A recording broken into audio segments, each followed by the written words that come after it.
damn country that's been flooding our nation with killers, leeches, and entitlement junkies. It just so happens that every country covered by the Trump Gnome ban has a majority non-white population. Earlier this month, the Trump administration deployed border czar Tom Homeland to Minneapolis, supposedly to end Operation Metro Surge. The president is reading his sinking poll numbers and finally recognized the American people are sick and tired and fed up with this heavily armed, masked secret police agents causing chaos in our cities. But the reality is the administration has not backed down from Stephen Miller's 3,000 person a day arrest quota. Meeting this quota is impossible without continuing indiscriminate enforcement. There simply are not enough of the so-called worst of the worst to do it. ICE agents are even arresting trafficking survivors like Luna, who was abused for years. In February 2025, the Trump DHS found Luna's application for a trafficking visa was bona fide. Today, Luna is still in detention. DHS has launched a cruel scheme to purchase massive warehouses for detaining immigrants, some designed to hold 8,000 people. To put that in perspective, our largest federal prison holds 4,000. Listen to what the U.S. Conference of Catholic Bishops said about this. The thought of holding thousands of families in massive warehouses should challenge the conscience of every American. Whatever their immigration status, these are human beings created in the image and likeness of God, and this is a moral inflection point for our country. Even with tens of billions of dollars at your disposal, the administration already cannot meet the basic needs of the 65,000 people currently in immigration detention. Detained individuals, including children and infants, are subject to abusive conditions and inadequate medical care. This includes Liam Ramos, the 5-year-old arrested with his father in Minnesota, who became ill in detention, and Amalia, an 18-month-old baby who became so sick with a respiratory illness she was hospitalized for 10 days, only to be returned to detention and denied medication. We have also seen an unprecedented number of deaths in ICE custody. 7 people died last December alone. 9 have died this year. This includes Geraldo Lunas Campos, who was choked to death by guards. This avoidable tragedy was classified as a homicide by the county medical examiner. The Department of Homeland Security's response? Try and deport the witnesses as quickly as possible. Secretary Noem and her rogue immigration agents seem to believe they are above the law and accountable only to the president and Stephen Miller's evil vision of a hateful America. Chief Judge Patrick Schultz of Minnesota, a Republican appointee, found that ICE violated at least 96 court orders in Minnesota in January, the month of January alone, which he said was, quote, likely more than some federal agencies have violated in their entire existence. And hundreds of federal judges have ruled more than 4,440 times that ICE is detaining immigrants illegally. That is an extraordinary rebuke from the federal bench. It hasn't stopped there. This department has trampled on the Fourth Amendment, forcibly entering private homes and businesses without judicial warrant. The Trump administration has also punished individuals for exercising their rights to free speech and peaceful protest under the First Amendment. They revoked a student's visa for writing an op-ed in America. In America. They have subpoenaed social media companies for information on Americans who have criticized ICE. ICE agents have found the addresses of peaceful protesters and showed up their homes to intimidate them. Now the administration is even threatening to interfere with our elections. President Trump has suggested that the federal government should nationalize elections. Top Trump ally Steve Bannon recently said, "We're going to have ICE surround the polls. We'll never again allow an election to be stolen," end of quote. Secretary Noem went further, and this is what you said, and I quote, "Make sure that we have the right people voting, electing the right leaders to head this country." And the administration has threatened immigration enforcement surges if state officials do not turn over their voter rolls and raided an election office in one swing county. We must ask, what is President Trump's endgame for this reign of state-sponsored violence against America's own citizens? History teaches us that immigrants are the first target when an authoritarian regime seeks to erode civil rights and consolidate power. But immigrants are never the last target. And we know that Donald Trump does not respect the constitutional rights of any American, regardless of party. Secretary Noem, this is the first time we met. I've been on this committee for more than 2 decades. I worked with every one of your predecessors of both political parties. I tried to meet with you before and after your confirmation, but you refused every request. I want to be clear, and you should know this. No official on this side of the rostrum or the other is above the law. You have no right to deploy immigrant agents as a paramilitary force in American cities. You swore an oath to uphold the Constitution. You have an obligation to answer questions posed by the member of this committee so that meaningful accountability can begin for the terror we are witnessing in America every day. Would you please stand to be sworn? Do you affirm the testimony you're about to give before the committee will be the truth, the whole truth, and nothing but the truth, so help you God? Thank you for that positive response. Please go ahead and give your opening statement. Kristi Noem, you should be ashamed of yourself. I'm a No. former female. Okay. Well.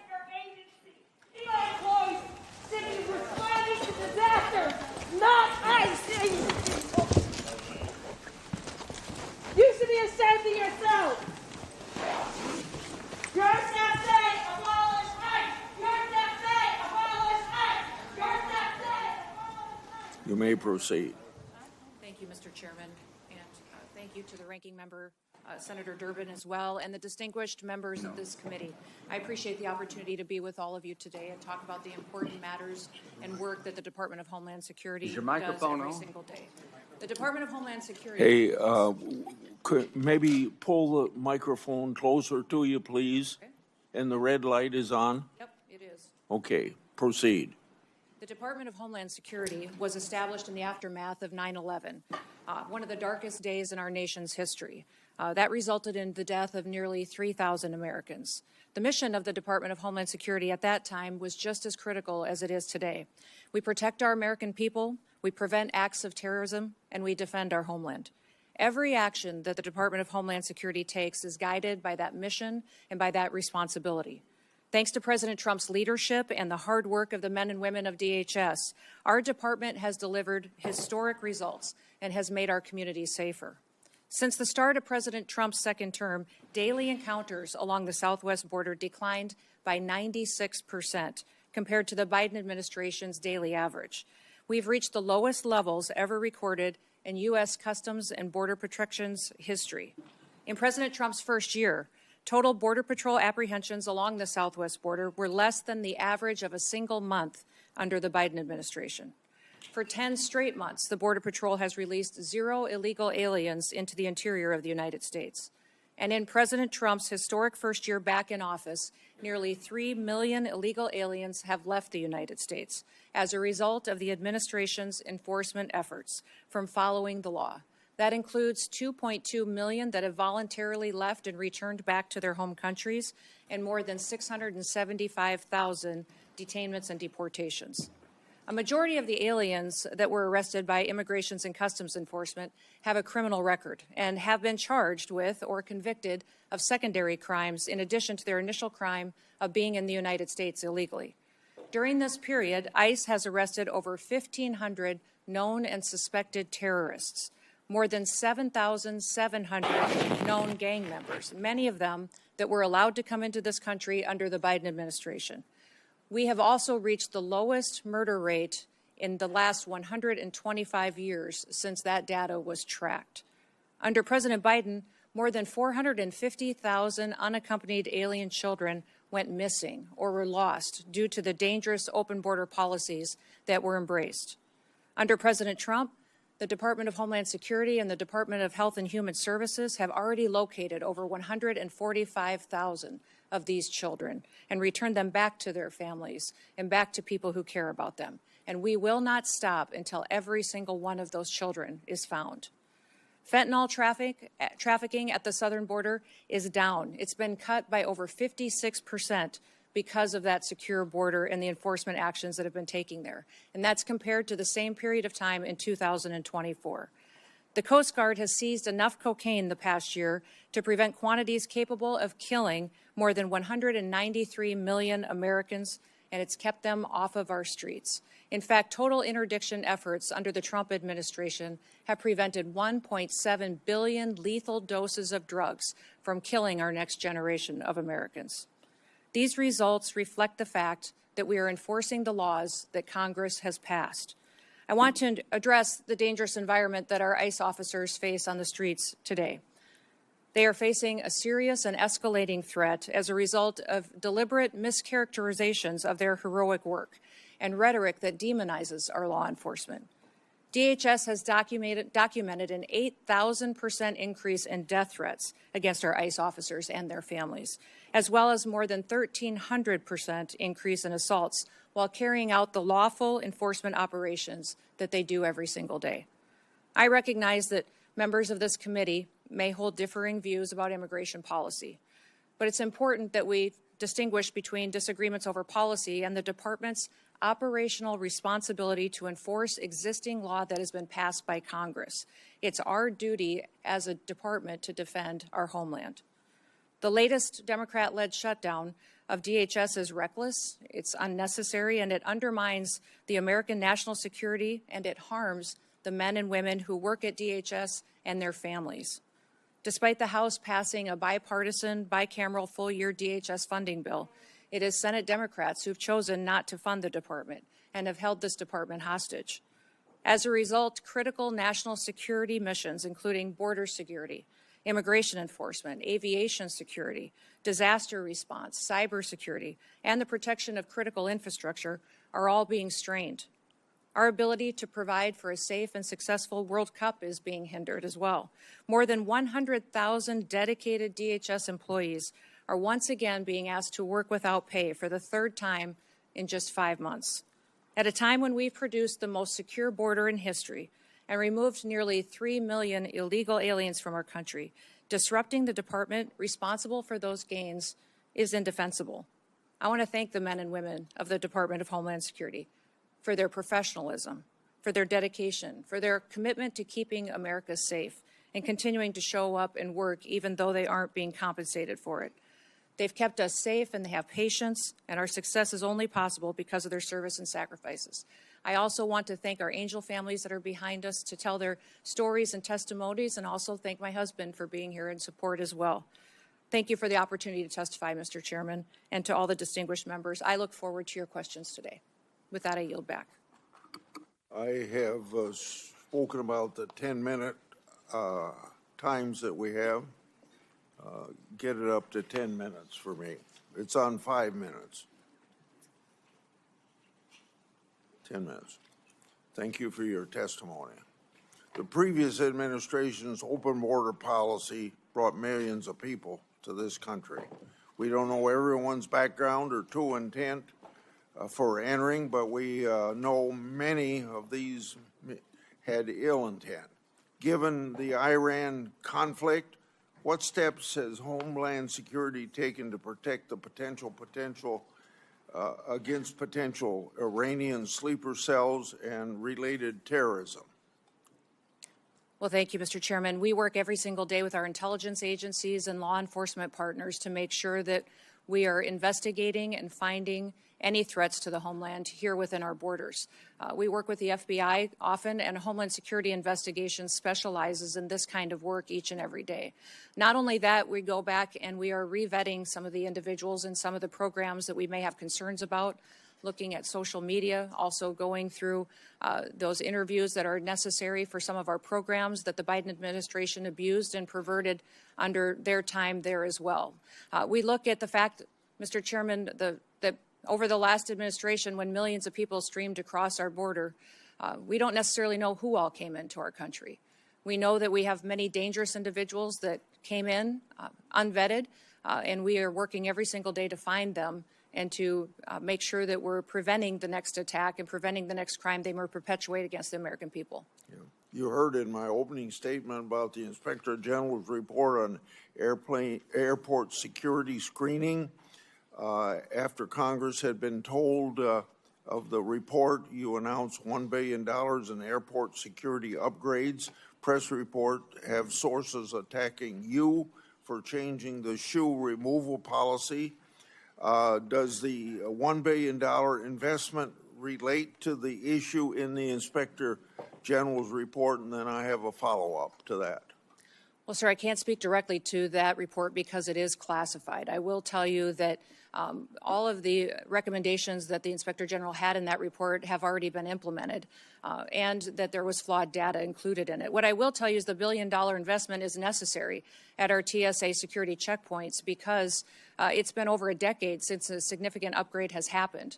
We have new technologies that can be used in X-ray baggage scanners, abilities to use information and new technologies to scan individuals that would be more efficient, allow people to get through the security checkpoint and get to their planes on time and ensure their safety.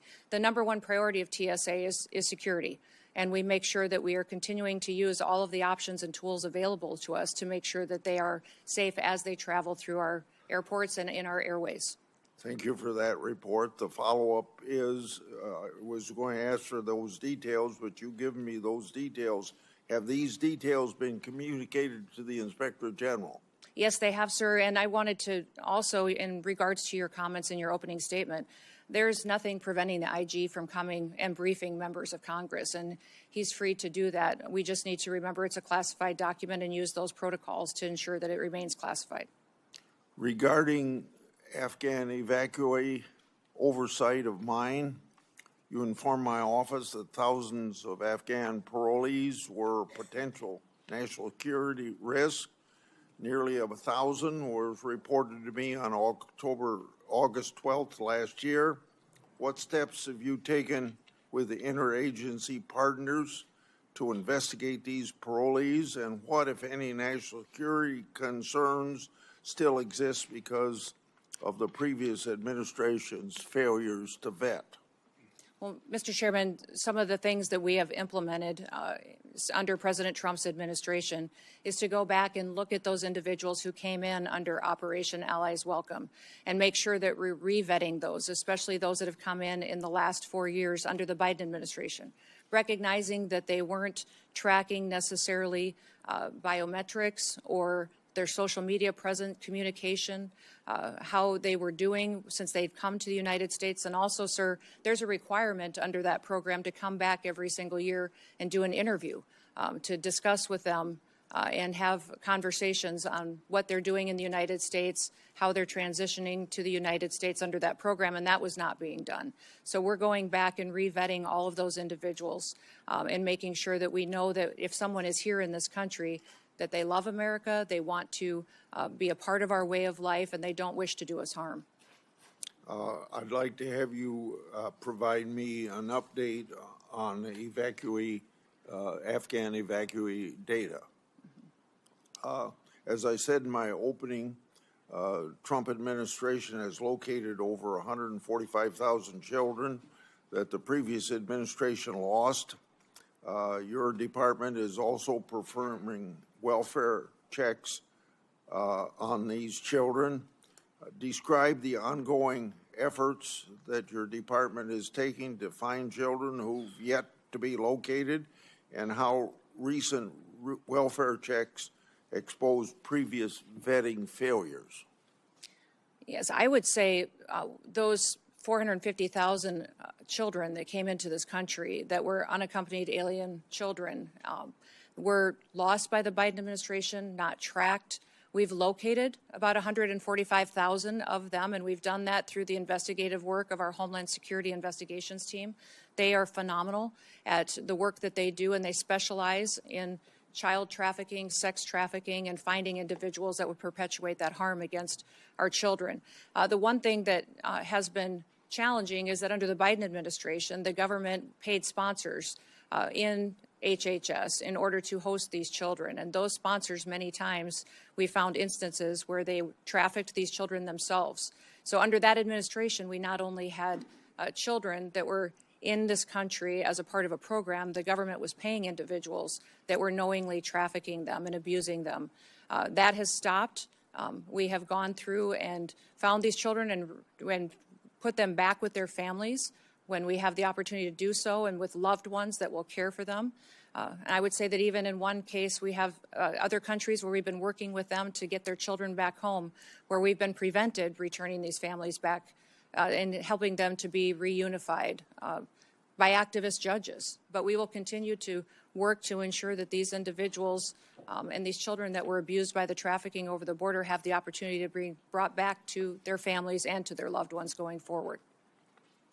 I want to bring up administrative warrants. There's been questions raised about your department use of them. Immigration laws include complex and specialized legal processes. For the record today, please briefly discuss how the administrative warrant works and how often they're used. Well, an administrative warrant is utilized on a regular basis because it's the process that Congress has given us.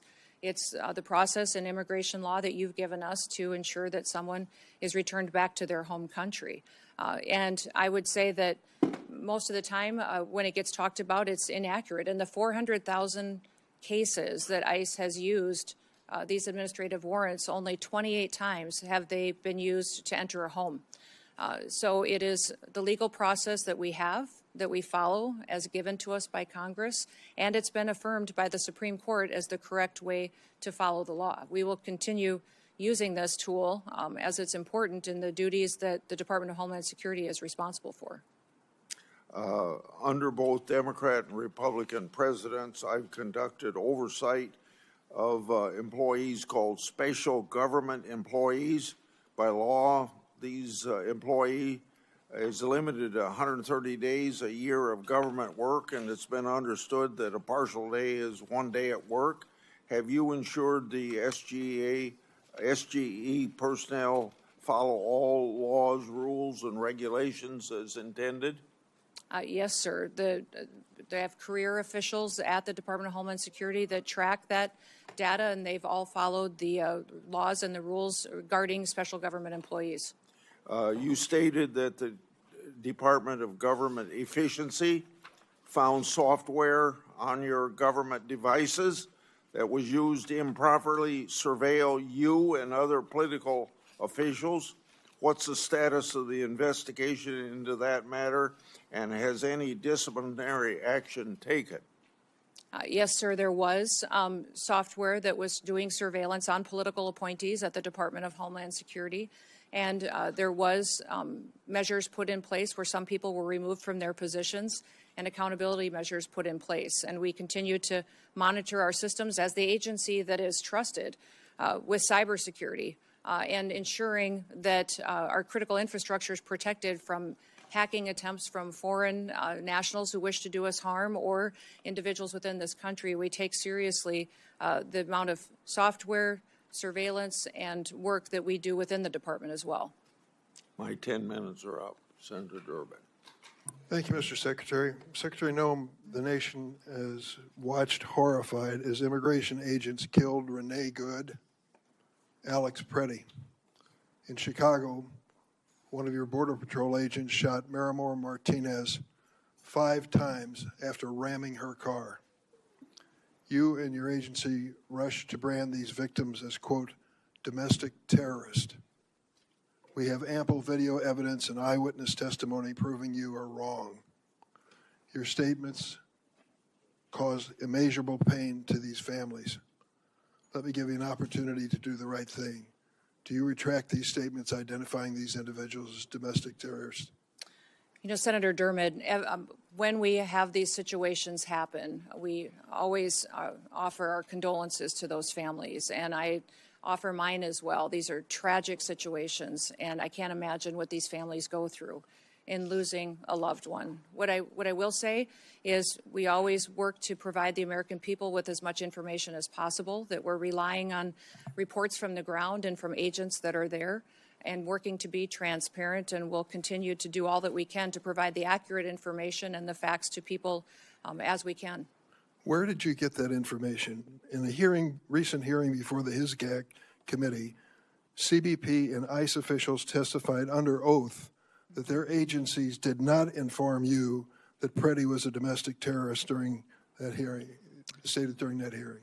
I was getting reports from the ground from agents at the scene, and I would say that it was a chaotic scene, as you've seen in Minneapolis and St. Paul, as immigration enforcement has gone forward, and we've worked at targeting the worst of the worst, that many times our agents have been faced with violent the victims of protesters. that violence domestic terrorists as a way to calm the scene? These violent terrorists have put them in a situation where it's unprecedented what these agents have faced it. So that situation on the ground that day was chaotic, and it was something that they were transpiring and sharing information them as with domestic us. terrorists?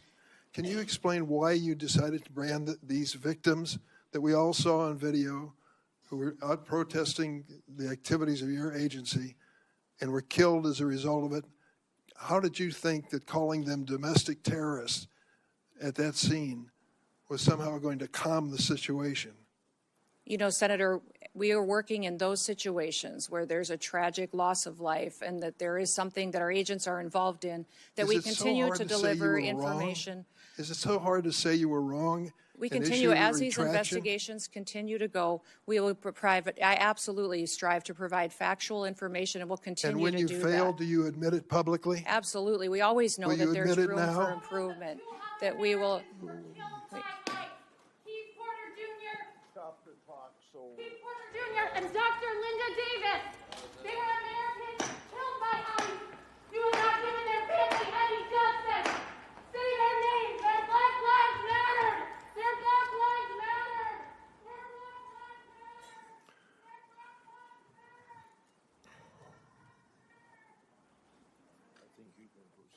Thank you, Mr. Chairman. I want to turn to another incident where DHS is concealing the facts from the American public. Geraldo Luna Campos died in an immigration detention. DHS claimed he killed himself, but an independent medical examiner found his death was a homicide. Witnesses stated Mr. Campos was strangled by the guards at a detention facility. Instead of investigating this death, your department tried to deport the witnesses to the crime. It took a judge intervening to ensure the fact that these witnesses remain in the country for investigation. Secretary Noem, who ordered those witnesses be deported? Sir, I can't speak to the details of that case as it continues to be investigated, but I do know that within our detention facilities, we have the highest federal standards of any detention facilities compared to state or other local facilities that may detain. There was an effort to deport the witnesses? Sir, I'm not aware of that, and I will continue to look at that. Whenever there is an incident where we have someone who works for DHS that has done something wrong, there is always an evaluation, an investigation, and there is consequences for that. So we will continue to do that investigation and make sure that the right thing is done. Who's doing the investigation? There are internal investigations within. Internal investigation. Is that what you're saying? Yes. ICE and outside independent agency that's part of that investigation? Not that I'm aware of at this point in time, but I may not be able to speak to the details of this case because I'm not fully informed on it. A man lost his life. Just last week, the Republican-appointed chief federal judge in Minnesota identified over 200 court orders that ICE officials had violated in the last 2 months. He wrote, quote, "The court is not aware of another occasion in the history of the United States in which a federal court has had to threaten contempt again and again and again to force the U.S. government to comply with court orders." In a sworn declaration, the Trump Justice Department itself acknowledged that your agency has violated court orders more than 50 times in recent weeks in one state, New Jersey. Secretary Noem, is DHS required to follow federal court orders? Yes, sir, and we do comply with federal court orders. How do you explain that your agency has repeatedly violated court orders, as your own administration has admitted? Sir, we follow court orders, and when they apply and when the jurisdiction and decision is applicable to a federal agency like ours. I'm sorry, would you clarify what you ended that with? We follow court orders when they are given to us. Federal court orders we follow, absolutely. So these judges are wrong? No, I'm not saying that they're wrong, and I can't speak specifically to that statement that was given. Let me ask you about DACA. Are you familiar with the program? Yep. Do you understand the people that are covered and protected by DACA have to go through a background check, which includes a criminal check? Yes or no? Yes. You do? Last week, your agency informed us that last year ICE arrested 261 DACA holders and deported 86 of them. We learned about a DACA recipient who'd lived in this country for decades, was arrested by ICE at her green card appointment. In tears, she hugged her daughter goodbye. She was deported to Mexico within 24 hours. Madam Secretary, why have you deported dozens of DACA holders who had to comply with a criminal background check to be eligible for DACA? Sir, we follow all laws as applicable to the Department of Homeland Security and how we handle detainment and deportations. Why did you deport them? I don't know the details of that specific case you just read, but I'll look into it, sir. But we ensure that we follow the law that applies to our department and who we detain and who we deport back to their home countries. You clearly violated the law if that is the case. Let me ask you about the fact that 85% of the 400,000 immigrants that ICE arrested during President Trump's first term in office had no violent criminal record.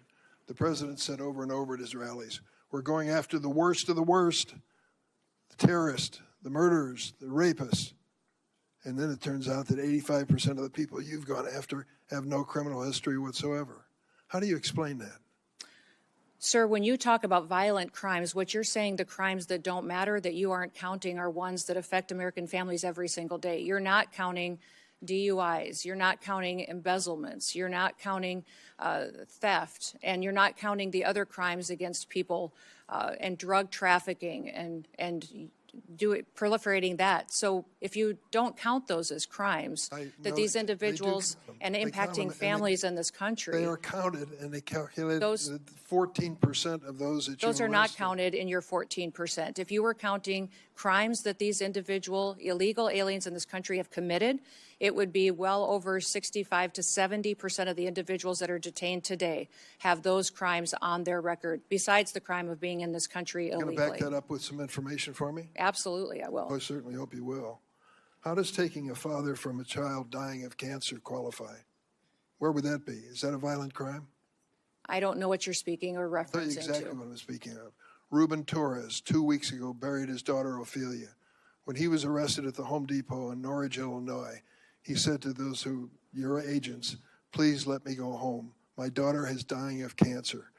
I would like to be with her in her last days of her life. They said no. They arrested him and deported him for 2 weeks. Finally, he returned for a court hearing. His daughter lived to see that hearing where the court said he was treated unfairly by your agency, and she died 3 days later. I was at her memorial service. Is that really necessary? Was he a violent criminal? Sir, we enforce the law. The laws that are passed by this body and signed into statute on the process for individuals that are in this country illegally, that have final removal orders, and the process given in immigration law. We continue to follow that, and if you don't like the law, I would suggest you change the law. But that is what we do every single day, is go out there. We tried to change it with comprehensive immigration reform, and it was stopped by the Republican House of Representatives. Our job at the department is to follow the law and make sure that we are a nation of laws, because a nation that doesn't follow the law is no nation at all. I yield, Mr. Chairman. Senator Graham. Thank you very much for coming. Can you hear me? Yep, now we can. Thanks very much. Well, let's talk about the scope of the problem you inherited here. My Democratic friends said that sensible immigration is what they've been pursuing, talked about the Gang of Eight and a lot of things I've worked on with. Would you say that the 4 years of Biden was sensible immigration? No. I wouldn't either. I would say it's obliteration of the border. 11 million people came into this country during President Biden's term. He obliterated all controls. We sent them all over the country in planes, trains, and automobiles. And what's the scope of the problem you inherited? How would you describe the mess that Biden gave you very quickly? Our country was in a chaotic time and invaded over our southern border. Millions and millions of people came into this country. For 11,000 murderers, right? Yes, that is correct. 2,700% increase in people on the terrorist watch list, right? That's correct. During his 4 years, President Biden allowed 2,700% increase of people on the terrorist watch list to come into this country. In 2023, 172. Do you know where those people are? No, not necessarily. So we don't know where they are. They're here, but we don't know where they are because they didn't care if they came and they haven't really looked very hard. So sensible immigration died on Biden's watch.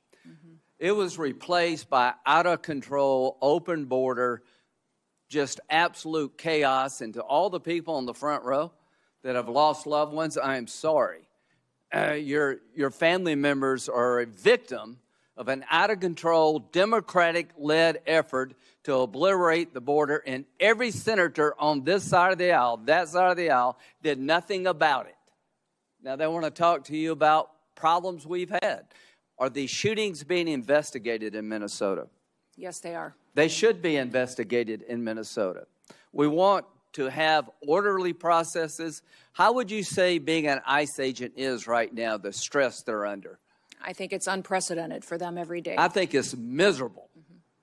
I think it's just a tough, tough job right now. And if they go too far, we will hold them accountable. But I just want the country to know these men and women who are trying to solve this problem that was created by our Democratic colleagues, you have no idea the mess they inherited.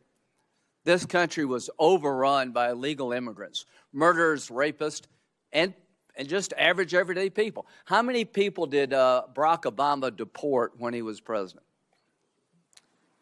The total, I don't know, but it was more than us. How many of them were violent criminals?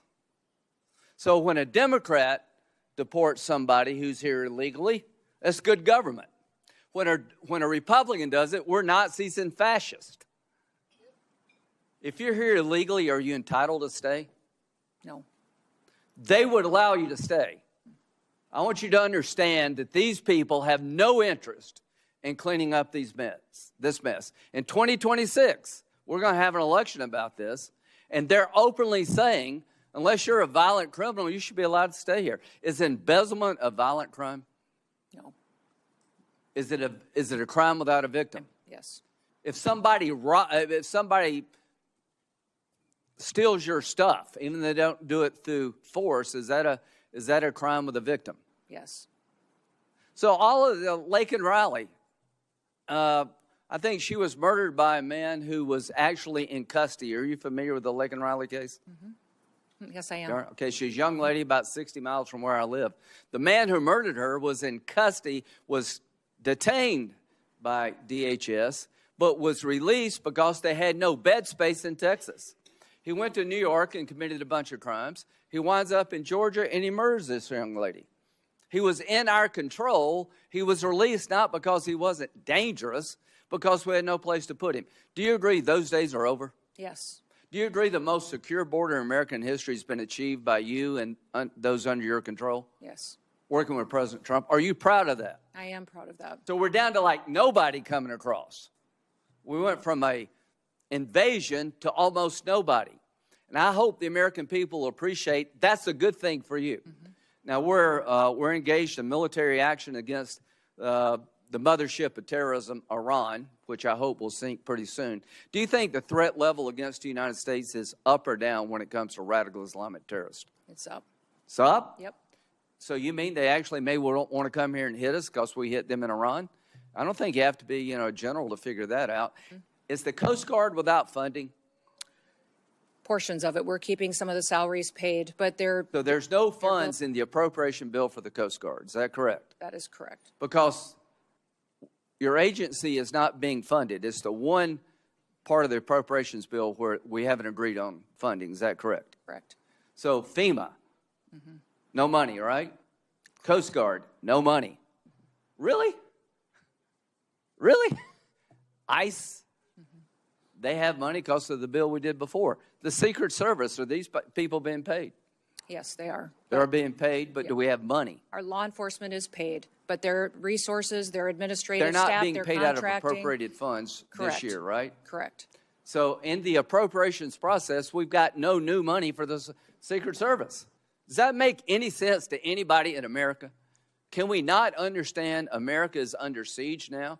Likely to be attacked because radical Islam is under siege and they're going to hit back. And we're sitting here looking at each other and not funding DHS? If you want to reform ICE, great. Count me in. If you want to make DHS more professional, count me in. If you want to investigate bad shootings, count me in. If you don't want to do away with sanctuary cities, count me out. What's a sanctuary city? A city that protects itself from our federal immigration efforts in their city. Are there sanctuary cities and states in this country? Yes, there are. Look at this chart. There are 200 plus sanctuary counties. There are 12 sanctuary states. 8 million illegal immigrants reside in sanctuary jurisdictions in defiance of federal law. A sanctuary city refuses to turn over to the federal government people that are subject to deportation. Is that correct? Correct. They make a choice, these sanctuary states, counties, cities, not to cooperate with federal officials, and the laws have been on the book long before Donald Trump, right? Correct. Do you think it would be good for the country to abolish sanctuary cities and states? I do. Do you believe as long as they exist, it will be a magnet for future immigration, illegal immigration? Yes, I do. So if you're a legal immigrant and you can get to one of these sanctuary cities, states, or towns, you believe you'll never leave. Until you fix this, you're going to have illegal immigrant magnets. Do you agree with that? Yes. Would you urge the Congress to abolish sanctuary cities? Yes, I would, sir. And sanctuary states. When it comes to the threat level against our homeland, how would you characterize it right now? Right now, I would say, sir, that we should have our every effort within the Department of Homeland Security out protecting people 24/7, because we face not just enemies from overseas that threaten our way of life and our American values. The Biden administration let them here. They let them in our borders. They're in our hometowns. They are unvetted. Thousands and thousands of people that are dangerous criminals, gang members, known and suspected terrorists. Who's this guy? He is the man that conducted the horrific act down in Austin. Okay, what country did he come from? I think Senegal. Okay, and he was killed in Austin, Texas, right? He was. And the shirt said what? Property of Allah. Property of Allah. And when you went to his house, you found a what kind of flag? Iranian flag. Iranian flag. Wonder how many people are like that here, waiting to pounce. And DHS doesn't have appropriated funds. This is insane. There are more people like this. We obliterated our borders. 1.7 million people came into this country from countries that were designated to be a problem.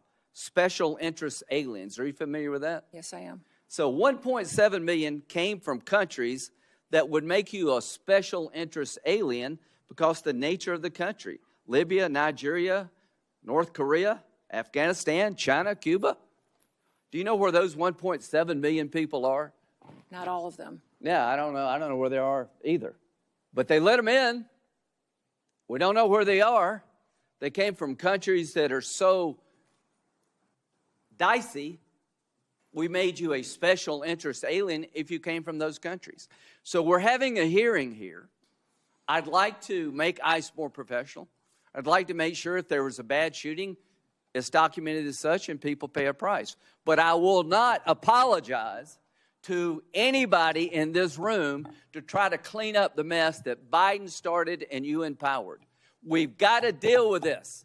We've been invaded. Only God knows how many people are here and what they're up to, and we're not going to stop. We're going to learn, but we're not going to stop because America is under siege, and the idea we're not defunding DHS is insane, criminally insane. Senator Whitehouse. Thanks very much, Chairman. Let me start by noting that we have repeatedly said, our ranking member on the Senate Appropriations Committee, Senator Murray, has said that we are more than willing to fund TSA, more than willing to fund the Coast Guard, more than willing to fund FEMA, and that it is the administration that is holding those agencies hostage in order to extract additional funding for ICE and CBP. That is our quite clearly stated position, and I just wanted to recognize that now. Ms. Gnome, I want to walk you through an incident that took place in Rhode Island. We have a courthouse in Rhode Island, our Superior Court. The court had an agreement with your organization not to conduct operations in that courthouse. Despite that agreement, your officers went in to conduct operations in that courthouse. They went in plain clothes and masked, so maybe they were aware of the agreement, maybe they weren't. Either way, it was unprofessional not to honor the agreement with the court. There is also a court rule against photographing people in the courthouse. They were photographing people in the courthouse. They either didn't know or didn't care about that court rule. Either way, it was unprofessional. They were pursuing an intern and taking photos of this young intern who was not the person supposedly sought. The intern was in high school. The person sought was in his 30s. It shouldn't be too hard to tell the difference. They couldn't. It was unprofessional. A state judge escorted the intern out to his car to take him back to high school. The agents didn't recognize the judge. They operate against the agreement in a courtroom and don't bother to know who the judges are. Again, unprofessional. They followed the judge out to his parked car, which was parked in a spot reserved for judges. Whether or not they already knew he was a judge, it does not take much in terms of powers of deduction to understand that the person getting into a car in a parking spot reserved for judges is probably a judge. Again, unprofessional. Then they threatened to smash his windows and drag him from the car. A judge with a high school intern in the car who's not the guy they're looking for. That kind of escalation seems unprofessional and irresponsible. Then they held the kid for half an hour in another vehicle while they figured out that, in fact, the high school kid was not the 30-plus-year-old person that they were supposedly looking for.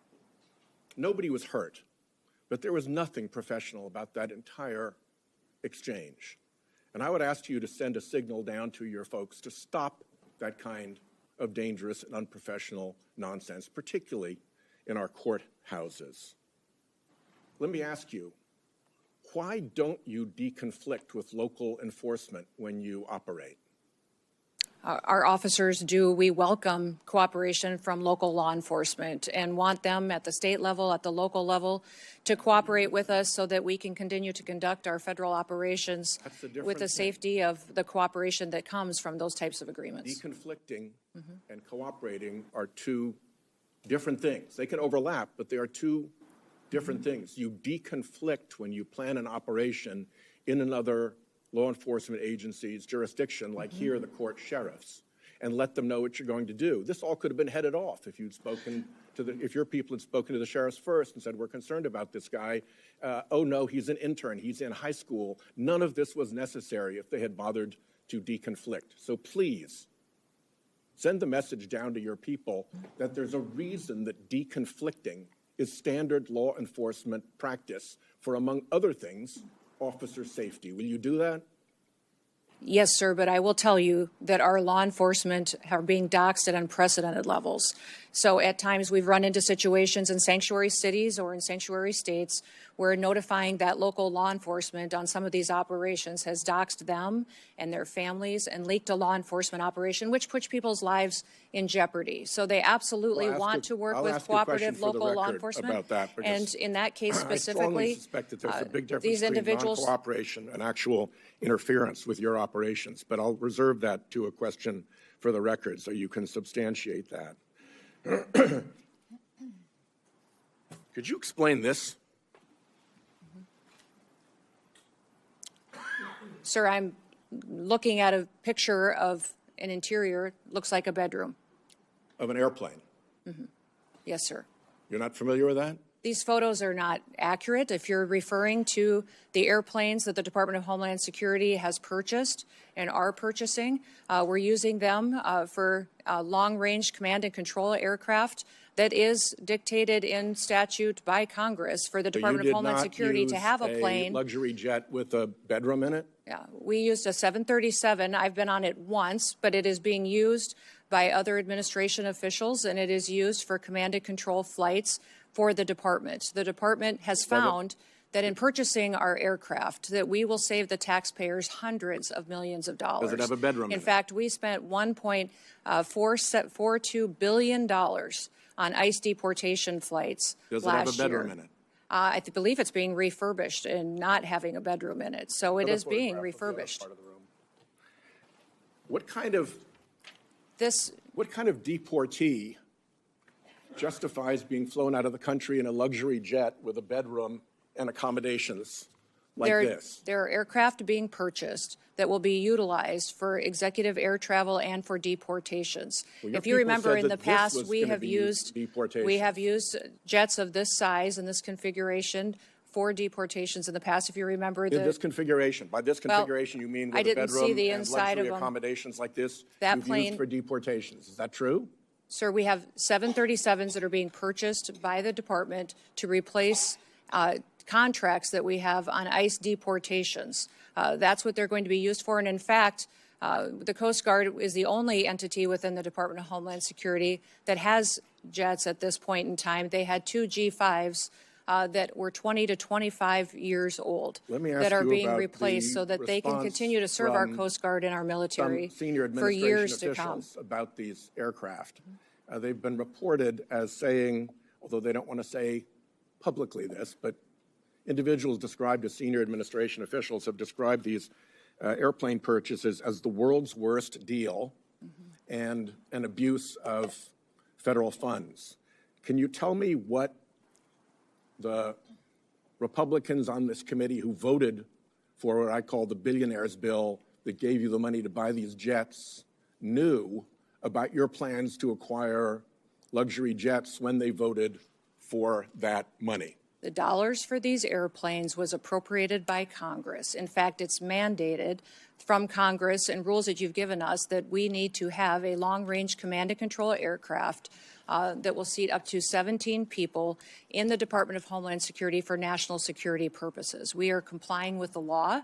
Those planes are being refurbished and will be utilized we'll for that, see. and they'll be Two quick utilized questions by in my members of last the minute, if you don't administration and mind. other components. First, they will also cut our costs, sir, First, in my last by minute, almost if you don't mind, 40%. We are saving the you- taxpayer 40% by purchasing our own aircraft May I and have a operating minute? them rather than being susceptible to the contracts that they have today. we have an extra 2 minutes to fill in the filibuster there. I'll give you 30 seconds beyond the 44 Will seconds you- you got now. Truthfully answer a question for the record about your role in stopping the civil rights investigation into the Minnesota shootings. Sir, I don't know what you're talking about. I did not stop any investigations whatsoever. Will you testify truthfully if you get a QFR? Yes, I testify truthfully. I did not And will you stop. testify in the District of Columbia Federal Court contempt proceeding? Sir, I do not know what you're referencing, and I would hope for some context. The Federal District Court contempt proceeding related to the deportation, contrary to a court order, of individuals to Venezuela. Will you testify in that proceeding? Sir, I think that you're referencing something that I have a gag order to, but I can certainly follow up with you. My time's up. Thank you.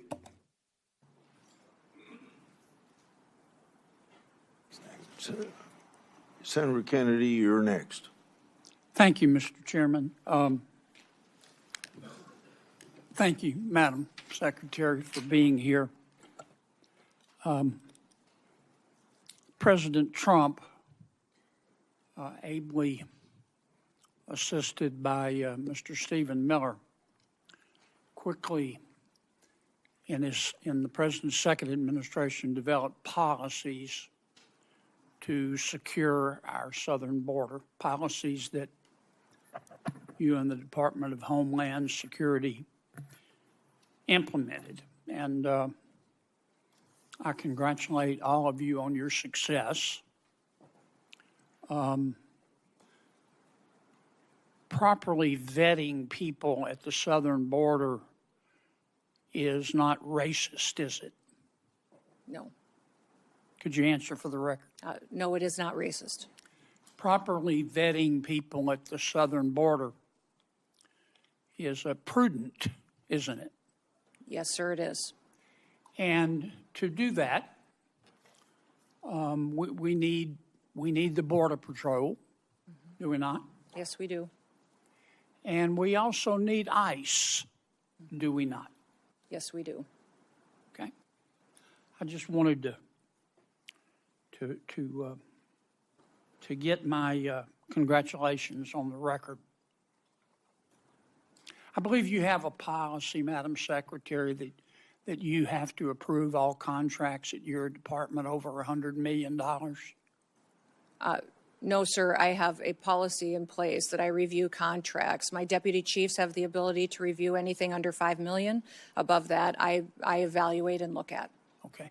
And you do that, I understand, to try to curb waste and abuse of taxpayer money. Is that right? Yes, sir. In fact, it's been extremely effective. We've saved the taxpayers over $13.2 billion just by evaluating contracts, negotiating lower ones, and canceling ones that aren't necessary to do our duties. How do you square that concern for waste, which I share, with the fact that you have spent $220 million running television advertisements that feature you prominently? Sir, the president tasked me with getting the message out to the country and to other countries where we were seeing the invasion come from, with putting commercials out that told them that if they were in this country illegally, that they needed to leave, or we would detain them and remove them, and they'd not get the chance to come back to America the right way.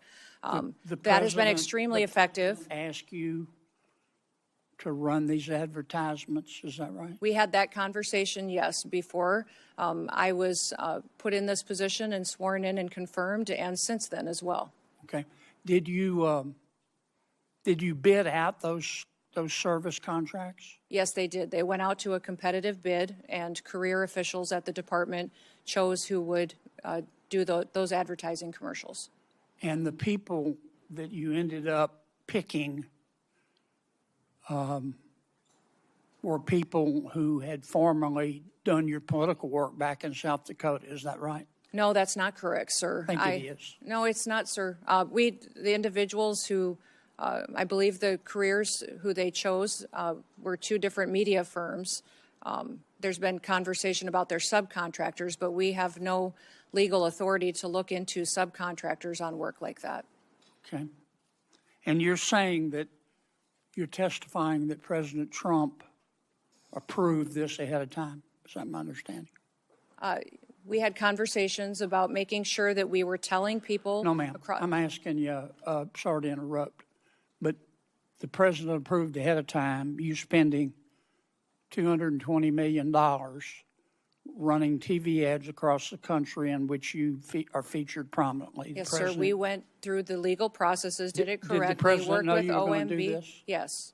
He did? Mm-hmm. Yes. Okay. And one thing, Senator, I think would be helpful to know is how effective that communications has been. That well, they were overwhelmingly effective in your name recognition. I mean, I personally just, I mean, to me, it puts the president in a terribly awkward spot. And I'm not saying you're not telling the truth. It's just hard for me to believe, knowing the president, as I do, that you said, Mr. President, here's some ads I've cut, and I'm going to spend $220 million running them, that he would have agreed to that. I don't think Russ Vogt at OMB would have agreed to that. It's something we have to defend. I'm on the Appropriations Committee. My research shows that you did not bid them out, that in fact, one of the people you picked, the strategy group, Safe America Media was a company formed 11 days before you picked them, and that the strategy group got most of the money, and the head of that is married to your former spokesperson. Look, we all have friends who are qualified. I'm not quibbling with that. It troubles me. A fifth to a quarter of $1 billion of taxpayer money when we're scratching for every penny and we're fighting over rescission packages. I just can't agree with, Madam Secretary. Are you still running those ads? No, Senator, I did not have anything to do with picking those contractors. No politicals at the Department of Homeland Security did. I understand.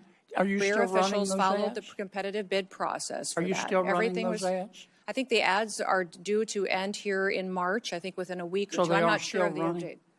update. The one that is running is focusing on angel families. Have you seen that? It is the one that's talking about this is our why. This is why we work every day. Okay. Is for the angel I've gotta families move and their on. victims that need to. After the two killings in Minneapolis, and I think there's a lot of video on them, Madam Secretary. I think people can see the video and draw their own conclusions. Are you and your department conducting an investigation of those? Sir, the investigation is being led by the FBI. HSI was involved. In fact, our HSI agents on the ground. I'm sorry to cut you off, but I got so little time. I believe at the time you said these were acts of domestic terrorism. Is that right? Sir, in answer to questions at the press conference that afternoon, it was that it appeared to be. Yeah, but you said these appeared to be acts of domestic terrorism. And as I've said previously in this hearing, is that first, Madam Secretary, did you say that? we're getting information from a chaotic scene on the ground Did you say that? and relaying information to the American people. Okay. Now, again, those videos are public. People can draw their own conclusions. I think it'd be safe to say you got some pushback on that. Mm-hmm. Would that be fair? Yes, sir. And you got some criticism. I'm not saying the criticism was accurate or inaccurate. I think you did. What got my attention was that you blamed those statements on Mr. Stephen Miller at the White House. Did you not? No, sir, I did not. And in fact, where you're seeing that is in a news article of anonymous sources. And anonymous sources say a lot of things, but I've never said that at all. Well, here's what you said on the record. I'm going to read your words. Quote, everything I've done at the direction of the president and Stephen. Sir, where did you see me say that at? You read that in a news article with no sources affiliated to it. You said it on the record on January 27th of 2026. Did I read your words accurate? I enjoy working with the president and with Stephen Miller, and that day we were working to get as much information to the American people as possible. That is what we'll continue to do, and as that happens, we'll go forward. Do you think it was fair to blame Mr. Miller? Sir, I did not do that. You're reading from a newspaper article with anonymous sources. Are you denying that you said that? Sir, I'm not going to speak to that situation that is relayed on anonymous sources that no one has heard me say that. It was you. No. Who reported that to that newspaper? They're quoting you on the record, saying it's Stephen's fault. Mm-hmm. Thank you, Mr. Chairman. Senator Klobuchar. Thank you, Mr. Chairman. Secretary Gnome, as Secretary of Homeland Security, you oversaw Operation Metro Search. Is that correct? Yes, as Secretary, I oversee ICE and CBP and HSI officers that were there doing their work. 3,000 ICE agents, border control to Minnesota, outnumbering our 10 Metro police departments, outnumbering by 3 to 1 the number of sworn police officers in Minneapolis and St. Paul. Is that correct? Yeah. We were working to do targeted operations against Just if you could criminal answer yes illegal or no. aliens, and we needed to do that in a safe manner to make sure that we could ensure the safety of our law enforcement Two officers. of my constituents, Renee Good and Alex Pretti, were killed. They should be alive today. In fact, in 1 month in the city of Minneapolis, when you look at the 3 fatalities that were results of shooting, 2 of 3 were committed by federal agents. Are you aware of that? Yes, I am. So your agents, not only their actions resulted in the deaths of 2 innocent American citizens, but they repeatedly violated my constituents' First Amendment rights to assemble. You say you believe in the Second Amendment right to bear arms, but Alex Pretti was criticized repeatedly by officials in the administration for having a lawful permit to carry and having a gun. Your agents violated the Fourth Amendment rights of my constituents by ramming through doors of innocent people's homes, innocent citizens' home, without any kind of a warrant, and violated the Fifth Amendment right to due process. So as I've shared with my colleagues, if you believe in federalism, in freedom, and in liberty, you should be horrified by what the Department of Homeland Security did in Minnesota. So my first question is, having spoken to Mr. Homan, what is the exact number of DHS agents still in Minnesota? Well, I believe that there is still close to 650 there, counting the investigators that are there, working to get to the bottom of the unprecedented fraud that has been found in the Medicaid Was funding. 5-year-old Liam involved in that fraud? As you know, I am all in on prosecuting fraud. I put in place the U.S. attorney who exposed the fraud under the Biden administration and brought the bulk of the prosecutions, and also recommended to Mr. Blanche that Joe Thompson be the acting U.S. attorney who led those prosecutions and now has left the office because the Department of Justice asked him and many others to investigate Renee Good's wife instead of doing their jobs doing fraud. So what I want to know is, when are you going to get down to the original footprint as promised to us? We're continuing to work at that, although those investigators will continue to stay there to get to the bottom of that fraud, to make sure that those vulnerable people that rely on those programs actually get services from those federal dollars that are spent, that it's not stolen by criminals and used by individuals to enrich themselves and send it out of the country. Secretary Chung-Li Tao, are you aware that agents bashed in the door of a U.S. citizen, a Hmong elder with no criminal record? I can't speak to the specifics of that case. Did you see the photos of that man being dragged out of his house in Crocs and in his underwear? Yes, I did. Do you believe that he was involved in fraud? I do not know where that status of that investigation is. Are you aware that he is a son of a beloved nurse that treated our soldiers in Vietnam? I believe that we have laws in this country that need to be enforced and need to be applied equally to everyone. Your agents, speaking of enforcing the laws and following the laws, did they have a judicial warrant when they rammed through an American citizen's door? Our law enforcement officers follow the same protocols and procedures that all law enforcement do. Are you aware that he tried to show his identification to show that he was an American citizen and they didn't want to see it? Again, these officers conduct themselves in processes. If something was done inaccurately, then certainly we will make sure that we correct it and rectify it in the future. Are you aware that the person they were looking for was in prison and had been in prison for years? Yes, I am. That's a target. Yes, we do targeted operations going after and looking for. Do you agree that it is unacceptable for your agents to ram into someone's door and drag someone out in their underwear and below zero temperatures when they have the wrong guy? Our officers conduct targeted operations and utilize the law processes that are given to them and the tools. You will not answer that you think that's wrong. They needed to identify that individual, and they couldn't identify him by looking at his identification. Instead, they had to drag him out, throw him in a car, and drive him around for an hour. How about pulling off-duty police officers, Madam Secretary, every single one of whom made clear who they were? They were people of color, off-duty police officers. In Brooklyn Park, Minnesota, the chief described how one off-duty officer someone of color, a U.S. citizen, was stopped and confronted by ICE agents with their guns drawn, demanding her proof of citizenship.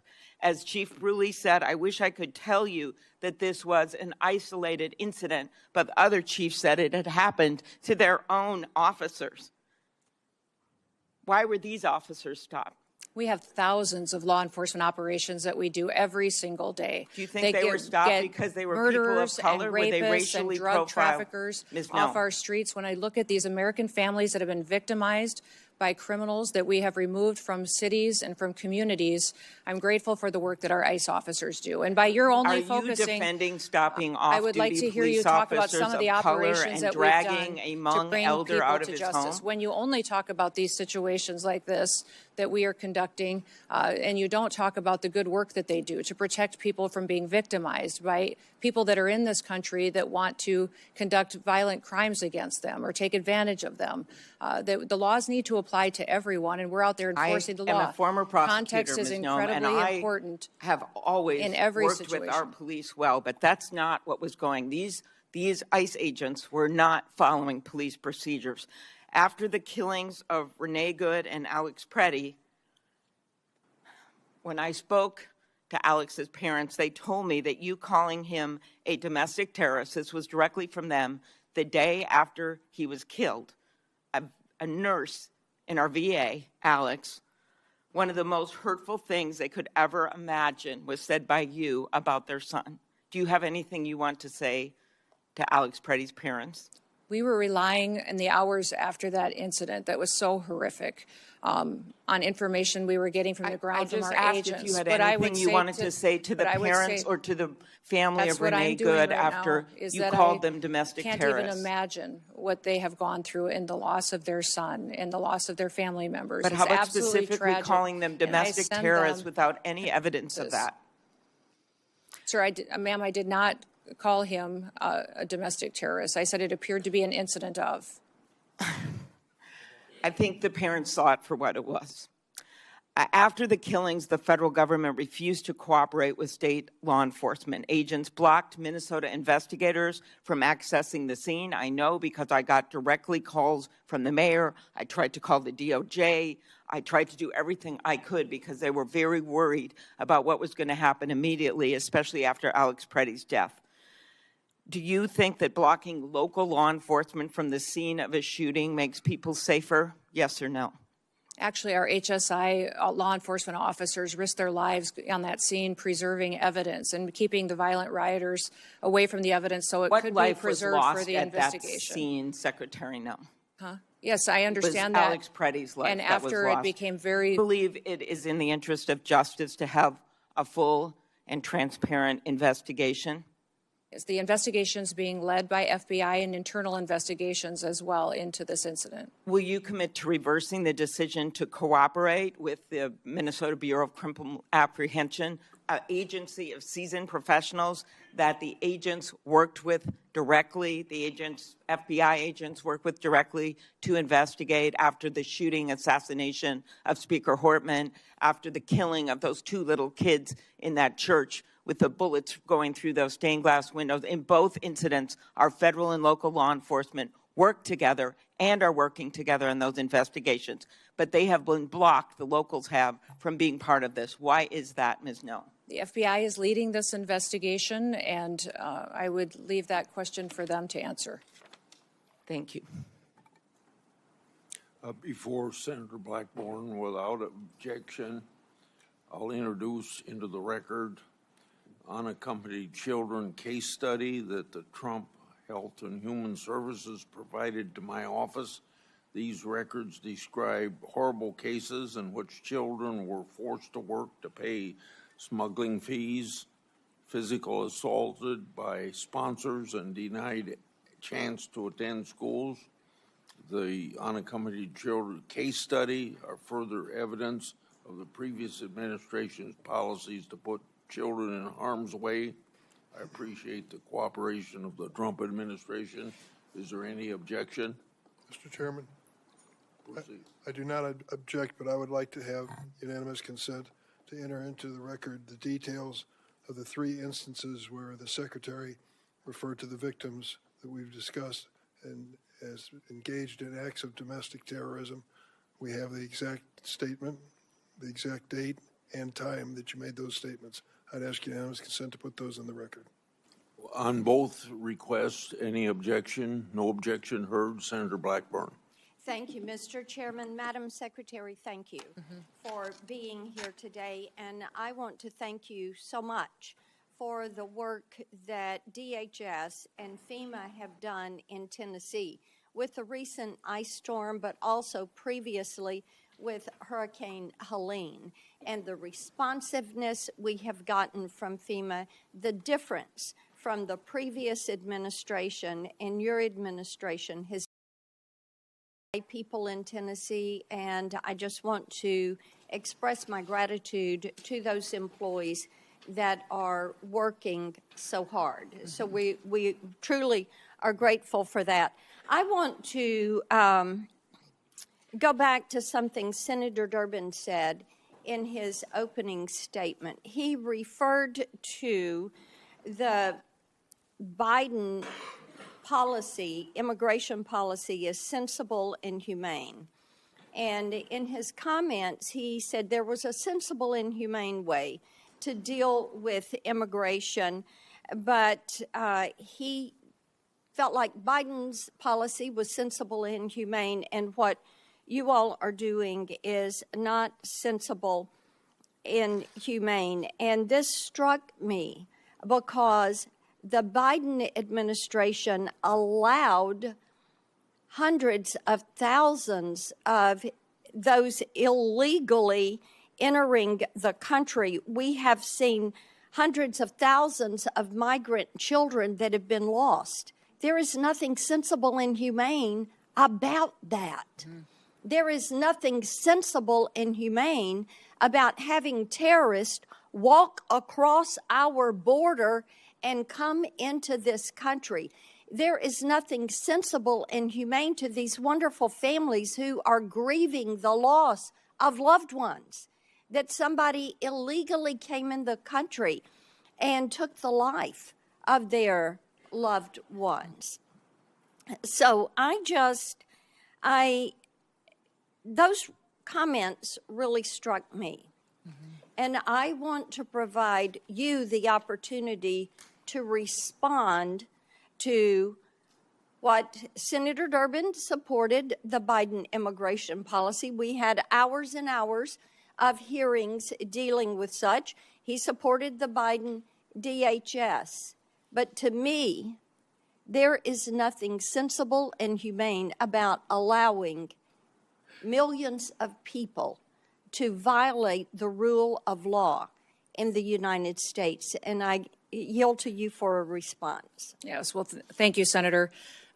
When you look at the Biden immigration policies, I think Senator Durbin is ignoring the consequences of illegal immigration. Over 30% of the young girls that crossed that border during that invasion were raped and brutally harmed by people along the way. There's nobody that crossed that border, came in from Mexico, that didn't have to pay a cartel member to get into this country.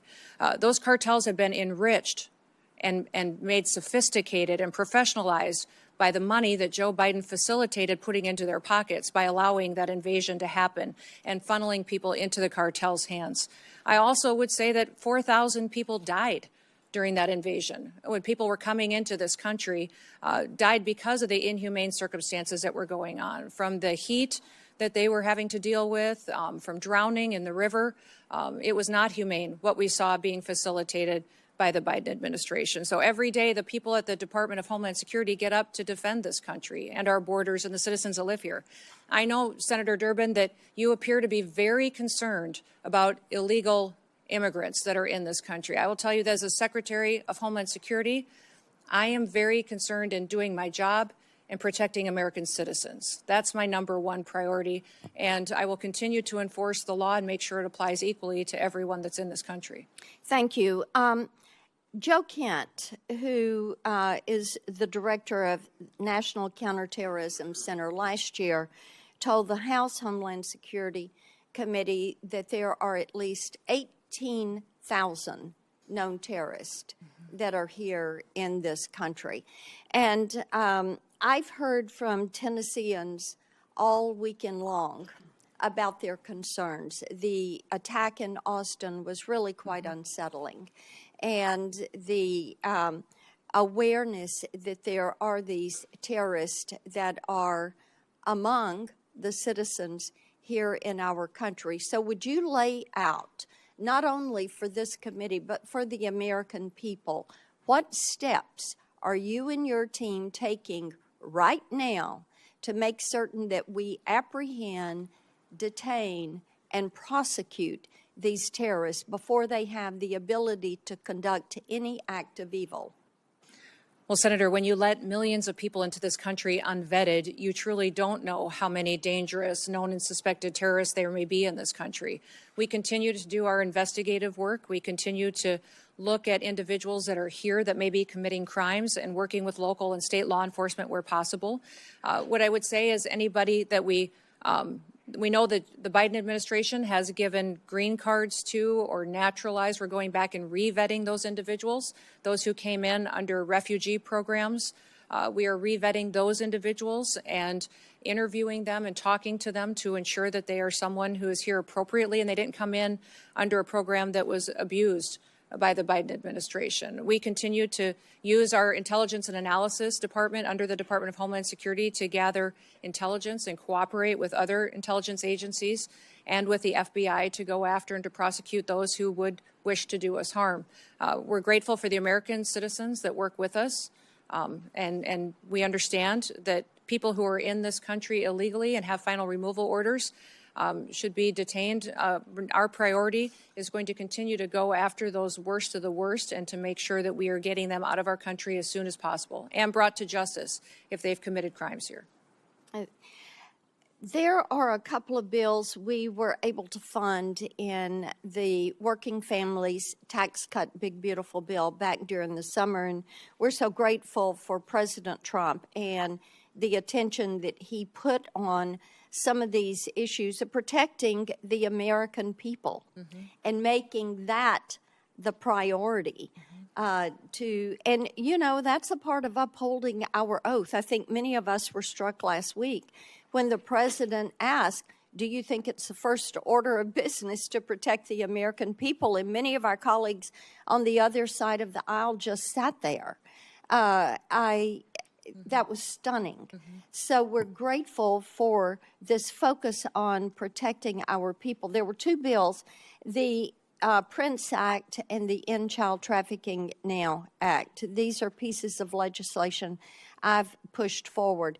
Now, this helps with protecting these children that are being trafficked, many of them globally trafficked. We're fully aware that Homeland Security investigations, and I think they're defunded right now during this shutdown, are trying to find some of these traffickers, rescue these children, and return them to their families.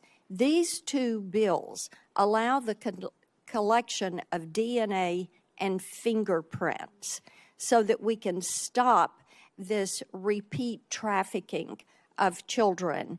And I want you to talk for just a moment about the importance of having this legislation on the books and how you are using this to help break these global trafficking rings. Yeah. No, I appreciate those bills, and I'm hoping that this body will find them important and get them signed into law as soon as possible. Collecting of DNA is incredibly important to making sure that children aren't being abused or trafficked. But we saw many times during the Biden administration where the same child would be used by cartels to move individuals into this country illegally. And so one of the policies we put it back in place as soon as President Trump came into the White House is DNA testing of those individuals coming into our country. When we interdicted them, that we would ensure that they were the family that they said that they should be, and that those children weren't being moved with strangers or abused and trafficked by them. One of the things that has come up regularly when I'm out and about around Tennessee is that we have some of these mayors and governors that have recently demanded millions of dollars in taxpayer reparations for having ICE in their communities. Now, in the case of Minnesota, they're looking at as much as $18 billion in fraud. $18 billion. And what they've uncovered there, what they allowed to happen, whether they want to say they knew about it or they didn't know about it, but it appears they knew about it, and we'll let the investigation bear that out. What do you say to these mayors and governors who are defying the law by having a sanctuary city for illegal immigration, that are allowing rampant fraud of taxpayer money? It is not their money. It is taxpayer money. They allow it to happen, and then they are so brazen and calloused and disrespectful of the taxpayer, they stand up and demand reparations. What do you say to them? Yeah, it's impossible to take them seriously. The hypocrisy of saying that you care about your economy and you care about your citizens when you've allowed that kind of fraud to go forward that they have in these programs. And these programs are there to care for individuals and give services to some of our most vulnerable in society. Those individuals that have developmental disabilities, individuals who need special services in order to care for them and to help those families for a period of time with individuals and their family members that need to be that specialized care. They have stolen that from them, allowed individuals to abuse those programs, and have done it to the detriment of not just their families there, but also the businesses there and the educational entities and even their credibility to speak. You know, those are the same individuals that called our ICE officers the Gestapo and demonized them, and their rhetoric is very detrimental to the environment that we face every day on our law enforcement operations. So my hope is that we'll continue to get to the bottom of those investigations and bring those criminals to justice. Before Senator Coons, Senator Durbin wanted to. Mr. Chairman, the senator from Tennessee invoked my name several times, so I'd just like one moment to respond. What she said is simply inaccurate. I didn't mention the Biden administration at all in my opening statement. What I said, and I still believe, is that if we work together in a positive, good faith, bipartisan effort, we can come up with a sensible, humane immigration law for America. You've heard the witness say repeatedly, we write the laws. She's correct. We need to accept the responsibility of writing a law that is sensible for this country. What I think is happening now in this administration is neither sensible nor humane. I yield. Senator Coons. Thank you, Mr. Chairman. Madam Secretary, thank you for appearing before us. It is your duty and mine, all of ours here, to protect our American homeland and our citizens, but to do so in a way that is legal, that is humane, that is effective, and principally constitutional. So let's get to that. But foundational to the administration's entire immigration agenda and to everything we've seen in the streets of Minneapolis and other cities across our country is your pursuit of higher and higher numbers for deportation, the mass deportations that Stephen Miller designed and President Trump has ordered you to implement. It's why we have roving patrols racially profiling whomever they see and creating a show-me-your-papers state.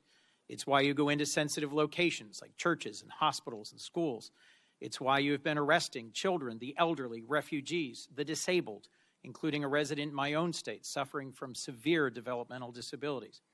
When there's pressure on you to hit high numbers, you don't have the time to focus on targeted effects to find violent criminals on the run.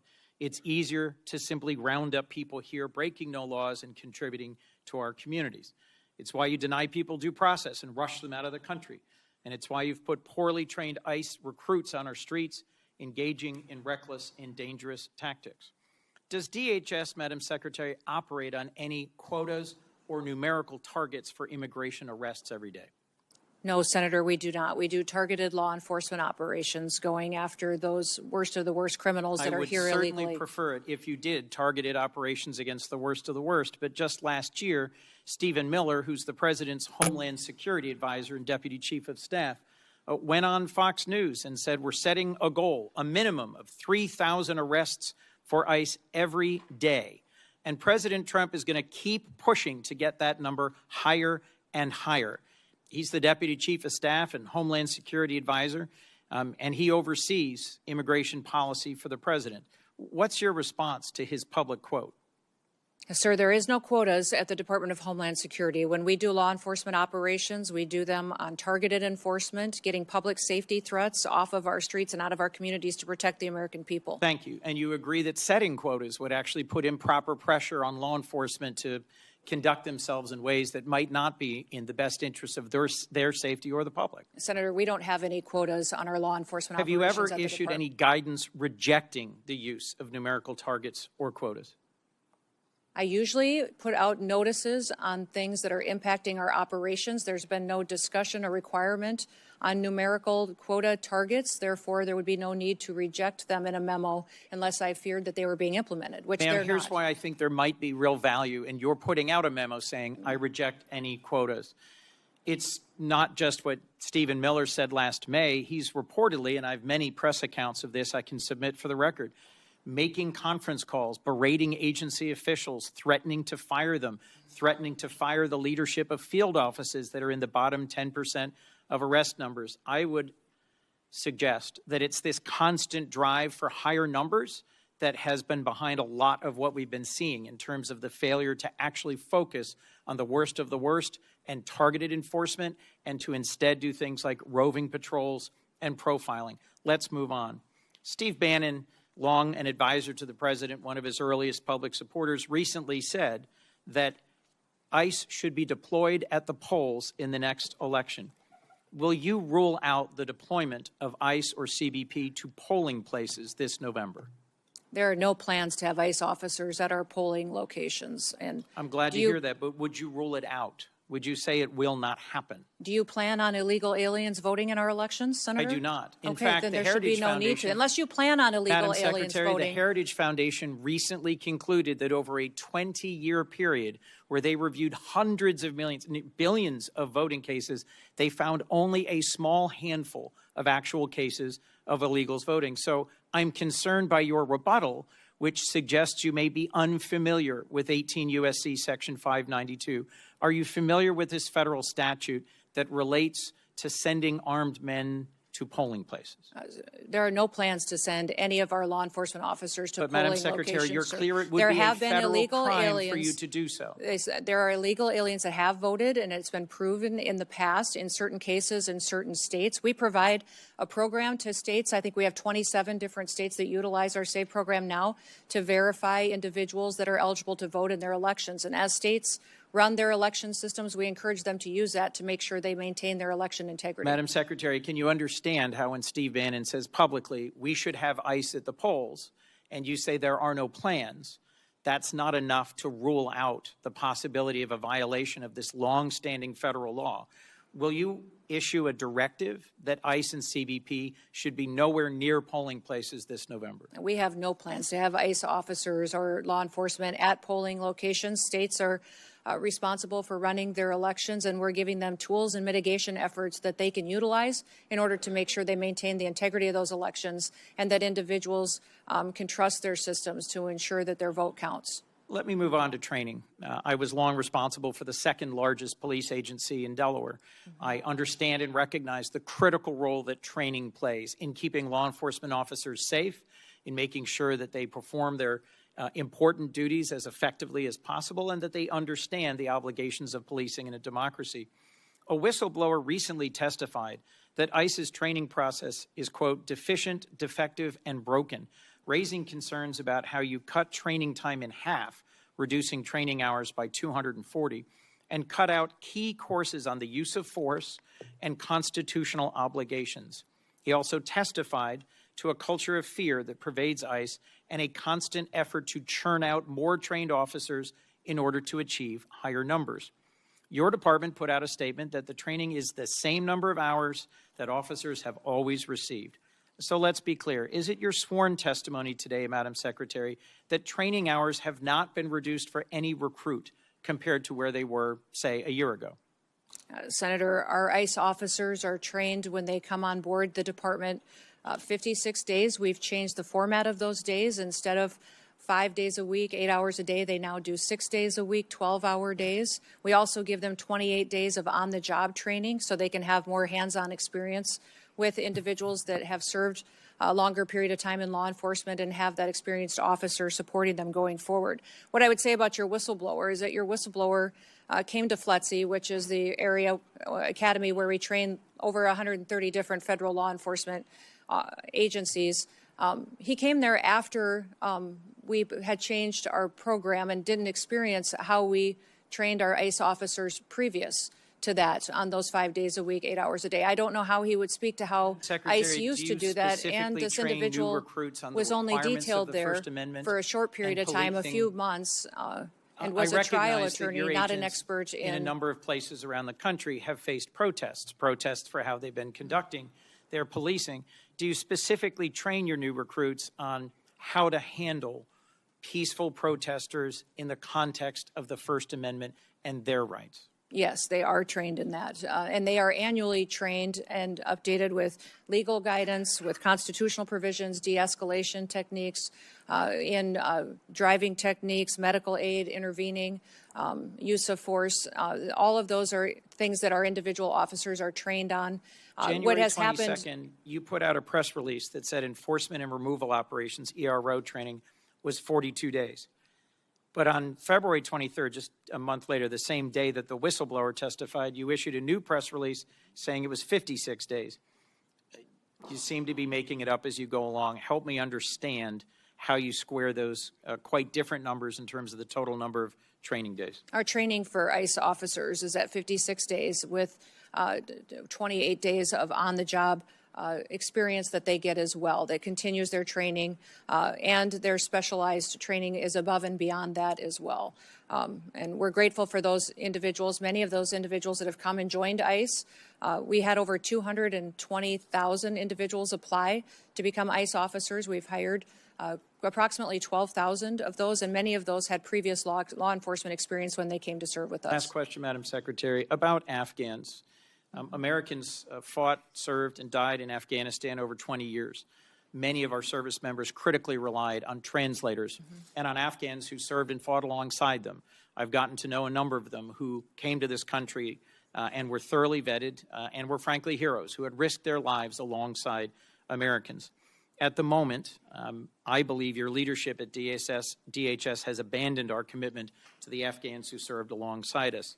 There are currently many trapped in a center in Qatar, and at least 150 of them are the family of current active duty U.S. military forces.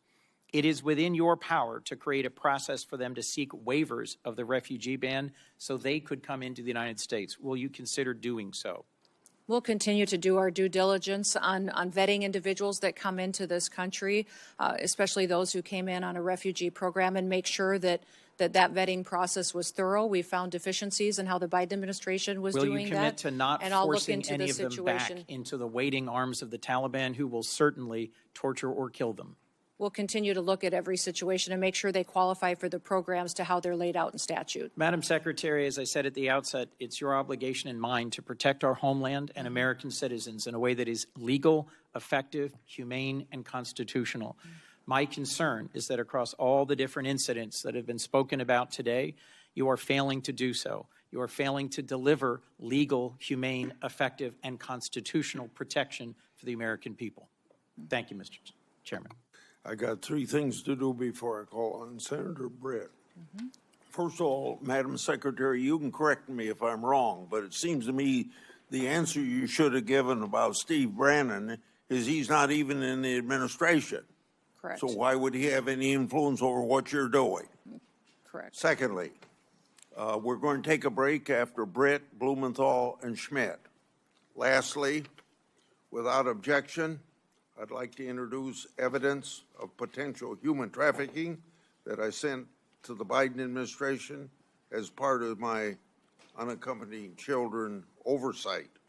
For over a decade, I've exposed how children in this category and the program associated with them have been subject to harm, abuse, and even sex and labor trafficking. Thanks to Secretary Gnome, Trump administration, greater transparency has finally been brought to this issue. Senator Britt. Thank you, Mr. Chairman. Thank you, Madam Secretary, for being here today. To echo what my colleague Senator Kennedy said, I appreciate you actually securing our border. The work that President Trump has done, and you alongside him, to make sure that we don't have just an actual invasion happening every day, like we saw under the Biden administration. I believe we had about an average of 5,000 people a day that came over the border during the Biden administration, many of which are unaccounted for. When we're looking at kind of what is ahead of us, I've heard Senator Blackburn and others kind of bring this up to you, but I am thinking about the children that we know that came unaccompanied, many of them with a phone number written on their arm or taped to them. Senator Blackburn mentioned that the Biden administration did away with the DNA policies. We know many of these children have been trafficked into our interior. You mentioned the rape, that 30% of women, is that right, that came across our border were most likely raped in the process. The 4,000 people that died, the inhumane circumstances that were created, and the enriched cartels as a result. As a result of 4 years of the Biden administration, the cartels were stronger and more prosperous, and unfortunately had a greater grip on our interior. It is your job to make sure that we unwind that we keep American families safe, that we abide by the law, that we enforce the law. The way we do it matters. We have to do it the right way. There are countless families sitting behind you who have either had a loved one injured or lost because of the lack of enforcement of the previous administration.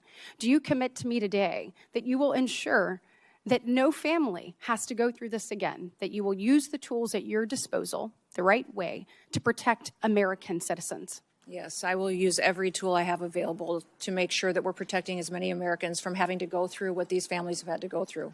And Secretary Noem, I want to talk to you about these children. Where are they? Yeah. We didn't have hearings about them under the previous administration. I want to know where they are. How many children do you think are in our interior unaccompanied for? Are they being sex trafficked, labor trafficked? Where are they? Yeah. And how many have you found? And what is your plan to find all of them?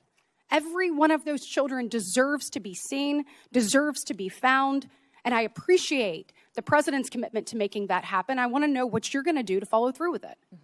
We're going to continue to do our work. We found 145,000 of those children so far, identified them, returned them back to their loved ones, and taken care of them. We will continue until we find every single one of them. The Homeland Security investigations teams are the most specialized law enforcement officers for getting into these networks, these trafficking networks, and making sure that they're not just finding one child, but finding the network that is trafficking hundreds of children, and make sure that we're bringing them back home and helping them heal. Well, let's actually talk about HSI. We have heard ICE be vilified across the nation, called Nazis, called Gestapos. I want to talk about ICE HSI for a second, because you just mentioned it. When we are looking at finding child predators, when we're looking at finding people who are exploiting children, when we're looking at cyber crimes, human trafficking, when we're looking at drug smuggling, weapon smuggling, HSI does the hard work, do they not? Yes, they do. I want you to see behind me. These are some of our most notorious and high-profile criminals in recent years. Sean P. Diddy Combs, El Chapo, R. Kelly, Jared Fogle, Josh Duggar, the Merchant of Death, Victor Boot. And what do all of these criminals have in common? All of them were brought to justice with the help of ICE, HSI. Does that sound like the work of Nazis or Gestapo, Madam Secretary? No, it does not. This sounds like an agency that is working for the American people, who is taking bad actors off the streets and is doing the hard work for our most vulnerable. Can you speak a little bit to the work that you've seen HSI do? These HSI officers are, I believe, the most exceptional law enforcement officers that we have at the federal level. They specialize not just in identifying sex traffickers and human traffickers, but also any kind of money laundering, financial investment. They partner with our other intelligence agencies to use that information to build cases that we then win in prosecutions and hold those people accountable. And they all have families. They all have families that they care deeply about, and when you talk to them, they will go on and on about how they do their work to make sure that families in the United States can be safe and that they have a future and they can walk down the streets and continue to be entrusted that their kids won't fall victims like they see so many times in their work when they do these types of cases. Changing gears a little bit, when we're talking about just immigration enforcement in general, I know I've had a number of questions from constituents over the weekend about the number of known and unknown terrorists in our interior. We know the numbers that came through the border, but we also know the countless numbers of known gotaways that we don't know who they are, where they're going, or what their intentions are. Madam Secretary, what we saw in Austin, I think, was chilling to so many people. We want to make sure that we are doing everything possible to locate terrorists in our interior and to obviously capture and get them out. Tell me what you're doing to make sure that that happens and what the American people need to hear from you. Well, first of all, Senator, let me thank you for your work to get the Department of Homeland Security funded so that we can use everything and every tool available to us to go after these threats that we face, both foreign and domestic. These individuals that we've brought to justice already include over 1,500 known and suspected terrorists that we have already found in the last year that President Trump has been in the White House, and we brought them to justice and removed them from our country. We also have thousands and thousands of gang members, MS-13, TDA members that have partnered to victimize people and perpetuate violence upon them. We're continuing to do that work and will every single day, but we need funding to make sure that all of our law enforcement agencies have the tools they do to bring them to justice. Well, let's actually talk about that. So when we are looking at the department having gone unfunded now for 17 days, I'd like to know what are the real implications of that. So I think a lot of people, when you look at the Department of Homeland Security, we've obviously seen in the news, ICE and CBP. We just talked about some of the good work that ICE has done, particularly ICE HSI. We look at the border, customs protections, people coming through, making sure whether it is weapons being smuggled or whether it is drugs, that those things are caught by those men and women there at the border. Then we look at the other missions that fall into the Department of Homeland Security. Our courageous men and women in the Coast Guard. You look at those serving in FEMA. We have been ravaged by storms both in the south and up the northeast, and these people need assistance and they need help. That all comes through your department. You look at the Secret Service, and you look at where that is. You look at the Center for Domestic Preparedness, for example, in Anniston, Alabama, which I hope I have your commitment to continuing to make sure that our law enforcement officers are trained there in the event of something unthinkable. Yes, And absolutely. As we look at all of this, and our TSA officers, I was struck by what I saw. Actually, you have put this up here behind me. When you see what's happening with people going without pay, again, so you have people like a TSA officer that went without pay for 43 days in the previous Democrat-led shutdown, and here they go once again. The financial insecurity that comes from that is tremendous.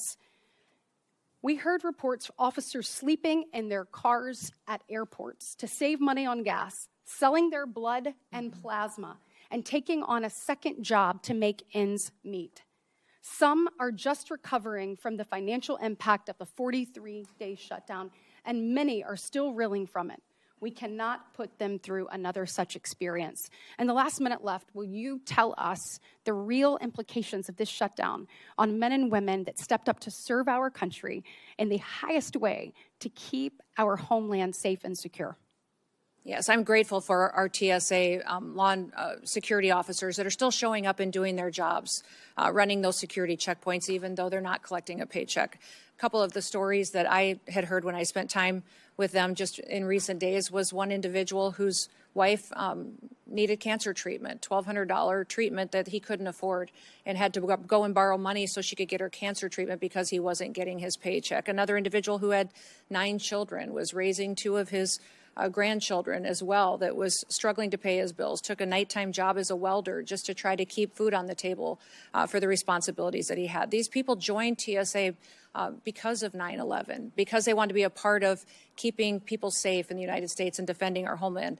Beyond that, FEMA, our ability to fund disaster response is virtually gone. It needs to be refunded. Our FEMA employees are out there doing work every single day, but we have 10,800 individuals that are funded out of the disaster relief fund that could potentially not be there for them and not respond to individuals who need it when they have those terrible storms or devastating crises. Well, thank you for your work, and I'm hopeful that we can work with our colleagues on the other side of the aisle to find a pathway forward to fund the Senator department. Blumenthal.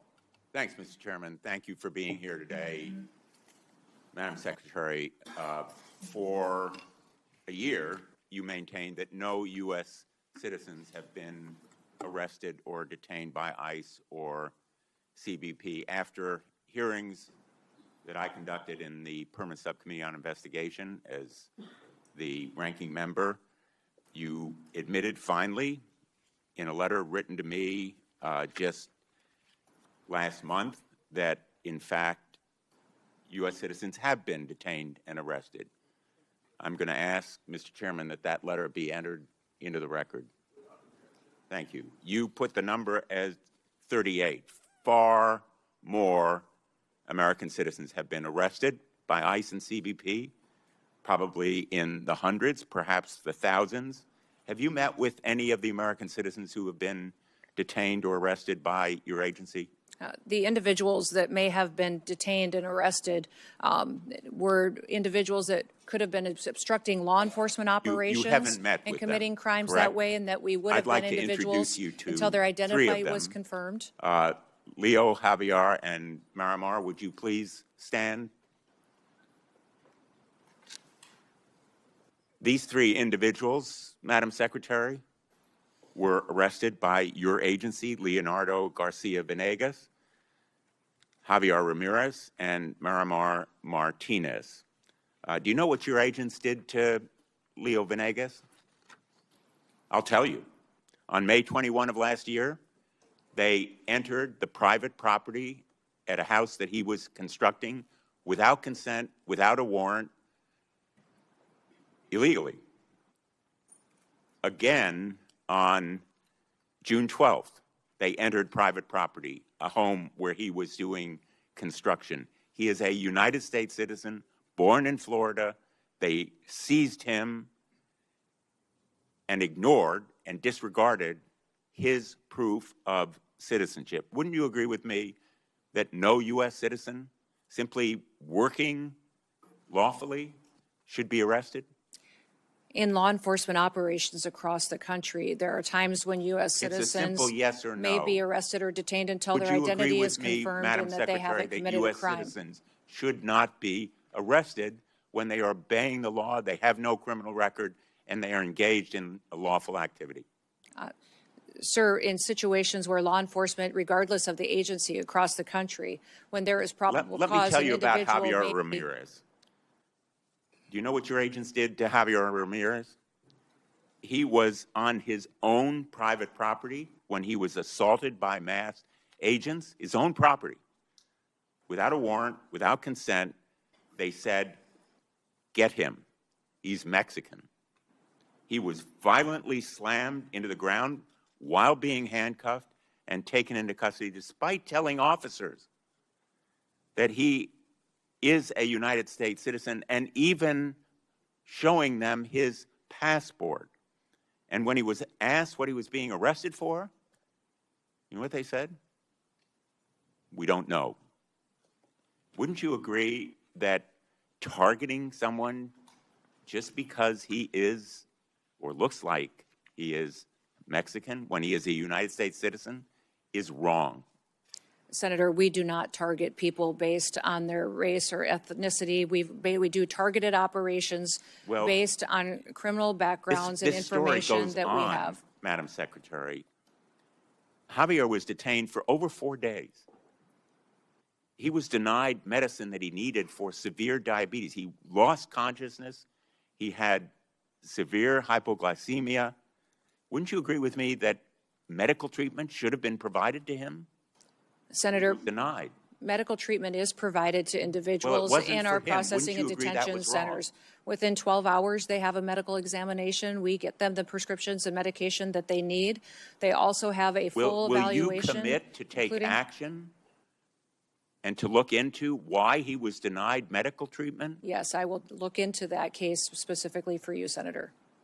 Miramar Martinez is with us today as well. She's standing right behind you.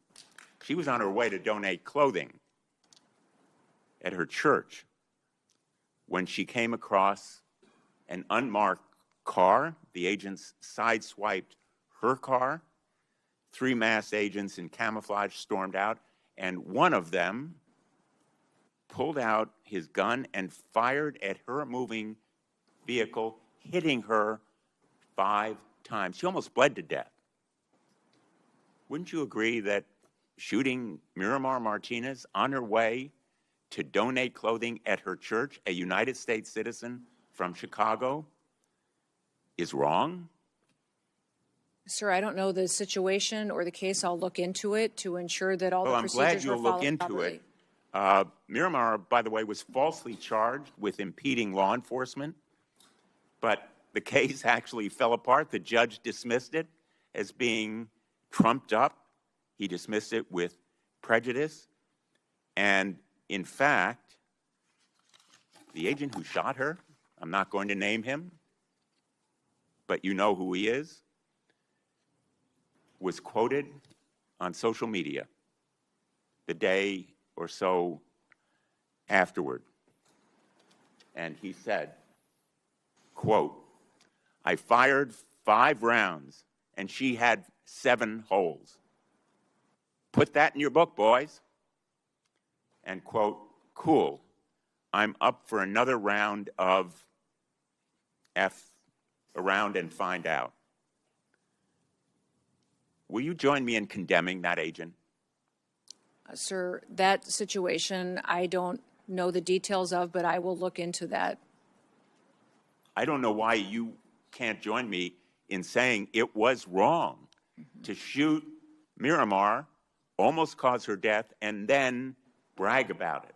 Wouldn't you agree with me that it was wrong? Well, sir, the way that you have portrayed it, it appears to be, but let me look into the case so I can speak to the specifics of it. In fact, apparently, contrary to what you just said, you actually supported the agent who shot Ms. Martinez 5 times.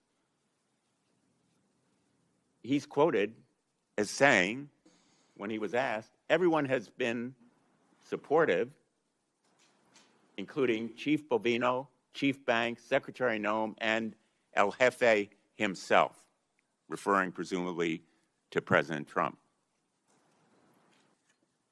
Is the agent who shot Ms. Martinez still on the job? Sir, our law enforcement officers conduct operations every day according to procedures and to training and the experience that they have. When there is something that is not done Ms. properly, Martinez still on the job carrying a gun? I don't know the details. I will find out and get that information to you. Would you agree with me that he shouldn't be on the job carrying a gun? I will look into this case and get back to you on the details. I'm not familiar with it. I think Americans would find it absolutely terrifying that that agent is still on the job carrying a gun. And the fact that you can't tell me that you will take him off? Sir, do you know who Angel Samanago is? Do you recognize that name? This is an individual that was murdered in your state by an illegal alien, of rights and trust. duct taped. The answers are It looked like it was an assassination. And I would have hoped I haven't heard you say one victim's better name answers today from illegal immigrants that are here perpetuating violence against people. Would you like to say anything to Ms. Miramar? I'd like to hear you say the name of one of our victims of illegal criminal activity and fight for one of those victims so that we can stop as many of them from being created in the future by people who should never be in this country to begin with. Illegal individuals and aliens that are in this country. Ms. Martinez were dismissed with prejudice. let me ask you about a memo that evidently was written by the acting director of ICE. This memo, have you seen it? I can't tell what it says. I see lots of memos. I see Well, this memo many a is day. by Acting Director Todd Lyons. It's been frequently referenced in the hearing that I conducted by the whistleblower who testified, Brian Schwank, as being the basis for instructing ICE agents. It specifically says that ICE agents should violate the Fourth Amendment and break into people's homes without a judicial warrant. Do you agree with it? I will look at that memo, sir. I can't read it from here, but if it's referencing administrative warrants, that is the proper legal tool that this body has given us to utilize on immigration enforcement operations. Those administrative warrants were provided and affirmed by the Supreme Court. Let me ask you one last and question. we'll continue to use those. Madam Secretary, does Corey Lewandowski have a role in approving contracts? And if so, what is that role? His role as a special government employee, special government employees work for the White House and the administration. There's thousands of them. Okay. So he does have a role. Senator Schmidt. Thank you, Mr. Chairman. Since we're having folks stand up, I would have Laken Riley stand up. I would have Kayla Hamilton stand up.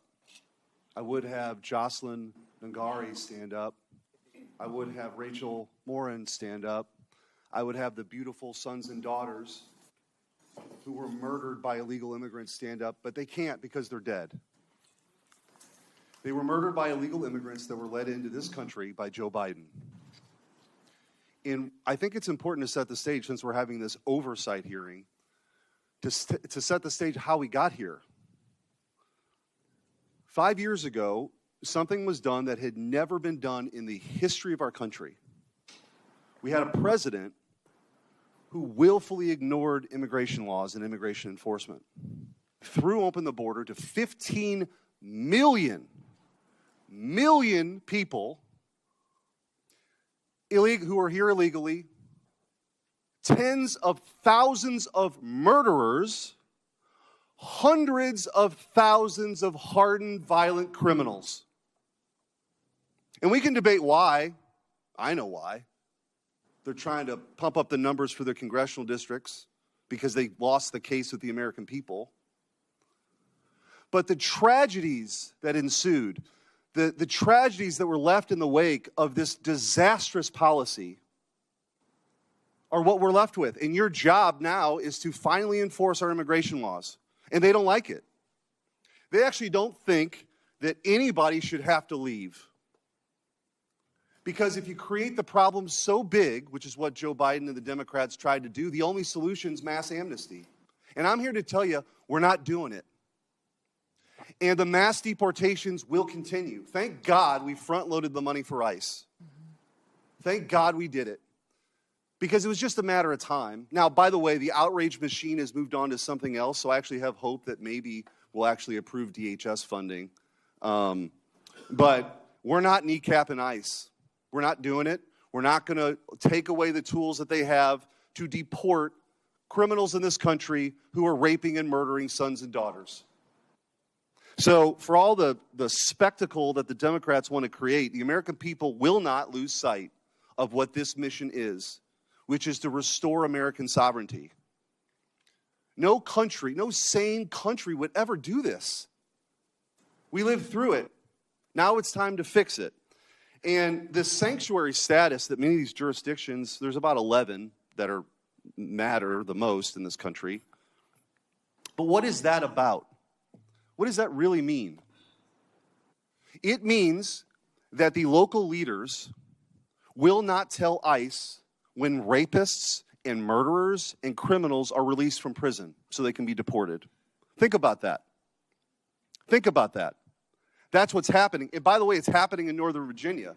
The new governor just today said that this brutal killer, Abdul Jallo, an illegal immigrant from Sierra Leone with more than 30 prior arrests, who brutally stabbed to death Stephanie Minter, a mother, an American citizen, less than 50 miles from here, she will not work with ICE. If for some reason this monster gets released, she will not let ICE know when he's being released. Think about that. That's what is happening in this country. So forgive me if I don't want to be lectured by the Democrats on this point. I would think in a different time, in a different place, that we could all actually agree that if somebody is here illegally and they're being released from prison, that we would let federal law enforcement know about it. Apparently not. And so if you want to know why we had the flashpoint in Minneapolis, it's because it's a sanctuary jurisdiction that wasn't letting anybody cooperate. It wasn't responding to 911 calls for law enforcement and encouraging people to engage in this kind of confrontation. So I just want to go through a few of these. I mentioned Abdul Jallo. Let's talk about the difference between states that actually work with ICE and states or jurisdictions that don't. This is the contrast. Cecilio Lopez Vaquez was an illegal alien from Guatemala. He was arrested by the Missouri Highway Patrol for DUI. Cecilio had previously been deported in 2006 and had an active rape warrant in Guatemala. Missouri is not a sanctuary state and turned Cecilio over to ICE. He was deported. Thank God. Hernando Garcia Morales was an illegal alien from Mexico. He was arrested multiple times in New Jersey for crimes including burglary. New Jersey is a sanctuary state, failed to notify DHS or ICE. He was released. On January 9th of this year, he threw a baseball-sized rock at a school bus, shattering a window and hospitalizing a third grader. Ariel Nunez Figueroa was an illegal alien from Mexico with an arrest warrant tied to the murder of 43 students at the Ayotzinapa Teachers College. ICE arrested him in Houston, Texas, not a sanctuary city. DHS deported him on March 6th. Christian Espinozo Sarango was an illegal alien from Ecuador, arrested in New Haven, Connecticut for sexually assaulting a minor. He was charged with multiple serious offenses. Connecticut's sanctuary laws prevented cooperation with ICE, and he was released into the community before being rearrested by ICE. Mayama Sese was an illegal alien from Liberia. She was a former rebel commander linked to war crimes, including recruiting and leading child soldiers. Despite a removal order entered in 2022, she was not taken into custody by ICE until April 19th of 2025. The previous administration refused to deport her. She has now since been deported.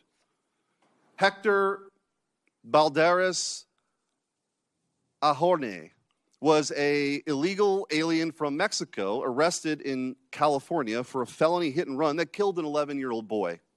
California, a sanctuary state, rejected DHS's detainer. Hector has a bond of $100,000 that could allow this guy back on the streets. We don't know. If he's released, they're not going to tell ICE. Luis Elias Santos was convicted of statutory rape in Boone County, Missouri. Missouri cooperated with ICE. ICE took him into custody on February 20th, 2026, and assuming he will be deported. Finally, Hugo Rene Hernandez Mendez was arrested in Prince George's County, Maryland, for DUI. The county did not cooperate with ICE and released him. Months later, he murdered Dakara Thompson, a 19-year-old woman. She would be alive today had Maryland cooperated with ICE. I don't know how you explain this away, but I just want to ask you, Madam Secretary, how critical is it for the operations of ICE to deport these monsters to be able to work with local leaders? Oh, it's absolutely critically important. It keeps our officers safe. It allows them to do their operation in an efficient manner to make sure that the public is safe as well. And when you talk about these sanctuary jurisdictions turning murders and rapists loose on the street, I picture every time listening to Rachel Morin's mom telling the story of how she died, how she was brutally raped and murdered, and a mother of 5 children that no longer have a mother. And that individual who raped and murdered her was released 3 different times. back out to perpetuate more crimes. And that's what I don't understand, the argument that these Democrats are making. Do we have to wait until someone who's in this country illegally creates another victim before we hold them accountable and get them out of our country? Why do we have to wait until there's more murder victims? We need it in sanctuary cities. I want to ask you real quickly, we talked about illegal immigration, the time I have left, legal immigration and the abuses we've seen. I've written to you about H-1B and OPT, and for those listening, the H-1B program was marketed as a program to bring in the best and the brightest for people, for jobs that we don't have people for. That's been patently false. What's happening is this abuse is that American citizens are being displaced by cheaper, more obedient foreign labor. The abuse has been pretty rampant. I've written to you about that. And the OPT program, which has become visa mills for universities, taking away opportunities for American students because they don't have to pay taxes on the foreign labor for at least a year if you have this visa for OPT. Anyway, there's been rampant abuse we've seen. I've written to you about this. I appreciate your response. I want to just, with the remaining time, you committed in that letter to reevaluate OPT's scope and duration. I just want to ask you, what's the timeline for that review, and will you commit to completing that reevaluation this year? Yes, we are. We're continuing to do that review now, and it will be completed here in 2026. Thank you. Thank you, Madam Secretary. Thank you. In 30 seconds, we'll take a break. I want to say law enforcement continues to face a record amount of threats in the course of their duties. This is unacceptable. As I mentioned earlier, any loss of life is a tragedy. When rare instances occur, potential misconduct is investigation, and these investigations should play out. We'll take stand at ease for a few minutes.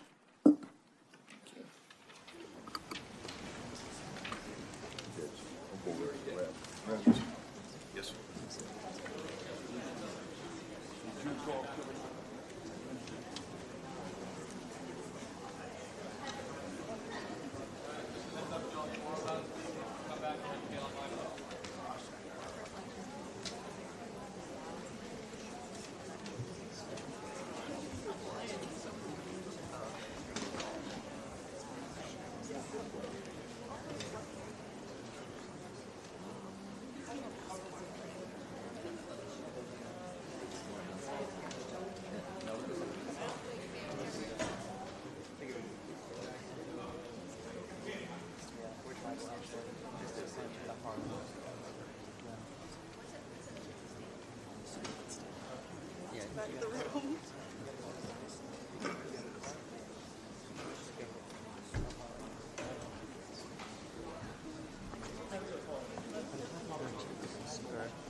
guys want to go in like 10 minutes? Yeah, unless the break is long. 20 to 12, right?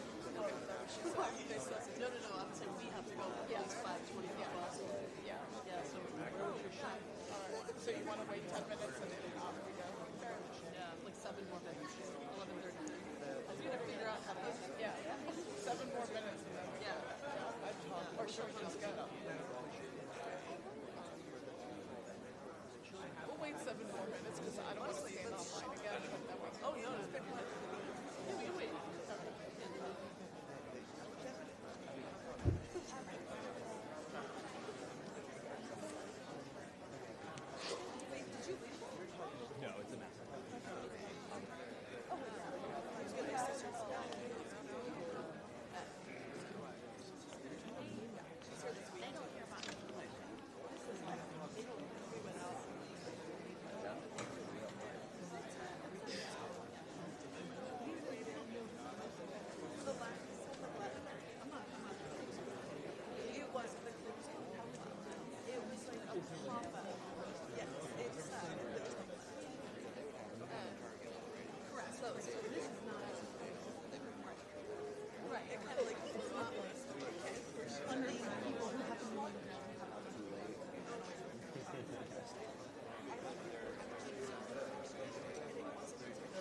secretary's just about here, and when she gets here, Senator Ronald will be the first person to question.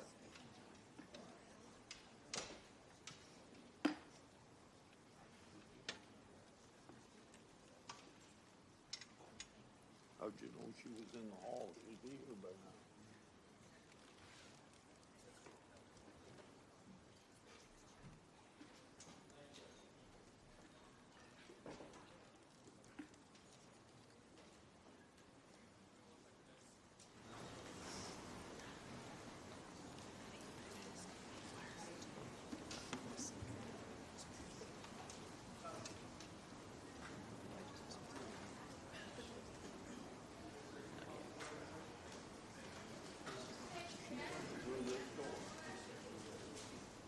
See if she's coming down the hall.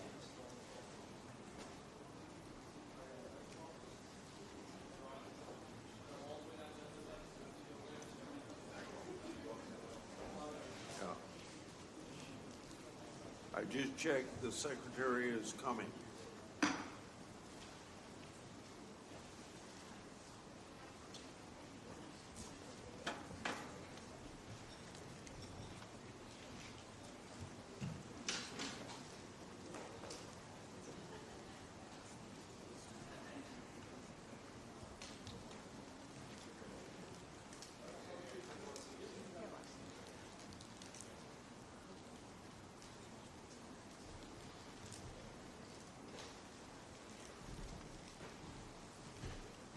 Tell me, Secretary, when you're ready. Yes, Mr. Chairman, I'm ready. Yes, sir. You're ready? I'm ready, yes. Senator Ronald? Thank you, Mr. Chairman. Over the last year, the American people have watched in horror as DHS agents have terrorized our communities. We've all seen pictures and videos of ICE agents dragging people out of their cars, shooting them with pepper balls or worse, murdering people in the streets. This is not normal, but it's what communities being targeted by ICE are forced to face every day under this regime. It is why Americans of every background across the country are up in arms and raising a hue and cry about ICE. My first question, Ms. Noem. Last August, DHS attempted to deport 600 children to Guatemala in the middle of the night. When challenged in court, the lawyer representing DHS said a request had been made by either their parent or legal guardian to justify deporting these children. A federal judge found that statement had no support. In other words, no evidence that the parents have been asked. That statement by the lawyer representing DHS was false? That was a lie? Yes or no? Ma'am, in that situation and in many others, we're working to return children back to their parents so they can be with their families. And specifically in Guatemala, we were stopped by an activist judge from returning those children to some of their family members. And we'll continue to work to reunite them so that we can keep people together. You lied. These poor Angel families behind me will never have their children again, and that's one of my motivations every day.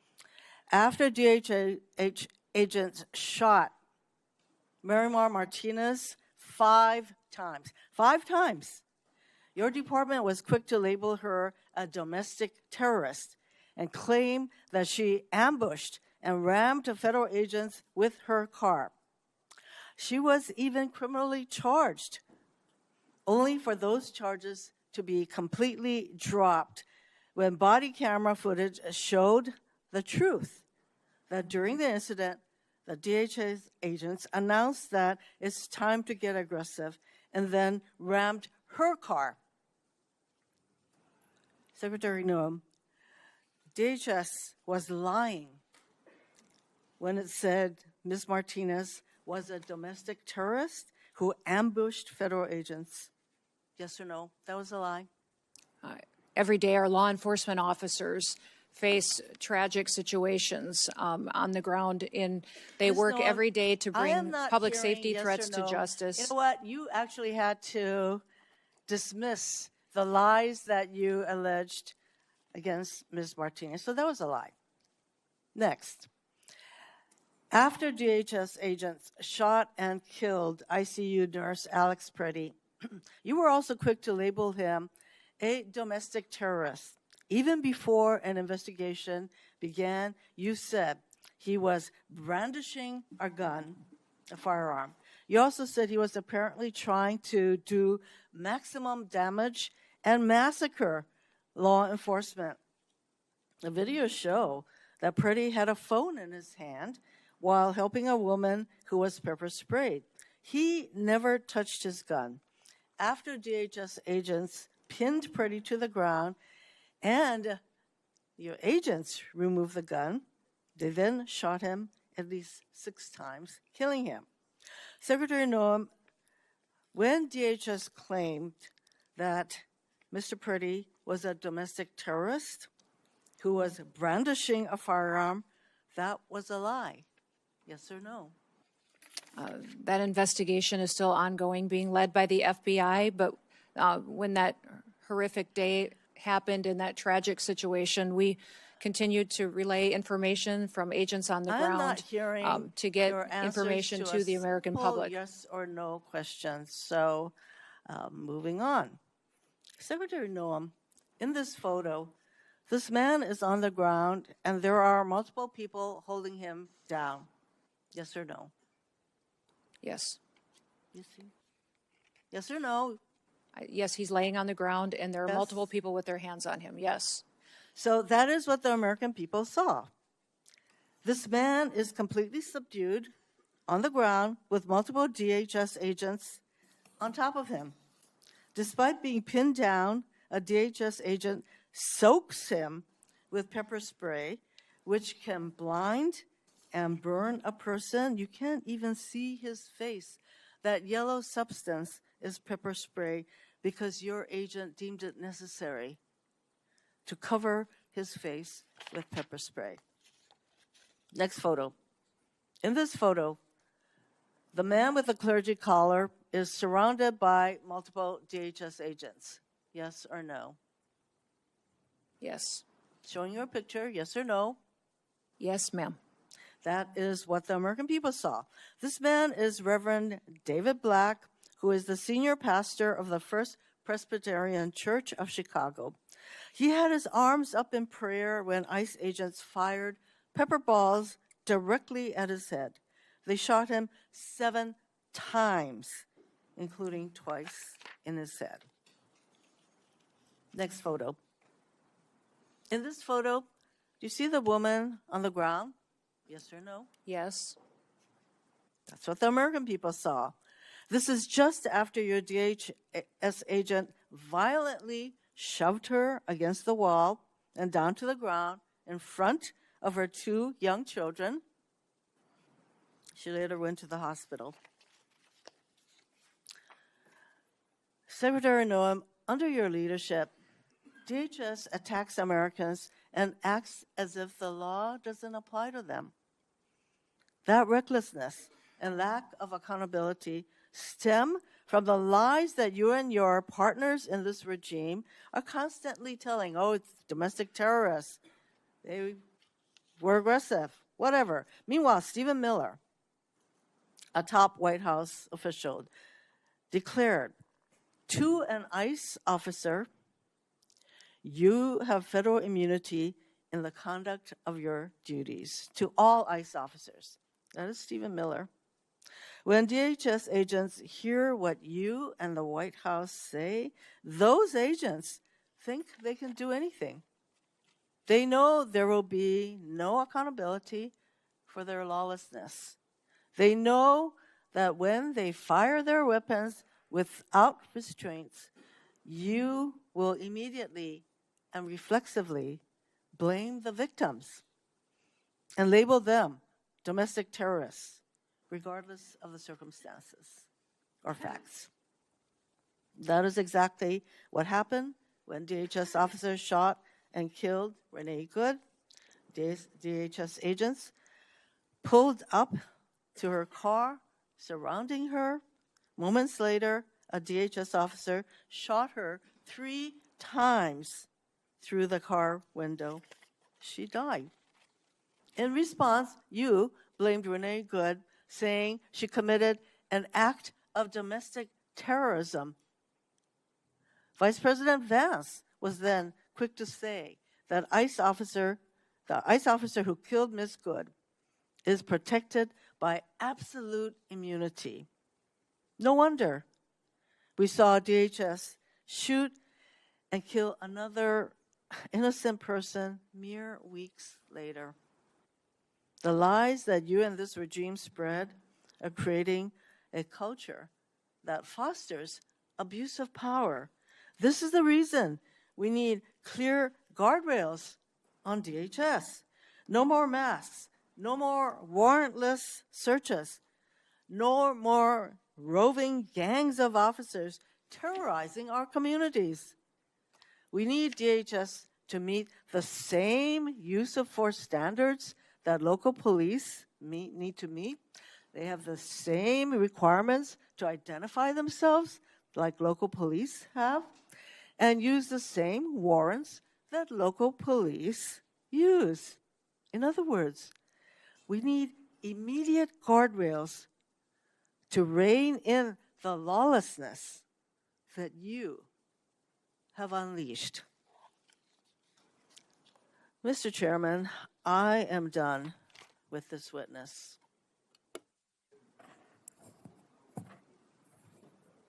Thank you, Mr. Chairman. Secretary Noem, thank you for being here. I'm really glad that a lot of my Republican colleagues talked about the disaster that Biden and Mayorkas, your predecessor, created. It was absurd. You heard the things from Senator Brett, people that came over here who themselves were traumatized by the very people who then come to this country and traumatize American citizens. You heard Senator Schmidt saying the same thing. A lot of us are very frustrated with the disaster that President Biden left behind and a failed DHS. It's why I'm angry, and it's why I've been critical of you, Secretary Noem, because we're missing an opportunity. Ladies and gentlemen, one of the reasons President Trump won a year and a half ago is because people were sick and tired of a Democratic administration's open border policy and allowing millions of people to come to this country, 1.7 million called gotaways. We don't even know where they are, but we know when you pay a premium to a cartel to get them into this country, they're bad people. Now, why have I been critical of Secretary Noem? Because I don't think we're focusing on, we have limited resources. ICE can't be everywhere at once. There's very few people in Capitol Hill that support law enforcement more than me, including the sworn ICE officers. In fact, I've just been told, fortunately, in about a week and a half, we're going to get a plaque on the wall over the Capitol, thanking the Capitol police officers and all the agencies that responded on January 6th. All those thugs have actually been pardoned, and yet we haven't thanked the Capitol police officers for their work here. So when I say I'm unapologetically pro-law enforcement, you can count in every single sworn officer in Homeland Security. So why am I disappointed with Secretary Noem? Because we're not going after enough people who did this damage at the expense of running numbers that Stephen Miller wants out of the White House. We just want numbers. We want 1,000 a day, 6,000 a day, 9,000 a day, because numbers matter, right? No, they don't matter. Quality matters, not quantity, quality. And what we've seen is a disaster. Under your leadership, Ms. Noem, a disaster. What we've seen is innocent people getting detained that turn out are American citizens. I could talk about the culture that's been created here with Stephen Miller aiding and abetting. I heard first reports that he was the one that said it was a domestic terrorist situation where 2 people lost their lives in Minneapolis. I've heard that report. Maybe you can refute it. I don't know that we'll have time for you to respond because I'm giving you a performance evaluation here. I'm not looking for a response. And I'm saying, Ms. Noem, that time after time after time I've been disappointed. But before I get back to looking at the vicious people that did this damage to these families, I want to talk a minute about FEMA. You have a policy right now that anything over $100,000 has to go through your desk for approval. I asked my staff, because I'm a management consultant, I don't try to do cheap shots in here, but the facts do not lie. This is your administration for FEMA response. This is President Trump's first administration. Which one would you like to have? If you're a state that has a $60 billion disaster, your biggest disaster in South Dakota that I can tell that when you were an elected official was about $500 million. So 1/100th of this single storm where thousands of people are hurting in North Carolina and you're just barely catching up. This is what competent FEMA leadership looks like. This is what incompetent FEMA leadership looks like. And people are hurting in Western North Carolina from the most significant storm they've ever experienced. This is what we need more of. I'm convinced you can't do it. If you're requesting a review of $100,000 and up, then it begs the question, why? Why would you be involved in that? Why would that be a policy? And in a minute, I'll ask about some people that are involved, some special government employees. Why are they involved in it? Thank you. Senator, no, that $100,000 only had to do. And I will hold the clock until I finish. Okay. The bottom line is, I've done the analysis, and you can say whatever you want to. I've worked with a Democrat governor. I've worked with a Republican governor. I've worked with fiscal research. We have people contacting my office now to get the information to better understand the failure of this department. You failed at FEMA, and in fact, if I get to it, actually, why don't I cover this right now? The Homeland Security Act of 2002 expressly prohibits the Secretary of Homeland Security from restricting or diverting FEMA resources from the agency's mission. Based on your disaster response, the chart that I just showed you, I have reason to believe that you're violating the law, either knowingly or unknowingly. So I'll be asking and getting a submission to the record, submitting a question for the record, what the total amount of FEMA reimbursements are currently being held by DHS, awaiting for final approval. Held by DHS, awaiting for final approval for an agency that you should not be obstructing the disbursement on. I'm going to give you time to answer to it under penalty of perjury so that we can get it right. Now, going back to Minneapolis, why can't we just say we made a mistake? I will ask you one question, if you can just give me a quick response. Who does Tom Homan work for? You or the president? The president. Okay. Why is that? Because I believe the president recognized that you weren't getting it done in Minneapolis, and you're putting us further away from pointing to this. We're beginning to get the American people to think that deporting people is wrong. It's the exact opposite. The way you're going about deporting them is wrong. The fact that you can't admit to a mistake, which looks like under investigation, is going to prove that Ms. Good and Mr. Pretti probably should not have been shot in the face and in the back. Law enforcement needs to learn from that. You don't protect them by not looking after the facts. Not only should the FBI be investigating it, but every single law enforcement agency in that jurisdiction should be invited to it, so our law enforcement officers do not have this pall cast upon them. One of the reasons why ICE officers are having threats, and damn the people that threaten ICE officers, because so many of them are doing a good job, is because you've cast a pall on them by acting like we should investigate things differently. Officer-involved shootings have a formula that we should go through every time. And we're not going through that formula. As a matter of fact, in Ms. Good's case, I think that they were even saying that maybe there wasn't even a need to do it in the DOJ. I hope that that's changed. But I'm telling you, it was a civil rights review. I saw your frown. You can correct me if I'm wrong. But originally, Blanche said there wouldn't be an investigation.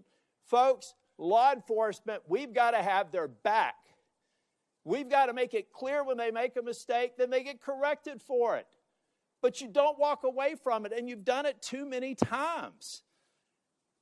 Now, Secretary, I read your book last week.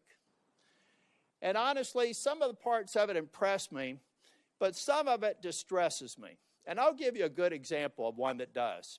The passage where you talk about killing a dog that was 14 months old. I train dogs, all right? And you are a farmer. You should know better. You should know that if you're going out to a hunting lodge and you're putting pheasants out and you're putting dogs out, you don't take a puppy out there. A 14-month-old dog is basically a teenager in dog years.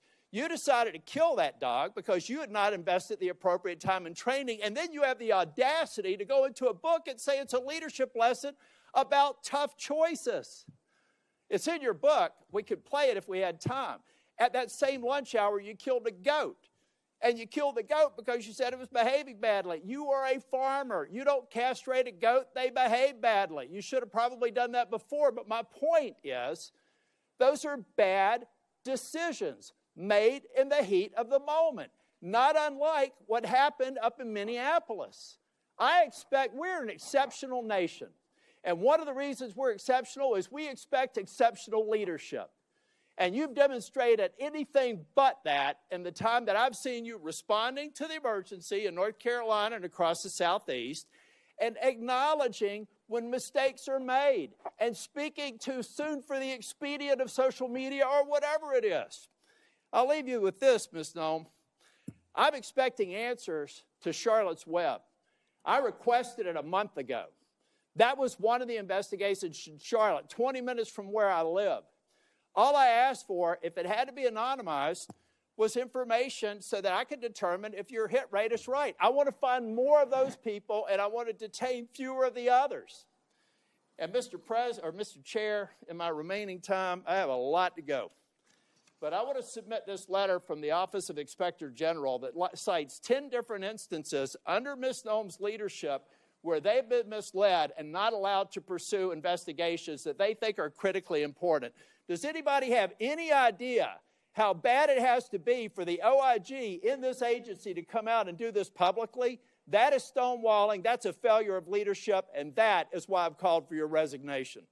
And if I don't get an answer to these questions, I don't want an applause. Please don't do that for me. If I don't get an answer to these questions, if I don't get an answer that you've had a month to respond to, and the remaining ones, as of today, I'll be informing leadership that I'm putting a hold on any en-bloc nominations until I get a response. And in 2 weeks, if I don't get a response, I'm going to deny quorum and markup in as many committees as I can until I get a response. Thank you, Mr. Chair. Okay. Now it's Senator Booker's turn. Thank you, Mr. Chairman. Secretary Noem, you're in charge of your agency. The buck stops with you, correct? I'm in charge of my agency, what? The buck stops with you, Yes, correct. And you had to swear an oath to the Constitution before you took this job, right? Correct. So one of the most sacrosanct ideals of our nation, enshrined in our Constitution, is freedom, is liberty. Mm-hmm. It is an idea that the government has a very high standard should they take away liberty and freedom from an American citizen. How many U.S. citizens has DHS detained as of last October? Senator, if you're talking about detained and arrested, is that those that have been violating and obstructing our law enforcement operations? Is that what you're referencing? Because it could be hundreds and hundreds. We have faced violent riots across the country, you are specifically in Portland and in Minneapolis. The only people you've detained are committing crimes, but you and I both know that's not true. No, I haven't said that. I didn't so say then that. how I asked many which ones you were people referencing. Have you detained? I can't give you an accurate number because we've literally detained and arrested many for those obstruction of law enforcement operations, and so also public others records, that had probable let me tell cause, you what my staff researched. and then released May I yes. continue? Public records are showing that over 170 incidents of your agency unlawfully taking away the liberties and freedoms of American citizens. This includes 20 children, 20 American kids that your agency detained. How long can your agency detain an American citizen? We don't detain children and separate them from their parents. Those parents have chosen You're telling me to under keep their oath child right now. with Hold on. them. I just want to be clear. You're telling me under oath right now that your agency has not detained American children. Those parents have chosen to keep their children with them. We don't separate families like the Biden administration did. Let me continue. We keep them together, and parents have the option on if they want their child with them or not with them. How long do detentions last when you detain an American citizen? How long do they last? We don't detain American citizens, and if there's probable cause. Let me give you, because you are not speaking truthfully under oath. Isaiah Pena Salcedo, a U.S. citizen living in California, was detained more than 70 hours, almost 3 days, even after he showed ICE agents his passport. My colleague, Senator Blumenthal, gave you example after example. He brought people here who had something else we Americans consider sacrosanct, our home, our property. Your masked agents jumping out of unmarked cars have broken into, considerable property damage occurring, into American citizens' homes. Case after case of this, and you sit here before me and claim the buck stops with you, but you don't even know the names of these individuals. I ran New Jersey's largest municipal police department. When my officers engaged in misconduct, you can be damn well sure I knew about it and I investigated it. And yet you have situations where your officers are violating the sanctity of people's homes, arresting and detaining them and holding their children. And you're acting as if you don't know about it and saying that under oath.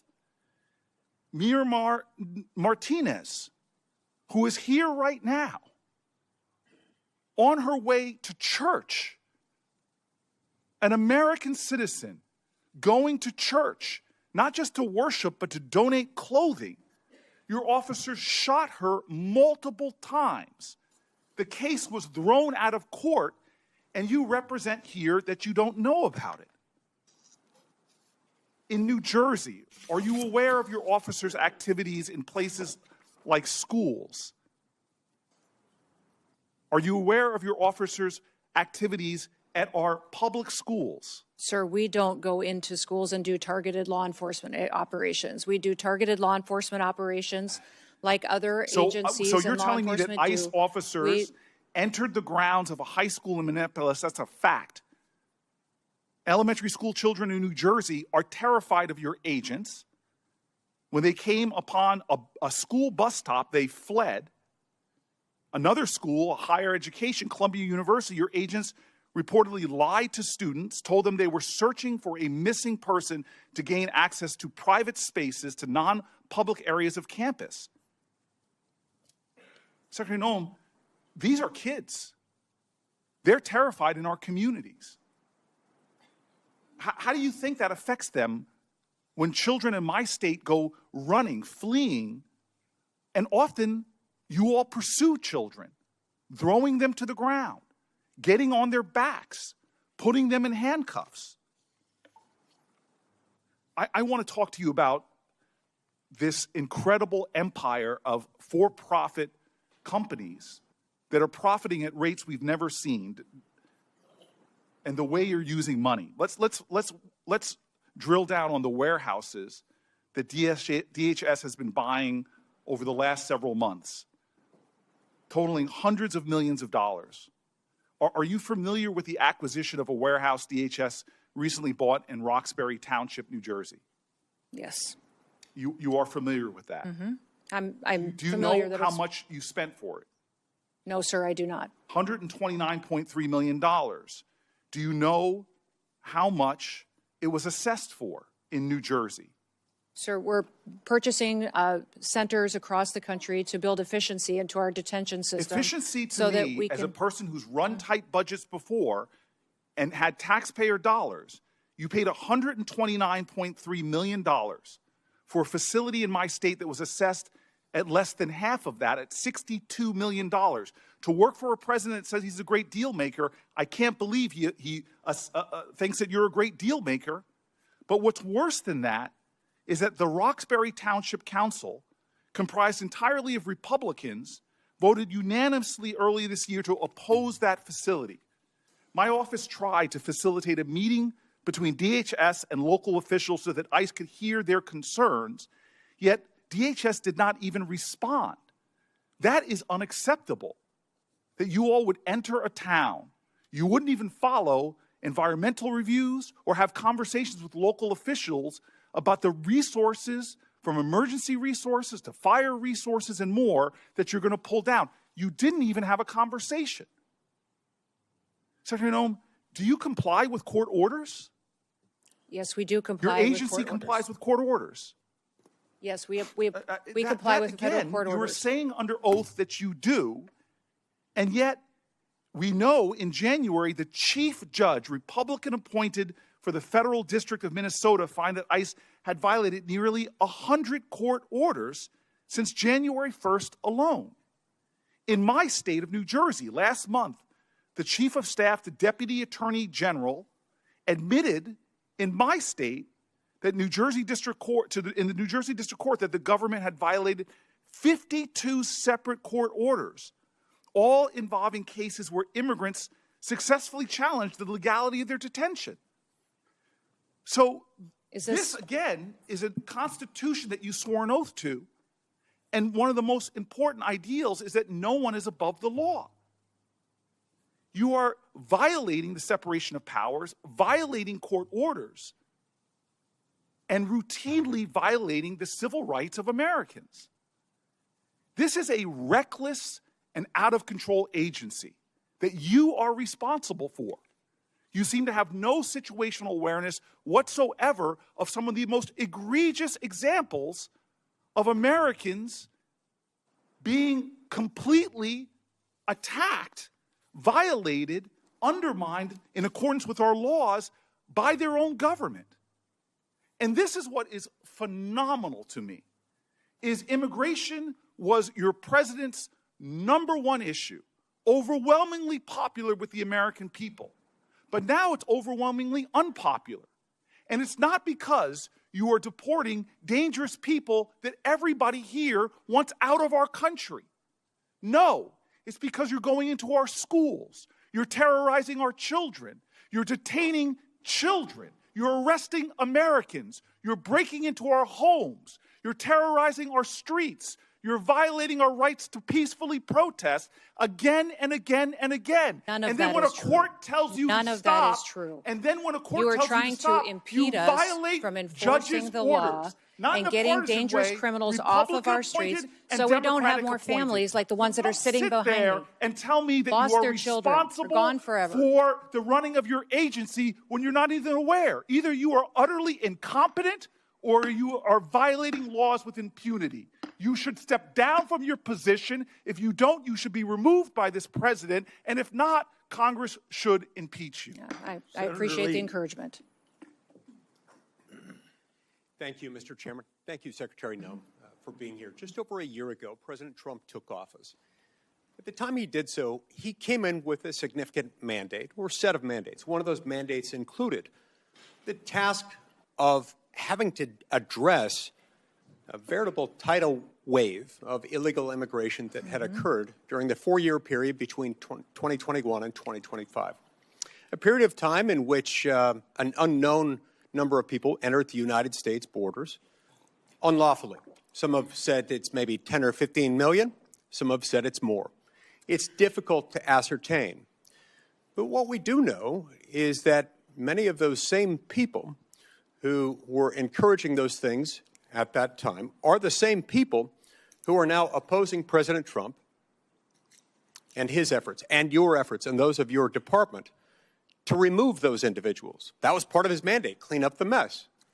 Now, under ordinary circumstances, I would think that when there are laws of the United States that have been broken, most or all members of this body, if asked, should those who have violated the law in coming to our country be returned to their own countries? I would think we'd all be able to raise our hands in support of that.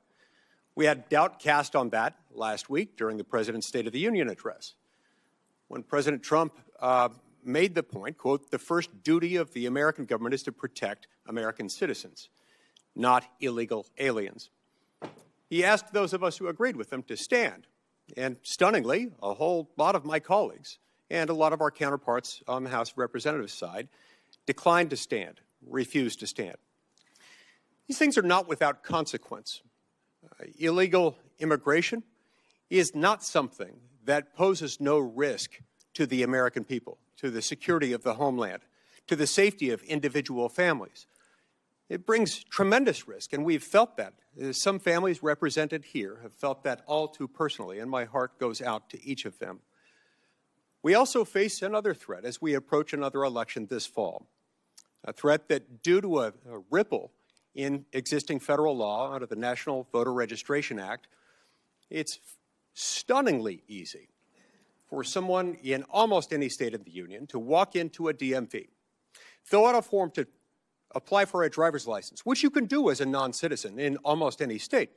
And by merely checking a box and signing your name, you can register to vote, including to vote in a federal election, even though existing law prohibits anyone who is not a citizen from voting in a U.S. federal election.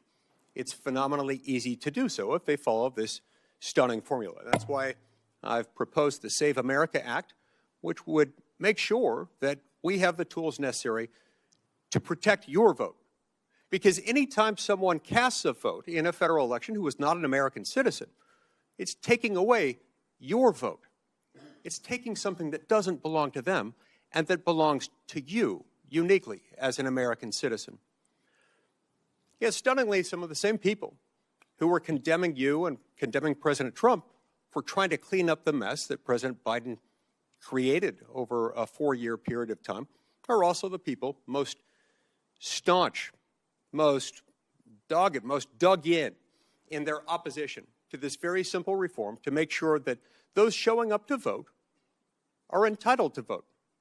You know, you have to show your credentials in all sorts of circumstances, when boarding a plane, when applying for Social Security benefits, applying for a passport, when starting any new job for a new employer. You have to prove your identity, who you are, and that you're entitled to do that thing. You've got to demonstrate that you are entitled to do the thing that you're going to do. But it's not just government that requires these. When you pick up a prescription at a pharmacy, when you go to the doctor, when you're admitted to a hospital, when you board an airplane, when you pick up airplane tickets, when you go to the Super Bowl, the Emmys, the Grammys, the Oscars, or even the Democratic National Convention, where, yes, photo ID and credentials are required or you can't get in. You see, because the Democratic National Convention understands that when people participate at that event who are not entitled to, they're taking something from someone else who does have that right, and that is wrong. Meanwhile, many of those same individuals who publicly cheered and advocated for President Biden as he was distorting various immigration laws, including the use of immigration parole, which requires an individualized determination in order to admit somebody into this country. President Biden used it categorically to bring in millions of people.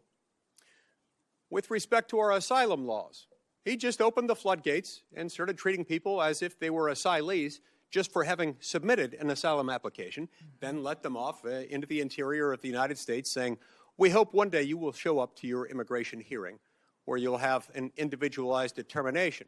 And by the way, that immigration hearing might be many years or even decades into the future. So the same people who were applauding that are now condemning you and condemning President Trump for just trying to enforce the law. And those very same people today want your department, the entirety of it, to remain shut down, to remain defunded. Secretary Noem, tell me how that is affecting your operations within the department. Either your operations, your ability to protect the American homeland from those who have come here illegally or otherwise. How is that harming the families of those who work in your department? How is that harming the American people and undermining their safety?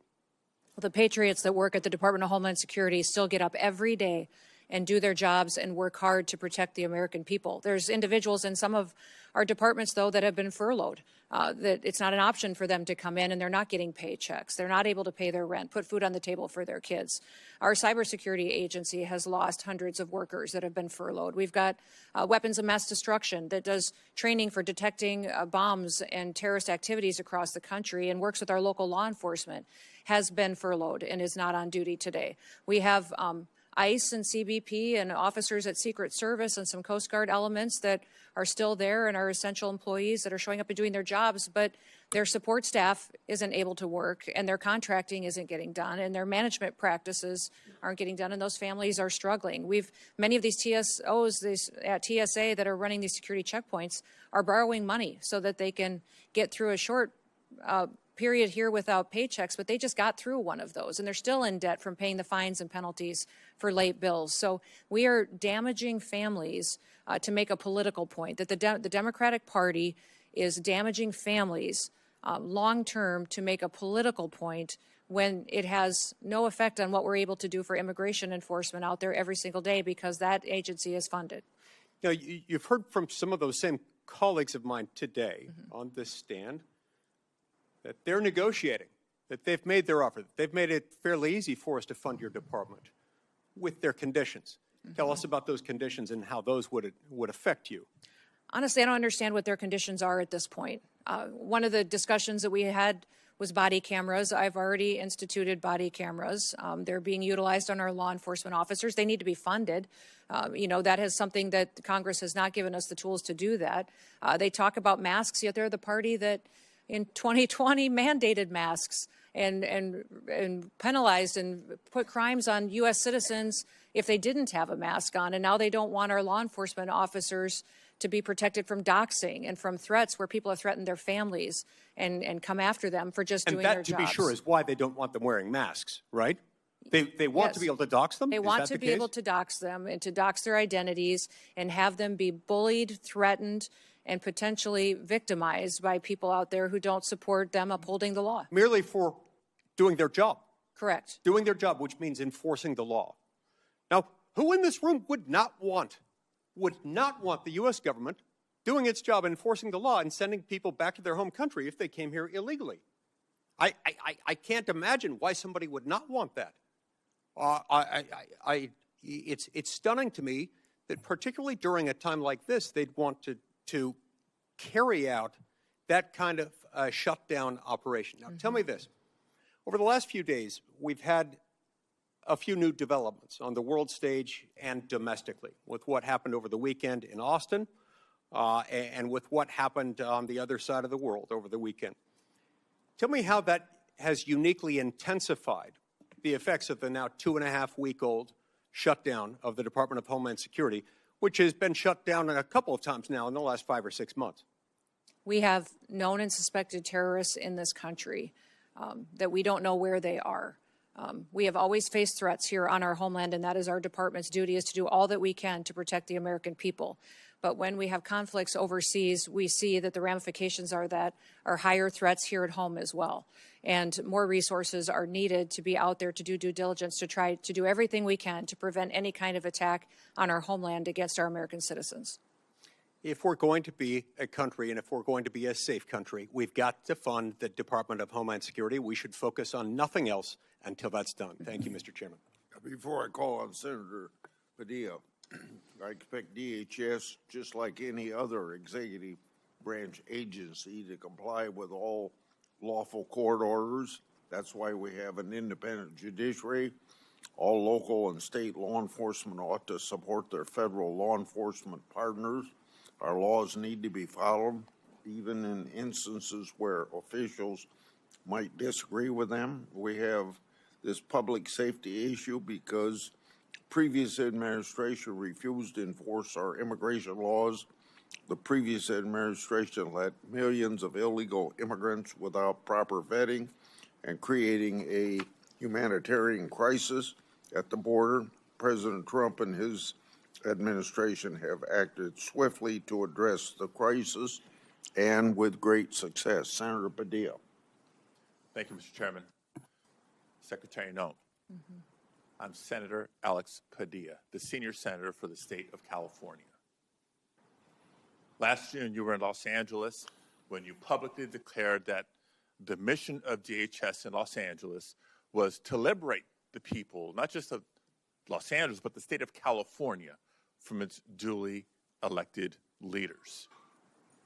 The National Guard that was federalized and deployed into Los Angeles to assist DHS in this mission, that whole deployment was deemed unlawful, as I'm sure you are aware.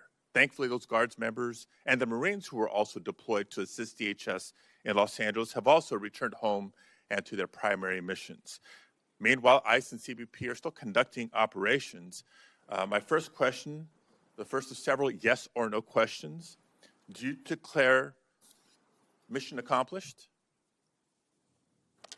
Senator Padilla, our mission is not accomplished until we get every single illegal criminal out of this country and protect American citizens, until we protect all of our children and these families behind me don't ever have to go through what they had to go through. I'm trying to ask a question here. Thank you. Trump advisor Steve Bannon, among others close to President Trump, has called for ICE agents to, quote, surround the polls, unquote.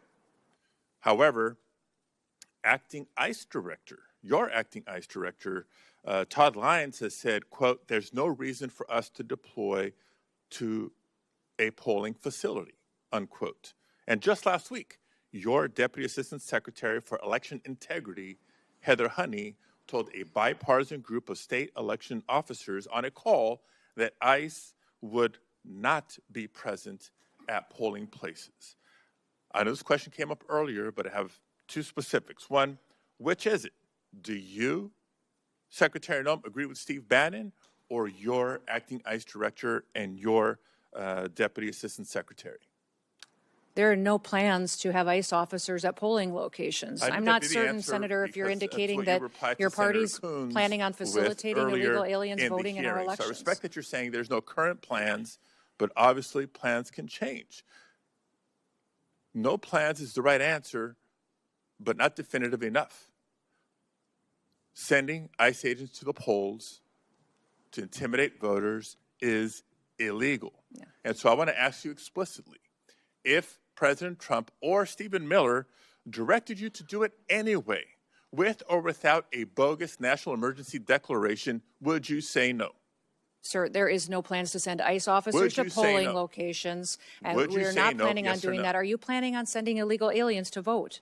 No, is that that's what already you're planning illegal to do? And extremely rare. But people have done it in the past. It's amazing, and Mr. that's Chairman, what, that we even are have to ask these questions, because just a couple of weeks ago, Secretary Noem, when you visited Arizona, claimed that DHS has authority over certain aspects of elections. So enlighten me here. What statutory authority are you referring to?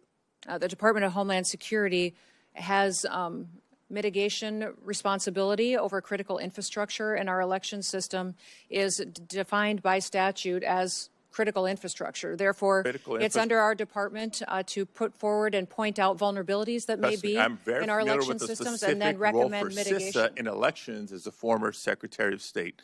Third area that I wanted to ask. Know that states run elections. We just point out vulnerabilities that may exist Mr. Chairman, and offer mitigation. Here.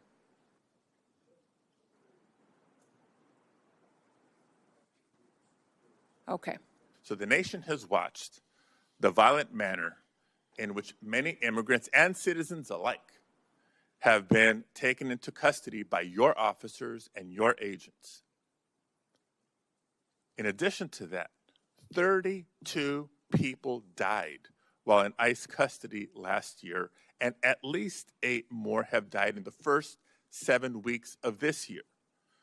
The numbers are a big increase from prior years. Secretary Noem, yes or no, do you care enough about the human rights of the men, women, and children in your custody to improve the conditions as required by the courts? Yes, absolutely. We adhere to our federal detention standards, which are higher than virtually all state and local detention standards. We provide medical care to all of our detainees, 3 nutritious meals a day. We take care of them. We keep families together. I appreciate the we response, continue to do that. You talk about when we have unfortunate situations where individuals have passed away. I believe my own eyes when I saw firsthand the poor conditions in which people were treated when I visited the detention center in California City. Now, Mr. Chairman, I'd like to enter into the record reports from California-based and national non-governmental organizations, as well as the California Attorney General's Office, about the deplorable conditions at the California City Detention Facility and a recent court order requiring DHS to address these conditions. If I may, without... Thank you very much. Now, maintaining basic standards should not require court orders. The deplorable conditions at facilities across the country are the result of Secretary Noem's failed leadership. Now, since the beginning of the administration, federal judges have found DHS not in compliance with judicial directives on a number of immigration matters. The administration has lost in court on immigration cases more than 4,500 times since October alone, with judges across the country finding that DHS is detaining immigrants unlawfully. And judges appointed by both Republicans and Democrats across the country have threatened to hold the administration in contempt for failure to comply with court orders. This, too, is a result of Secretary Noem's failed leadership.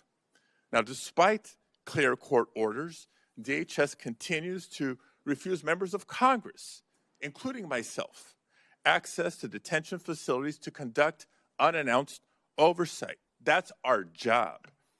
This is yet another court order that DHS refuses to comply with, and another example of Secretary Noem's failed leadership. Meanwhile, the Department of Homeland Security has cut support and collaboration with state and local elections officials on election security. Secretary Noem has cut staff at CISA by a third. You've proposed cutting $500 million from the CISA budget. You talk about critical infrastructure, I know it well. And this is after having transferred $144 million from CISA to ICE last year for immigration enforcement. All this at a time when our country is more vulnerable to cyber attacks than ever. Another example of Kristi Noem's failed leadership. And now the department's also playing political games with the distribution of disaster aid, another sign of failed leadership. And on the topic of immigration enforcement, despite the DHS database that supposedly showcases the worst of the worst, a DHS spokesperson recently admitted that the database was full of inaccurate information. What we know is true, based on DHS's own data, is that less than 14% of those arrested by ICE and CBP have previously been charged with or convicted of violent crimes. Lies have become the pattern or practice of Kristi Noem's DHS. In the fall of last year, Secretary Noem asserted that no American citizens have been arrested or detained, despite more than 170 verified reports to the contrary. During a House Homeland Security Committee oversight hearing recently, Secretary Noem claimed that DHS had not deported veterans, not under this administration. And seconds later, Representative Magaziner presented via a video call Se-Jun Park, a veteran who earned a Purple Heart, but was deported by Secretary Noem's DHS. And so it comes as no surprise that not just the Secretary directly, but her representatives within the department have repeatedly lied to the American people about how the officers and agents under her charge have beaten, tased, shot at, and killed. Secretary Noem, before you even knew the facts or even allowed for a credible investigation to be conducted, you called Renee Good and Alex Pretti domestic terrorists for exercising their First Amendment rights. And just last week, DHS lied yet again about abandoning a Rohingya refugee, a nearly blind man who couldn't speak or understand English, in the parking lot of a closed coffee shop, only for him to die in the freezing streets of Buffalo. These are not accusations, colleagues. I submit for the record reports, declarations, other documents confirming these lies. For all these reasons and more, Secretary Noem, you should resign, or the president should fire you, or the House should vote to impeach. Did you want those put in the record? Without objection. Secretary Noem, in a couple minutes, if you want to respond. If you don't want to, I'll go to Senator Moody. I just wish that Senator Padilla would have used his time to talk about Kate Steinle or other families that lost loved ones that aren't here anymore because of violent, illegal criminals that are in this country that we are charged with removing to protect American citizens. He didn't use any of his time to talk about victims that have been perpetuated by Joe Biden's invasion over the southern border. He didn't talk about the 1.7 billion lives that were saved by the amount of drugs that we've stopped in the last year from coming into our country and killing Americans and many other people. He didn't talk about the fact that we have the lowest murder rate in the last 125 years because of President Trump and the work that he has done to keep Americans safe. He didn't talk about the fact that American citizens should be the priority in this country because they're American citizens. I know he's very concerned about illegal aliens, but my job as a Secretary of Homeland Security is to get up every day and to put American citizens first and keep them safe here in the Homeland. And I'll continue to defend the Homeland every moment of every day that I get the chance and that I'm blessed to. Thank you. Senator Moody. Thank you, Mr. Chairman, and thank you, Secretary, for being here today. I know it's been a long morning, and certainly we appreciate you being here to answer some really tough questions. But I think questions that are important to have for the American people to know what their government is doing and how it's placing their interests first, finally, and caring about the sovereignty and safety and security and stability of this country. And I know President Trump came in on day one and said, we're taking this back.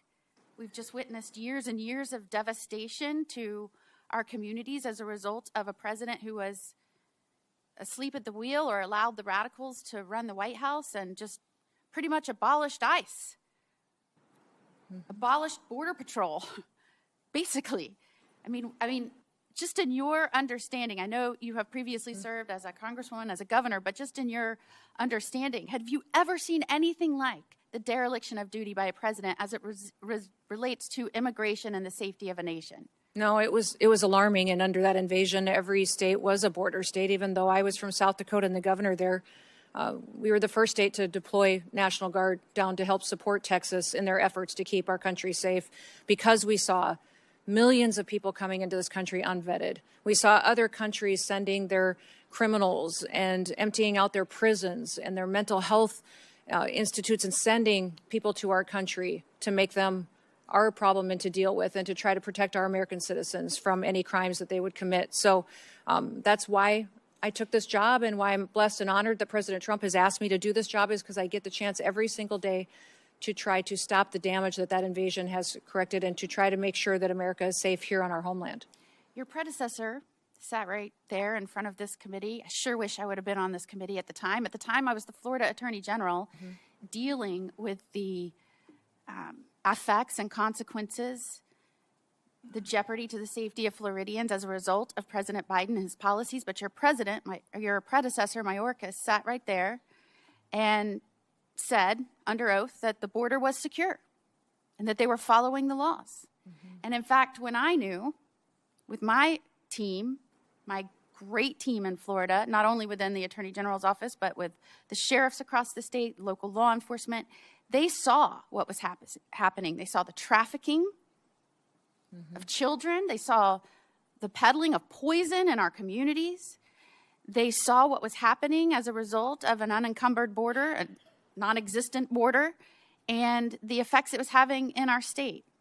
I saw that firsthand. In fact, President Biden came in, and in his policies, and I think it's really important that we put this in perspective, because we have some families here today with us that have lost loved ones. And I appreciate you being here. Thank you so much for reminding us of the duty that we owe the American people to protect them through our policies, and not just adopting good policies like here in the Congress, but making sure they are faithfully executed and enforced by the executive branch, which is what the Constitution requires of our president. And so I appreciate you being here and reminding us all of the solemn responsibility and duties that we owe you. And we owe every American out there that's trusted us with these roles. President Biden came in and upended precedent of Democratic and Republican presidents. And that precedent was to deport those here illegally that had committed felony crimes, from trafficking to violent crimes to other types of crimes where they would have been deported. They stopped doing that. They reversed that policy. We also saw policies at the border that required more and more people to be pushed in. I would say, and I said many times, they are requiring a certain number of people every day to be pushed in, quotas, and they were demanding that they process faster, faster, faster, faster until vetting was practically non-existent. Do you remember that? Yes. Do you remember that anywhere between 11 million and the 20 million people that came in, we were talking about the fact that encountered people were on the terrorist watch list, had been murderers, had been rapists, had been drug traffickers. We had encountered those people that were trying to come in. But can you acknowledge and do you remember that there were many gotaways, millions, that we have no idea their background? We have no idea why they didn't walk up and go to the welcoming committee, which was what President Biden rolled out. We don't know their backgrounds, and we don't know where they are today. Is that correct? Yes, and because the Biden administration pulled Border Patrol agents off the border and used them to process people and to feed people and to move paperwork, great chunks of our border had no surveillance at all.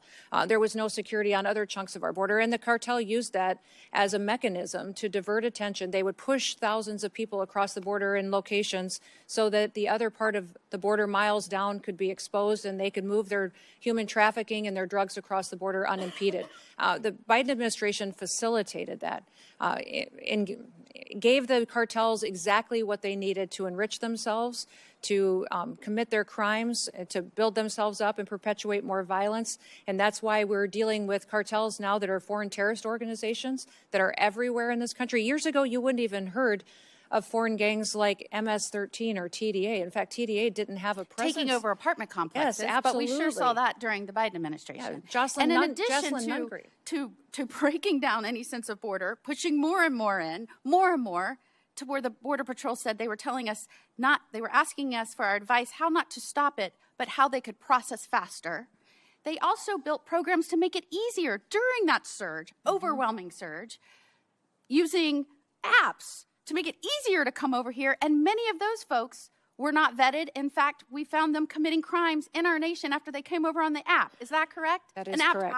I alleged was illegal and couldn't be done. But yet they pushed forward, even though we were experiencing a historic surge and influx at our border. Is that correct? That is correct, yes. In fact, some Democratic states even had to declare an emergency based on Biden's policies and what was going on, right? That is correct. And they declared an emergency and they demanded more money from the administration because they couldn't keep pace with the emergency that the Democratic President Biden and his radical handlers created. Correct. And at the same time as Florida Attorney General, I got calls from around my state that drug traffickers that were prosecuted here that were not American citizens, but they were incarcerated in federal prisons. So I want to underscore this. The only reason they're in America is because they were drug traffickers. They were not American citizens. We brought them here. We prosecuted them here. And they were serving an incarcerative portion of their sentence. And after that, instead of deporting them back to their country after they did that, they were pushing them back into the communities where they were prosecuted, even though they weren't citizens. Is that correct? That is correct. And did you know that during that time period, when I pressed for information on who they were and where they were going and where they were being pushed, do you know that they stymied our efforts and would not give us that information? Would you say that what you are faced with as a secretary is unlike any successor has had to deal with in terms of cleaning up a dangerous, threatening situation created by their predecessor? Yes, absolutely. And it's not just the illegal immigration situation. It's the crime. It's the amount of individuals in this country that wish to do us harm that they let in, the amount of known and suspected terrorists that we know are here that we need to find and remove before they perpetuate harm on this country, to the neglect at FEMA, the politicization of FEMA, how they only did disaster response to individuals who aligned with the Democratic Party and their ideals and ignored other families who were suffering and had lost everything. What we saw as far as not investing in Secret Service and TSA and intelligence and analysis. And then CISA was manipulated and censoring people's First Amendment rights. It was deciding what was misinformation and disinformation and trying to manipulate election outcomes, and that has been fixed. So under the 23 agencies. How important is it in Florida, I was so proud of my state. When we had an administration that came in and said, we're going to put the American interest safety first again. And it was so clear who supports that at the State of the Union. Yep. Every one of the counties, 67 counties in my state, signed up and said, we will help you. We will enter in agreements with you. We will help you track these people down that should not be here, that have committed crimes. We will work with you. I, as a senator, said, let's get you money to help reimburse them for those efforts. Does that make a difference? And did you see a difference in the way you engaged with states and the stability and safety of all involved when you didn't have people working with you hand in hand? Oh, absolutely. And we're thrilled. We have over 1,400 law enforcement agreements through the 287G program at the state and local level that have partnered with us to do operations to address public safety threats and to get them out of communities. And those individuals that are local law enforcement are critical partners in the success and safety of the American people. And I would just ask for you to keep engaging with those sheriffs of the local communities, asking how they think best to safely do these operations. I think Just spent yesterday with all of our sheriffs, with all 4 associations and hundreds of sheriffs, thanking them for the work they do. Thank you for being here. Senator Schiff. Thank you, Mr. Chairman. And thank you to the families who are here who have lost loved ones, both who lost loved ones to violence perpetrated by immigrants, but also to those who have been seriously injured by ICE agents, and to those watching who have had family members killed by ICE agents. Madam Secretary, I want to ask you about one of the first claims you made in the immediate aftermath of the shooting of Renee Good and Alex Pretti. You accused them both, I think, within hours of engaging in domestic terrorism. You've testified earlier that you did so based on preliminary field reports. Who told you that these 2 victims were engaged in domestic terrorism? Where did you get that information from? I've said before, and will repeat again for you, Senator, that those reports were coming from on-the-ground agents that were there. It was a chaotic scene. So you spoke to agents on the ground who told you they were domestic terrorism? Yes. Domestic terrorists? My team was working with me, talking to those agents on the ground to relay as much information as possible that we could to the American people. Your team told you that people in Minneapolis said they were domestic terrorists. Did they tell you whether they had any basis for that claim within either minutes or hours of the shooting of Alex Pretti and Renee Good? Sir, if you look back at the day of January 24th, there was a press conference earlier in the day, and then I held one hours later. So I'm asking and we were also I'm talking, asking you, did you determine whether there was any basis for the sensational claim, a claim that proved to be utterly false, that these 2 victims were engaged in domestic terrorism?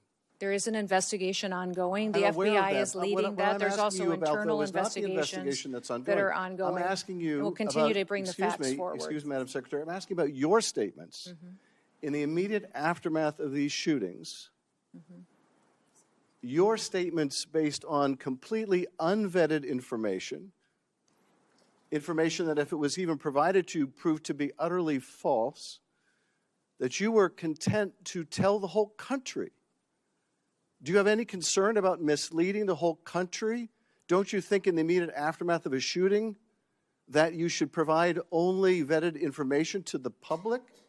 How do you imagine you're going to gain the trust of the American people if you're pushing out false information about the shooting of American citizens?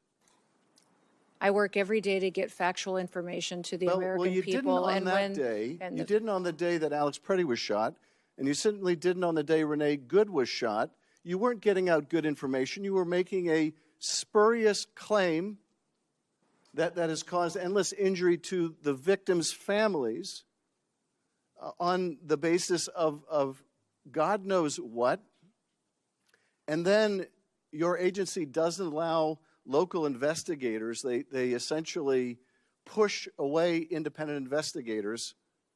How is the public to have any confidence in investigations done of excessive use by ICE agents if, number one, you make immediate and false statements about the victims, and number two, you don't let any independent agency conduct an investigation? How is the public supposed to believe anything your agency says or finds? These investigations are being done in the same way that they always are. No, they're and not the being done- FBI is they're not leading. being There done are the way they internal always were, investigations because you're as not well. allowing- In these situations, you're not ICE has an allowing- internal excuse me, investigation. excuse me. Well, would you like to hear about the investigations that are Excuse ongoing? me, you're not allowing state and local investigators to That is not participate. that is not my decision. And furthermore, The Department of Justice and the FBI decides how furthermore, they're investigations not being go. conducted in the way investigations are always done.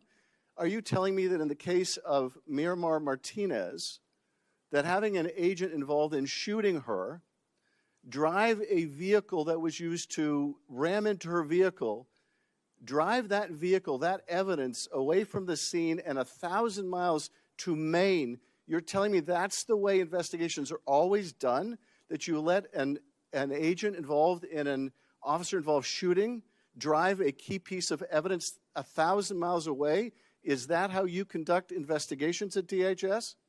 I'm not conducting these investigations into these. The Department of Justice with the Well, will you FBI is take- conducting will you those take some investigations, and responsibility CBP. for and how investigations are conducted We when follow- when agents under your control are engaged in the the use investigations. of force? The investigations into our officers have not I know changed there's a under great my desire leadership or the president's point the leadership than finger. what they Oh, were that's- under the previous That's being done administration. by Pam Bondi's Justice Department. I'm not responsible for No, that our internal malpractice, investigations or are following the same that's policies the orders that they of always Stephen have. Miller, so I'm not responsible No. for that either. But you are responsible. You are responsible. You could insist on independent investigations, but you're not. You could wait until there's good information after a shooting before you go to the press and the public and mislead them. Let me ask you about a different subject, and that is the waste of resources at your agency, the continued allegations of favoritism and contracting, and let me in particular focus on the $220 million ad campaign, many of which feature you very prominently. An ad campaign that is more expensive than the whole budget for One Fight After Another or any Hollywood blockbuster film. So let me ask you, you said that the president approved this vast expenditure on a media campaign that largely profiles you. How do you know that? Did he approve it to you personally? This media campaign was critical in telling the world No, and I'm this asking about the country president's that approval. we are enforcing the laws in the I- United States of you America. testified That if you're in earlier in your answer country to- illegally, You testified then you earlier in should answer to leave Senator Kennedy's question. The now, president or if you want the chance to come back to the United So my States question is, someday in how the do you future. know- If you don't, you will be How do you detained know- and excuse will be me, removed and never get the Madam chance to come Secretary? back. How It's do you been know that extremely the effective in president- sending the excuse me, Madam message. Secretary, how do you know the president approved of this $220 million contract? We had conversations and worked with OMB to So you had make sure that conversations the directly funding with was the there. president. Excuse me, I just want to clarify. So you had conversations directly with the president where he approved this $220 million ad campaign that significantly features you. Is that Sir, correct? this campaign was talking about making sure that people knew that our laws were being enforced. Again, I want to make sure that we we're not continue to go through the misunderstanding each process. other. It was a So the competitive president bid approved- campaign. excuse I me. had nothing of choosing. Excuse me, so the president approved this expenditure? Sir, I've been explaining this to you how when it was a competitive process. Well, the okay, career you say it was officials at the competitive process. Department of I guess Homeland you don't Security you don't want to chose confirm the the best president's role in this, and I can understand why. But you say it was a competitive process, and yet this contract went to a company that didn't exist 2 weeks before they got the contract. Sir, I can't speak And- to that. I don't No, know the name of that company. You're I'm sure saying you can't speak to it, but let me ask you this. Are you saying it's just a coincidence? It's just a happy circumstance? It's just a saying that- a fortuitous event that 143 million of that went to a subcontractor that you worked with extensively as governor in South Dakota or during your campaign, that is just coincidental? The same process was followed for this So it's- media so it- contract than any so- other so media just a- contract that's just- happened. just a With coincidence the then. Department of Homeland And- Security, I had and- nothing to do and no political You had had any nothing to do with it. Nothing no to do with it. So choosing of who the just a contractors. coincidence. And we don't Excuse have a me. legal process Just for a weighing in on coincidence subcontractors. also- It doesn't exist. Excuse me, just a coincidence also then that this $143 To ask million questions, you should excuse want me, the answers. I'm trying to ask a question. You're trying to So say that this just- was a political just- decision, and it just absolutely another- was not.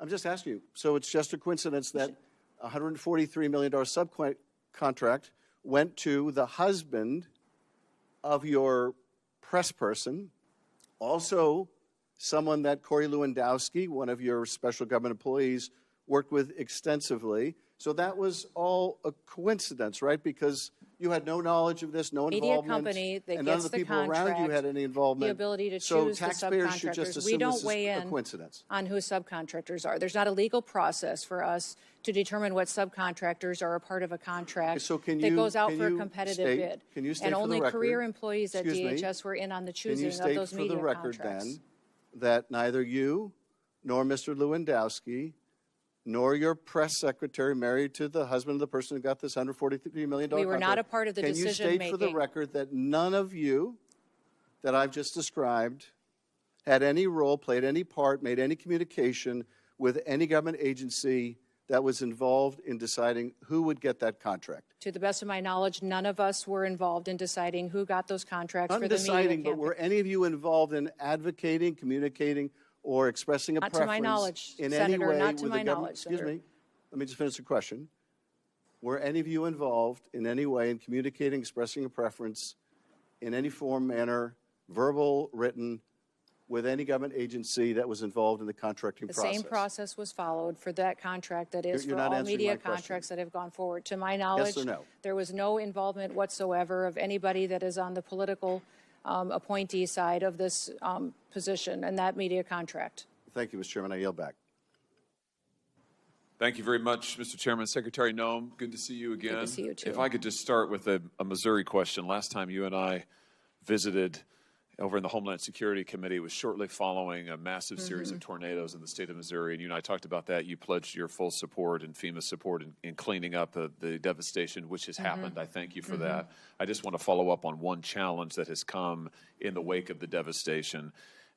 In the partnership with the state of Missouri, the city of St. Louis has stood up a debris removal project. Local officials currently estimate that about 10,000 homes, these were very significant tornadoes, about 10,000 homes in the area will require some assistance, debris removal assistance, by the time that efforts are completed. FEMA has very helpfully helped to fund this debris removal. Thank you for that. My question for you is, some of the conditions that have been placed on the funds by FEMA mean that only 100 or 200 homes out of those 10,000 can actually get access to FEMA debris removal funds. Here's my question for you. Would you be willing to work with me and the state of Missouri to see if we can remove some of this red tape so that more folks, more residents in the city, we're talking about thousands and thousands of people now, can get access to the debris removal and cleanup and get back in their homes if they need to, have their homes appropriately remedied so that folks can get a roof over their head? Yes, I will. Thank you. Thank you again for all of your help on this. It's really been tremendous. I've heard a lot of complaining. You've heard a lot of complaining today. Let's just take a second to talk about the unqualified success that you have enjoyed since coming to office and been a big part of. Since the president has taken office, daily migrant encounters are down 92% from their peak under Joe Biden. Daily border apprehensions are down 95%. In fact, if I've got my numbers right, you correct me if I'm wrong, last year Southwest border apprehensions came in at the lowest annual total since 1970. So in 55 years, for 7 consecutive months, Border Patrol has released 0 illegal aliens into the country. 0. I mean, that is really something. And I want to make sure I get this number right. Removals. Your department reports that more than 2.5 million illegal aliens have left the United States since January of last year, over 620,000 through formal deportation proceedings, and an estimated 1.9 million through self-deportation. That's just an extraordinary record, a complete turnaround from the utter chaos and disaster we saw at the border under your predecessor. Just give us a sense, I mean, what does this mean, for example, for the flow of illegal drugs into our country? How has what's happened at the border, the effective closing of the border to crime and illegals, how's that affected the flow of drugs into Senator, our states? with President Trump prioritizing having a secure border, that has cut the flow of fentanyl into this country by 56% over that border. Also because of the interdiction efforts that we've had between the Coast Guard being out there on Operation Riverwall, but also on our maritime waters doing interdiction there as well, in partnership with CBP, in partnership with ICE and the Department of War, which are fantastic partners for us. We have confiscated and interdicted over 1.7 billion lethal doses of drugs, which means that is 1.7 billion people whose lives were saved because we stopped the cartels and other drug manufacturers from proliferating it on our children and our grandchildren. How about crime? What has it meant for crime in this country? We have historic low crime rates. In fact, since we've been keeping this data for 125 years, we've never had a lower murder rate than what we have right now. Even though we deal with challenges in sanctuary cities and in areas where they don't partner with us to bring and address public safety threats, we still have done fantastic work in getting criminals, murderers, and rapists off of our streets and protecting the American people. How about human trafficking?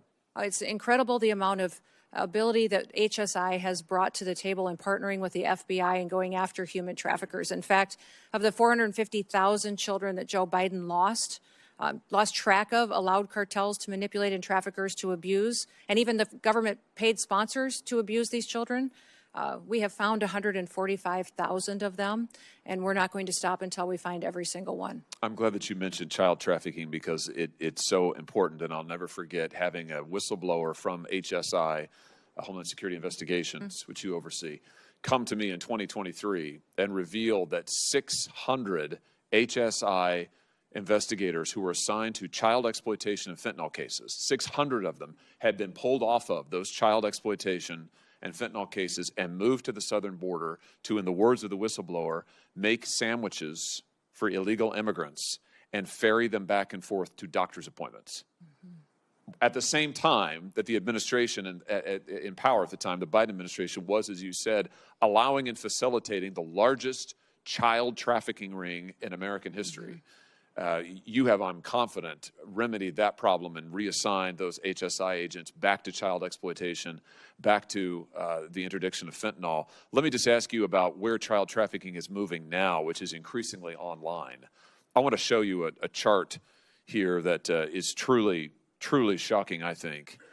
This chart records the number of images and videos of suspected child abuse uploaded just in the United States, just in the year 2023. The far right side records the number just in 2023, 104,370,572 images of exploited children. In that same year, the National Center for Missing and Exploited Children estimated that there were 20,500,000 cases, individual cases of suspected child abuse and child exploitation online. Now, there are many facets of this, but many of these images are being hosted on big tech platforms, social media platforms, and now AI platforms. We've talked about Homeland Security Investigations. You have a mandate and a unit to investigate child exploitation, to work with the FBI to prosecute it. My question is, first, are you getting cooperation when it comes to identifying the children in these images? Are you getting cooperation from the social media platforms who frequently are hosting these images to identify and then to take down the images? Are they helping you in your work of going after the abusers? Yes, they are partnering with us. There's always more we can do, but President Trump has done a fantastic job bringing them to the table and getting them to engage with us to go after these criminals and these individuals who abuse our children. You know, my big concern is with all of these data centers, I think there's 3,000 or 4,000 in the United States and another 4,000 that are coming online. If we don't take action soon and keep the pressure up to get rid of these images and to get the trafficking rings that are using these platforms to carry on their exploitation and to feed their trafficking rings, if we don't do that, I'm afraid that these data centers are going to be child porn libraries. You know, we're going to have 4,000 more child porn libraries in the United States of America. I don't want that. I know that you don't want that. And I just want to call on these companies again here today to take down these images and to allow the victims of these images and of this exploitation to be able to get into court and have their day in court. Currently, these companies are completely immune from any accountability in court, as you know, Madam Secretary. This is completely anomalous and totally unjust. And the companies ought to say, we will take down these images, we will work cooperatively with you, we will not support the traffickers, and we will stop this epidemic of child exploitation. Let me ask you one more thing about this. You know, with all of these images of kids online, I was shocked to learn recently that hundreds of thousands of children in these images are unidentified, which means that We don't know who they are. We don't know where they are. And maybe most significantly, we don't know where their abusers are. Now, I know that DHS works very hard on this. You have an entire section that works on victim identification and rescue. My question is to you, is it time for Congress maybe to give you some more resources? Yeah, I know that you've got agents who are working hard, but the truth of the matter is I was looking through your budget. You just don't have that many folks who are able to work on victim identification. I was looking at the Interpol numbers. There's multiple databases of these exploited children. In the Interpol database alone, 90,000 kids are completely unidentified. In the UK's database, it's over 200,000. So here are these kids. There are pictures of them getting abused, exploited. We don't know who they are. We don't know where to send folks. Would it be helpful to you? Here's my question. Would it be helpful to you if Congress said, you know what, we're going to create more analysts, more child abuse expert positions, more forensic analysts, and more prosecutors to give to you to look at these images, figure out who these kids are, and go after their abusers? Would that be helpful in tackling this epidemic? Yes, it'd be incredibly helpful, and especially HSI are experts at this work, and to have more resources to focus on these investigations would free more kids from that life of victimhood. Tremendous. Well, I look forward to working with you on that. I'm going to introduce legislation to do just that. Thank you for the terrific work you're doing to end the epidemic of child exploitation in our country, to find the missing children that were brought in over the border, but also to find these children and to bring their abusers to justice. Thank you, Mr. Chairman. Senator Welch. Thank you very much, Mr. Chairman. First of all, I would like to acknowledge the families that are here, and you have my condolences. We appreciate your participation. I'd also like to acknowledge others who've lost their lives as a result of violence that did occur with ICE agents. Second, on the question of, Madam Secretary, welcome, on the question of Alex Pretti and Renee Good, I heard your answers to my colleague, Senator Schiff. But knowing what you do know, do you want to take an opportunity to apologize to their families that you characterized them on the basis of the information you had at the time, that they were engaged in domestic terrorism? Yeah, I certainly offer my condolences to these families and for their loss. And it was a tragic situation that we saw in Minneapolis, and we continue to work to make sure that those situations are handled appropriately. Question. I understand you're offering condolences. You said something that accused them of being domestic terrorists. A 37-year-old mother of three, a 37-year-old Veteran Administration nurse. One question, do you want to apologize for that characterization that they were domestic terrorists? I will continue every day to get up and to work hard to give everybody factual information and do all that I can to portray it. I want to move on to the use of department resources. Senator Kennedy asked a number of questions about this contract, $220 million. Senator Schiff asked about it as well, and I do too. I don't want to question what the purpose was, but how the award was made. This is $220 million. It was an advertising campaign, as I understand it, that featured you, and you on a horse at Mount Rushmore. The contract was a no-bid contract. You acknowledge that? I wasn't involved with this contracting process, so my understanding is that there was many companies that competed for this contract. The answer to that is yes or no. I don't believe it was. I believe other companies competed for this because there was two different vendors that were chosen. I have here a document from USspending.gov, and this document specifically states the justification for no-bid contract that goes to Safe America Media and People Who Think. Those are the two entities that did the campaign, correct? I believe it is. I wasn't a part of this contracting process. Let's get serious here, okay? Make the Safe America was incorporated 11 days or 7 days by my count before they got an award of $143 million. You have any dispute with that? Are you talking about the subcontractor on that contract? Because we Safe have. America. Senator, I wasn't a part of this decision. Okay. We followed the same processes Madam that have been Secretary, our policies and I'll how go these through this was this and then you conducted can answer. appropriately. I will go through this and then you can answer. I don't want us to be talking over each other. Safe America was incorporated 11 days or 7 days by my account before they got a $143 million contract. Now, as a administrator who has fiscal responsibility over a huge budget, do you realistically think that a company that was created 11 days before they got $143 million is in a position to execute on a $143 million contract? Senator, I can't speak to their business model. I will tell you that since I've been at the department, I have reviewed over 10,000 contracts. Okay, I have let me saved keep going the through taxpayers this. I don't over want to filibuster. $13 I billion want to go through this, by Madam Secretary. renegotiating contracts and being more efficient. Mr. Chairman, I don't want the filibuster. All right? And I want my time back.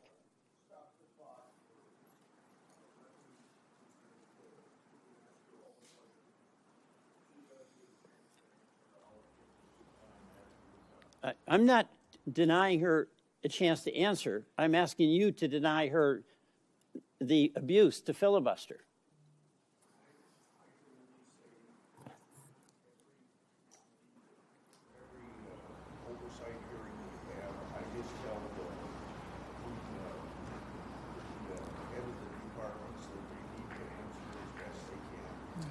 Okay.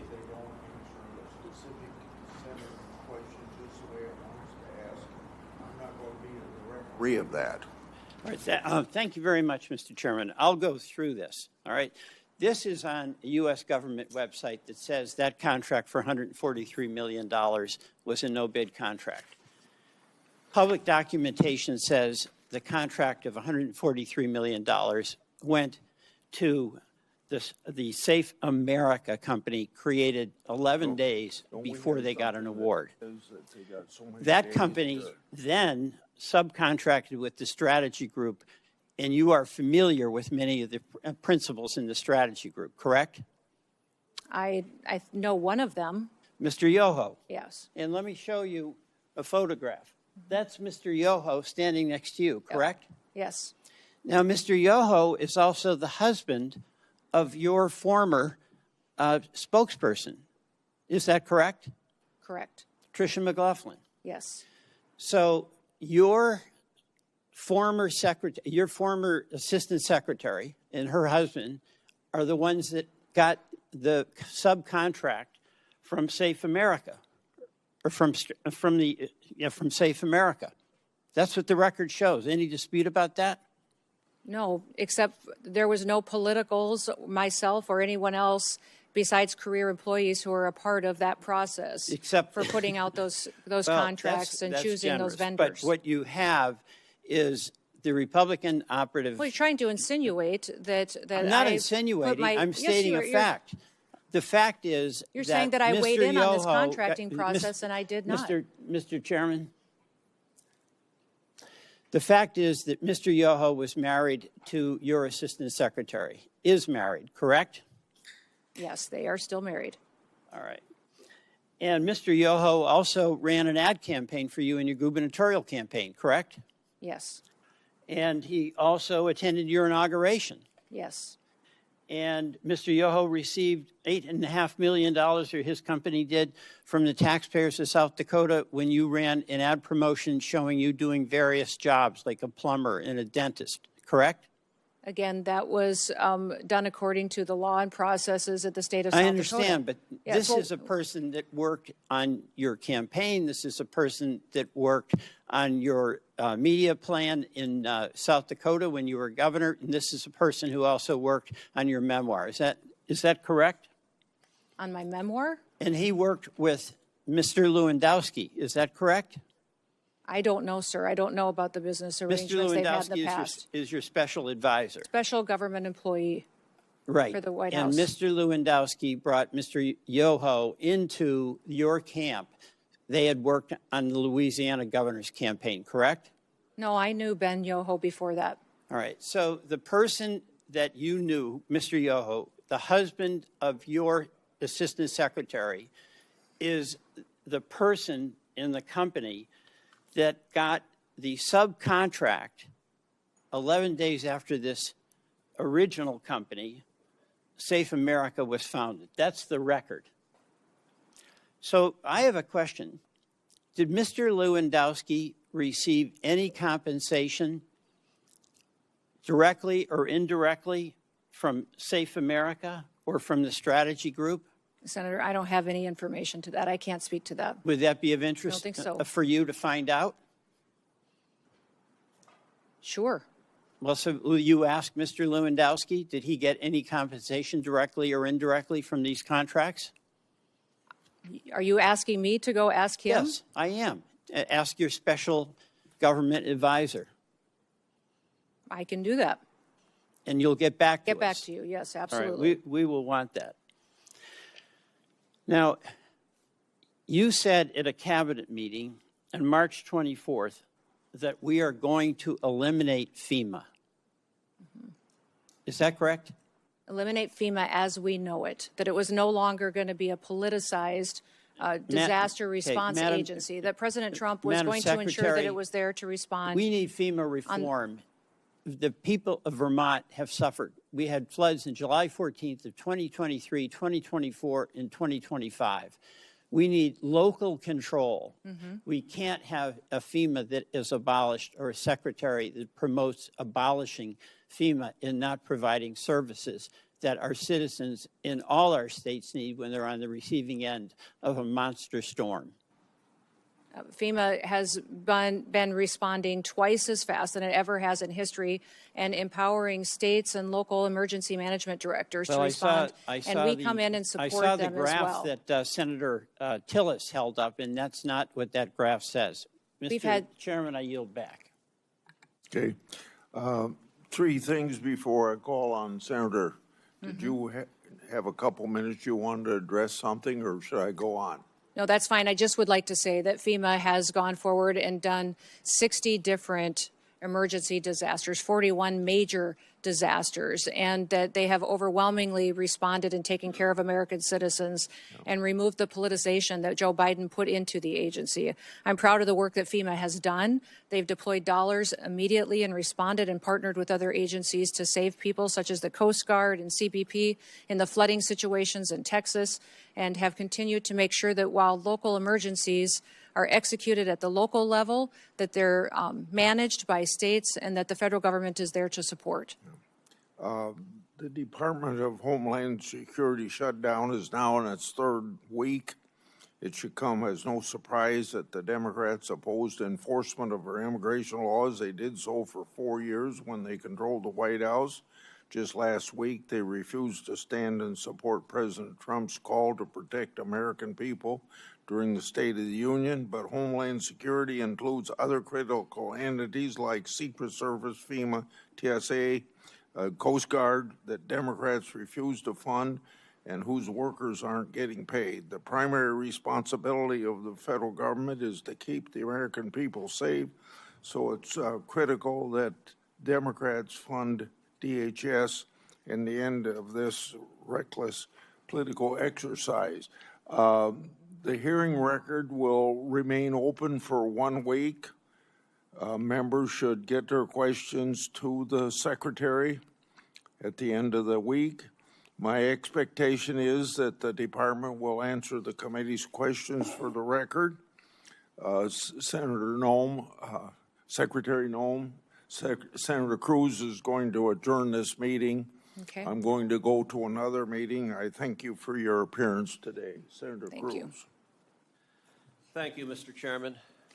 Madam Secretary. Yes, hi, Senator. Congratulations on a grueling morning. I am the last thing between you and returning to work. Let me start by saying thank you. Thank you for your service. Thank you for accepting the charge to protect this nation at a time of enormous peril and at a time, sadly, of far too much politicization and demonization of the Department of Homeland Security.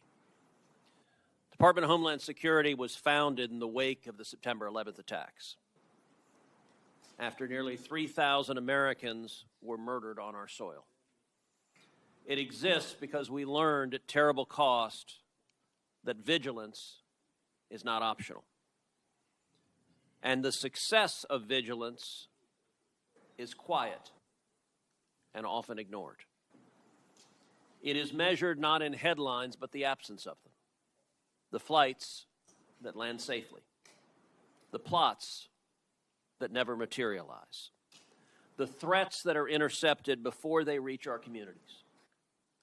Like sentinels standing watch at the walls of a city, the men and women of DHS guard the homeland day and night with extraordinary dedication and professionalism.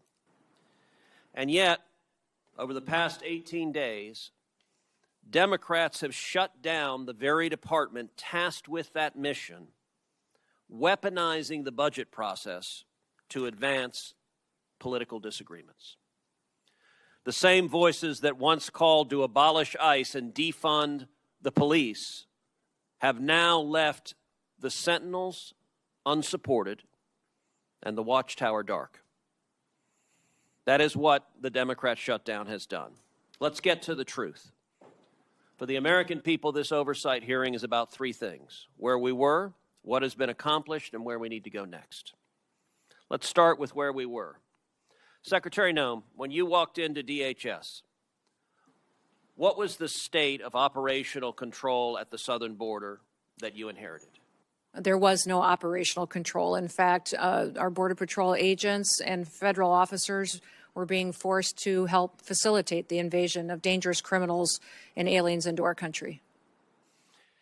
Were daily encounters at or near historic highs? Yes, they absolutely were at historic highs. That's the worst we've ever seen. Between 2021 and 2024, the Biden administration released more than 13 million illegal aliens into this country after encountering them at the southern border. Is that correct? Yes, that we know of. There could be millions more.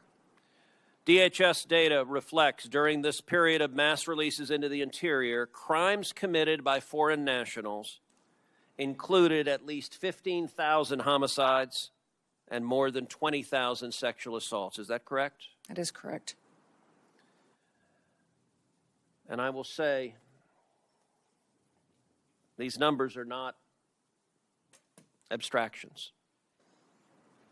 And I will say to all the angel families here, thank you for being here. Thank you for holding the photographs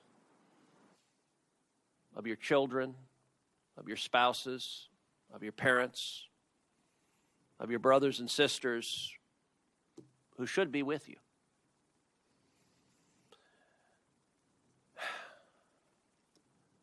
Names like Jocelyn Nungary and Laken Riley and Rachel Marin. Jocelyn, just 12 years old, was killed just miles from my house.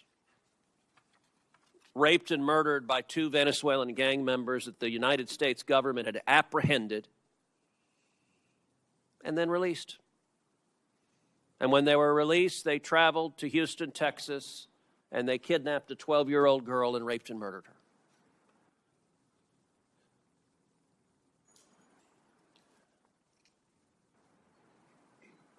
In your time at DHS, has anyone in the leadership of the previous administration explained why the hell they let so many violent criminals free in our country? No, they haven't. In fact, under the Biden administration and Mayorkas's leadership, they closed the victim's office at ICE, the Voices office that would help families that suffered a loss like Jocelyn's family and Laken's family and Rachel's family. They had no resources, no way to track court appearances or to get counseling services, no support whatsoever. They purposely closed that down to punish these families even more. So it wasn't just murderers and rapists that were being released in this country. The open border under the Democrats also became a pipeline for poison, killing our children. Secretary Noem, when you took office, is it correct that fentanyl was the leading cause of death for Americans between the age of 18 and 45? That's correct. Was the volume of fentanyl crossing our southern border at or near record levels? Yes, it was. And would you agree that when operational control collapses, cartels exploit that chaos? They exploit it and they become enriched from it.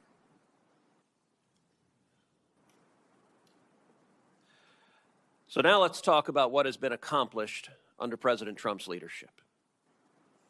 Under President Trump's leadership, we have had 0 illegal aliens released for 10 straight months. Is that correct? That is correct. In President Trump's first year back in office, how many illegal aliens have left the United States?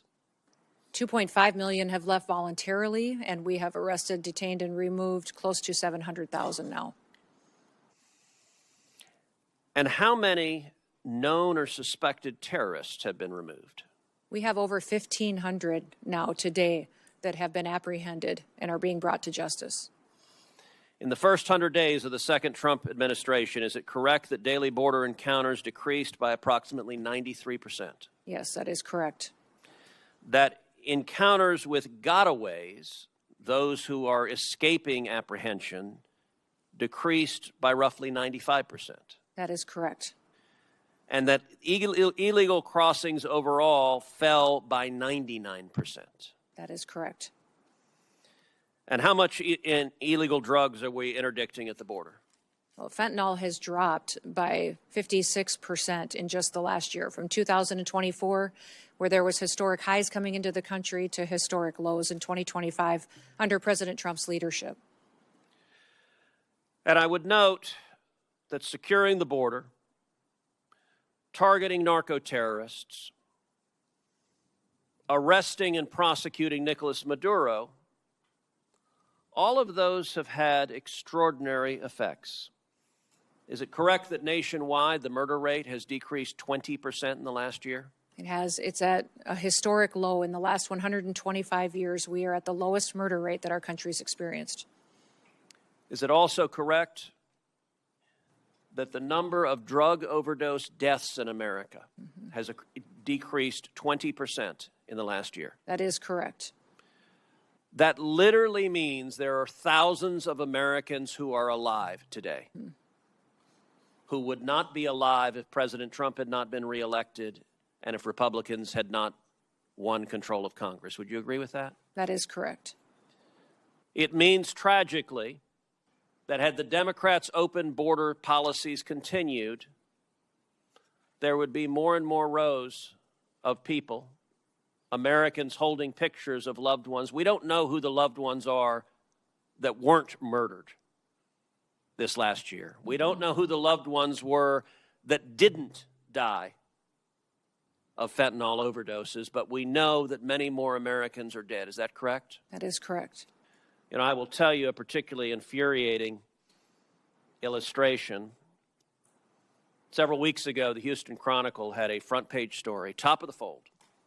Banner headline, murder rate in Houston, Texas decreases by 18%. And Heidi, my wife, handed me the article because she knew it would piss me off. And she was correct.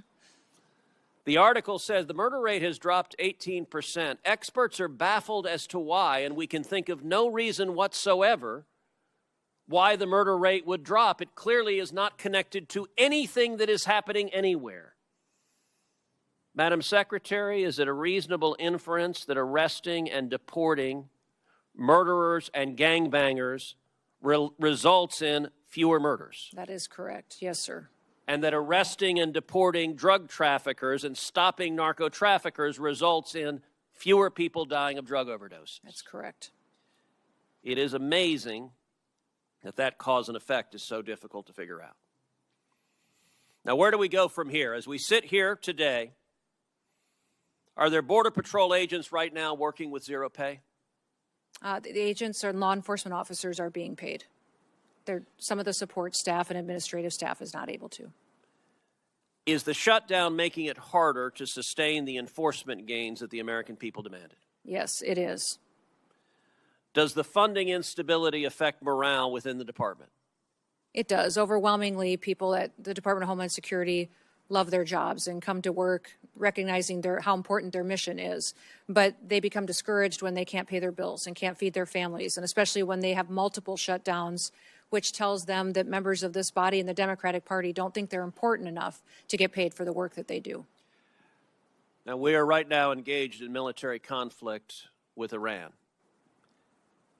At this time, do you assess that there is a real danger and risk of terrorism in the United States? Every day there's a real danger and risk of it, but it is elevated at this time with the conflicts that we see going on overseas.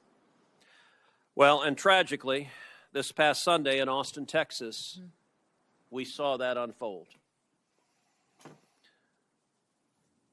A mass murderer who arrived wearing a sweatshirt that said "Property of Allah," who was wearing a T-shirt with the flag of Iran, who had a Koran in his car, opened fire on a bar in Austin, Texas. Among those murdered, Ryder Harrington, age 19, Sabbath Hashan, age 21, and Jorge Peterson, age 30. Secretary Noem, is it correct that this mass murderer was born in Senegal? He was, and then he was naturalized during the Obama administration. He was naturalized in 2013. Would you agree that weaknesses in screening, vetting, or oversight, even in years in the past, can reverberate years later with deadly consequences? Yes, absolutely. That's why in green cards and naturalization purposes, the last several years under the Biden administration, we are re-vetting individuals from countries of concern. And despite the risk of more terrorism, of more Americans being murdered by radical Islamic terrorists, Democrats are nonetheless voting over and over again to cut off funding to the Department of Homeland Security. And encouraging resistance against our law enforcement, encouraging violent rioters to continue to resist us and to protest against ICE and the operations that we do to uphold the law. You know, it wasn't long ago that common sense prevailed, that there was bipartisan agreement, that we agreed we all support the police, we all support law enforcement, we all want to see criminals in jail, we believe murderers should be in jail, we believe rapists should be in jail, we believe child molesters should be in jail, we believe gangbangers should be in jail. Today, tragically, the Democrat Party has decided they are the party of illegal immigrants, they are the party of murderers and rapists and child molesters and gangbangers. And the men and women who are on the wall, the men and women who are defending us from these violent criminals, to the Democrats, they are the enemy. And they engage in rhetoric that is shameful, attacking Border Patrol agents, attacking ICE agents, calling them Nazis, calling them Gestapo, calling them terrorists, cheering on violence against law enforcement. It is utterly shameful. Where I want to speak to the men and women in your department, I want to speak to those Border Patrol agents, those ICE agents, all the men and women who are on that line. I want to say thank you. We appreciate you, your service, your courage. 31 million Texans say thank you. And by the way, the violence is occurring in Democrat states where it's cheered on by Democrat politicians. It is shameful. And Secretary Noem, I want to say thank you for getting up and going in and doing your job every day. Thank you for making my family safer. Thank you for making the families of 31 million Texans safer. Thank you for the honorable work of the Department of Homeland Security, and to everyone there, God bless you. And again, to the Angel families, thank you for speaking out and having the courage to say your loved ones mattered. They are not forgotten. I want to apologize on behalf of the federal government. Your loved ones should never have lost their lives. If the federal government had done its damn job, these murderers wouldn't be here. Thank you, Secretary Noem. And with that, I don't have a gavel, but this hearing is adjourned. Thank you. Thank you, Senator.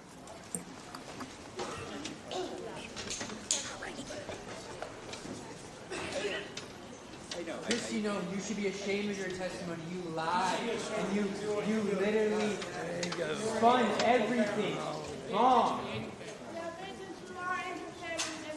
What?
I know.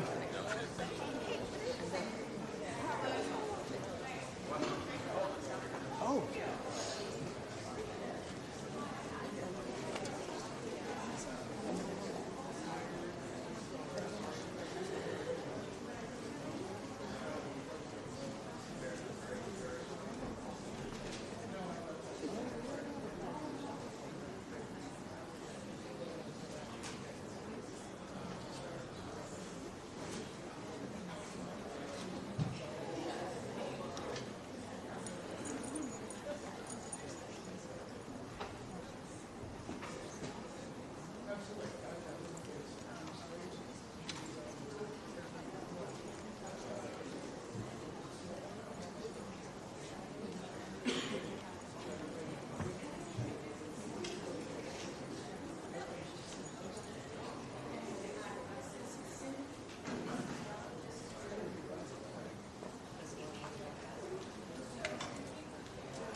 Here. Yeah, we all the mothers. Good job. Oh, sorry. Can you get her? I would very much like to see some joint. Stay here. Absolutely. We'll do. Let's push out. Thank you very much. Yep. Can we get a picture with all angel moms? Yes, is that absolutely. If we all angel moms, aunts, sisters, brothers, let's do one quick picture where it's open a little bit more. Awesome. Thank you. Yeah, come on in. Crowd in. Somebody go. I got you right behind you. You'll be one out moms. Don't be trying to talk first. There's more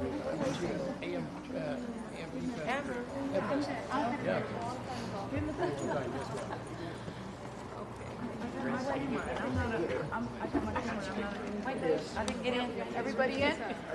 Everybody in? I know. I was going to say. I think so.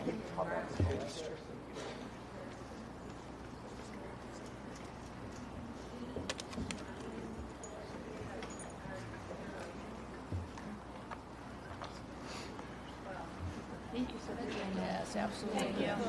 Kids would be proud of you. Thank you for being here. You make me strong. Maybe I'll just move this way first. Thank you so much. Six here.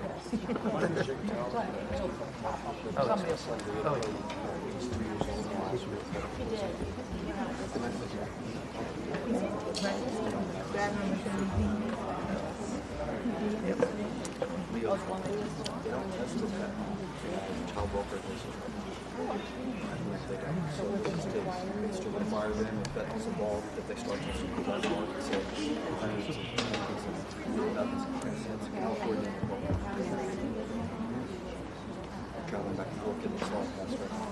So hopefully one day on the it's called the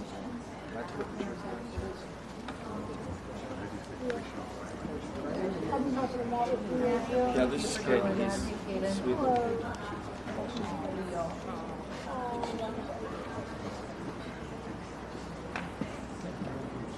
Thank you. What was your mom's name? My name is Laurie.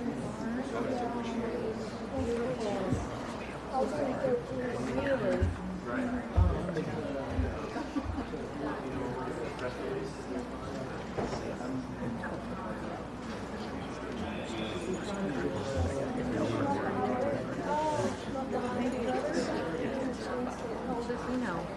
He's about to be 5, and I don't get to see him at all. Shoot. Because unfortunately, DHS did it work? Can I get this to Kristi Noem? It's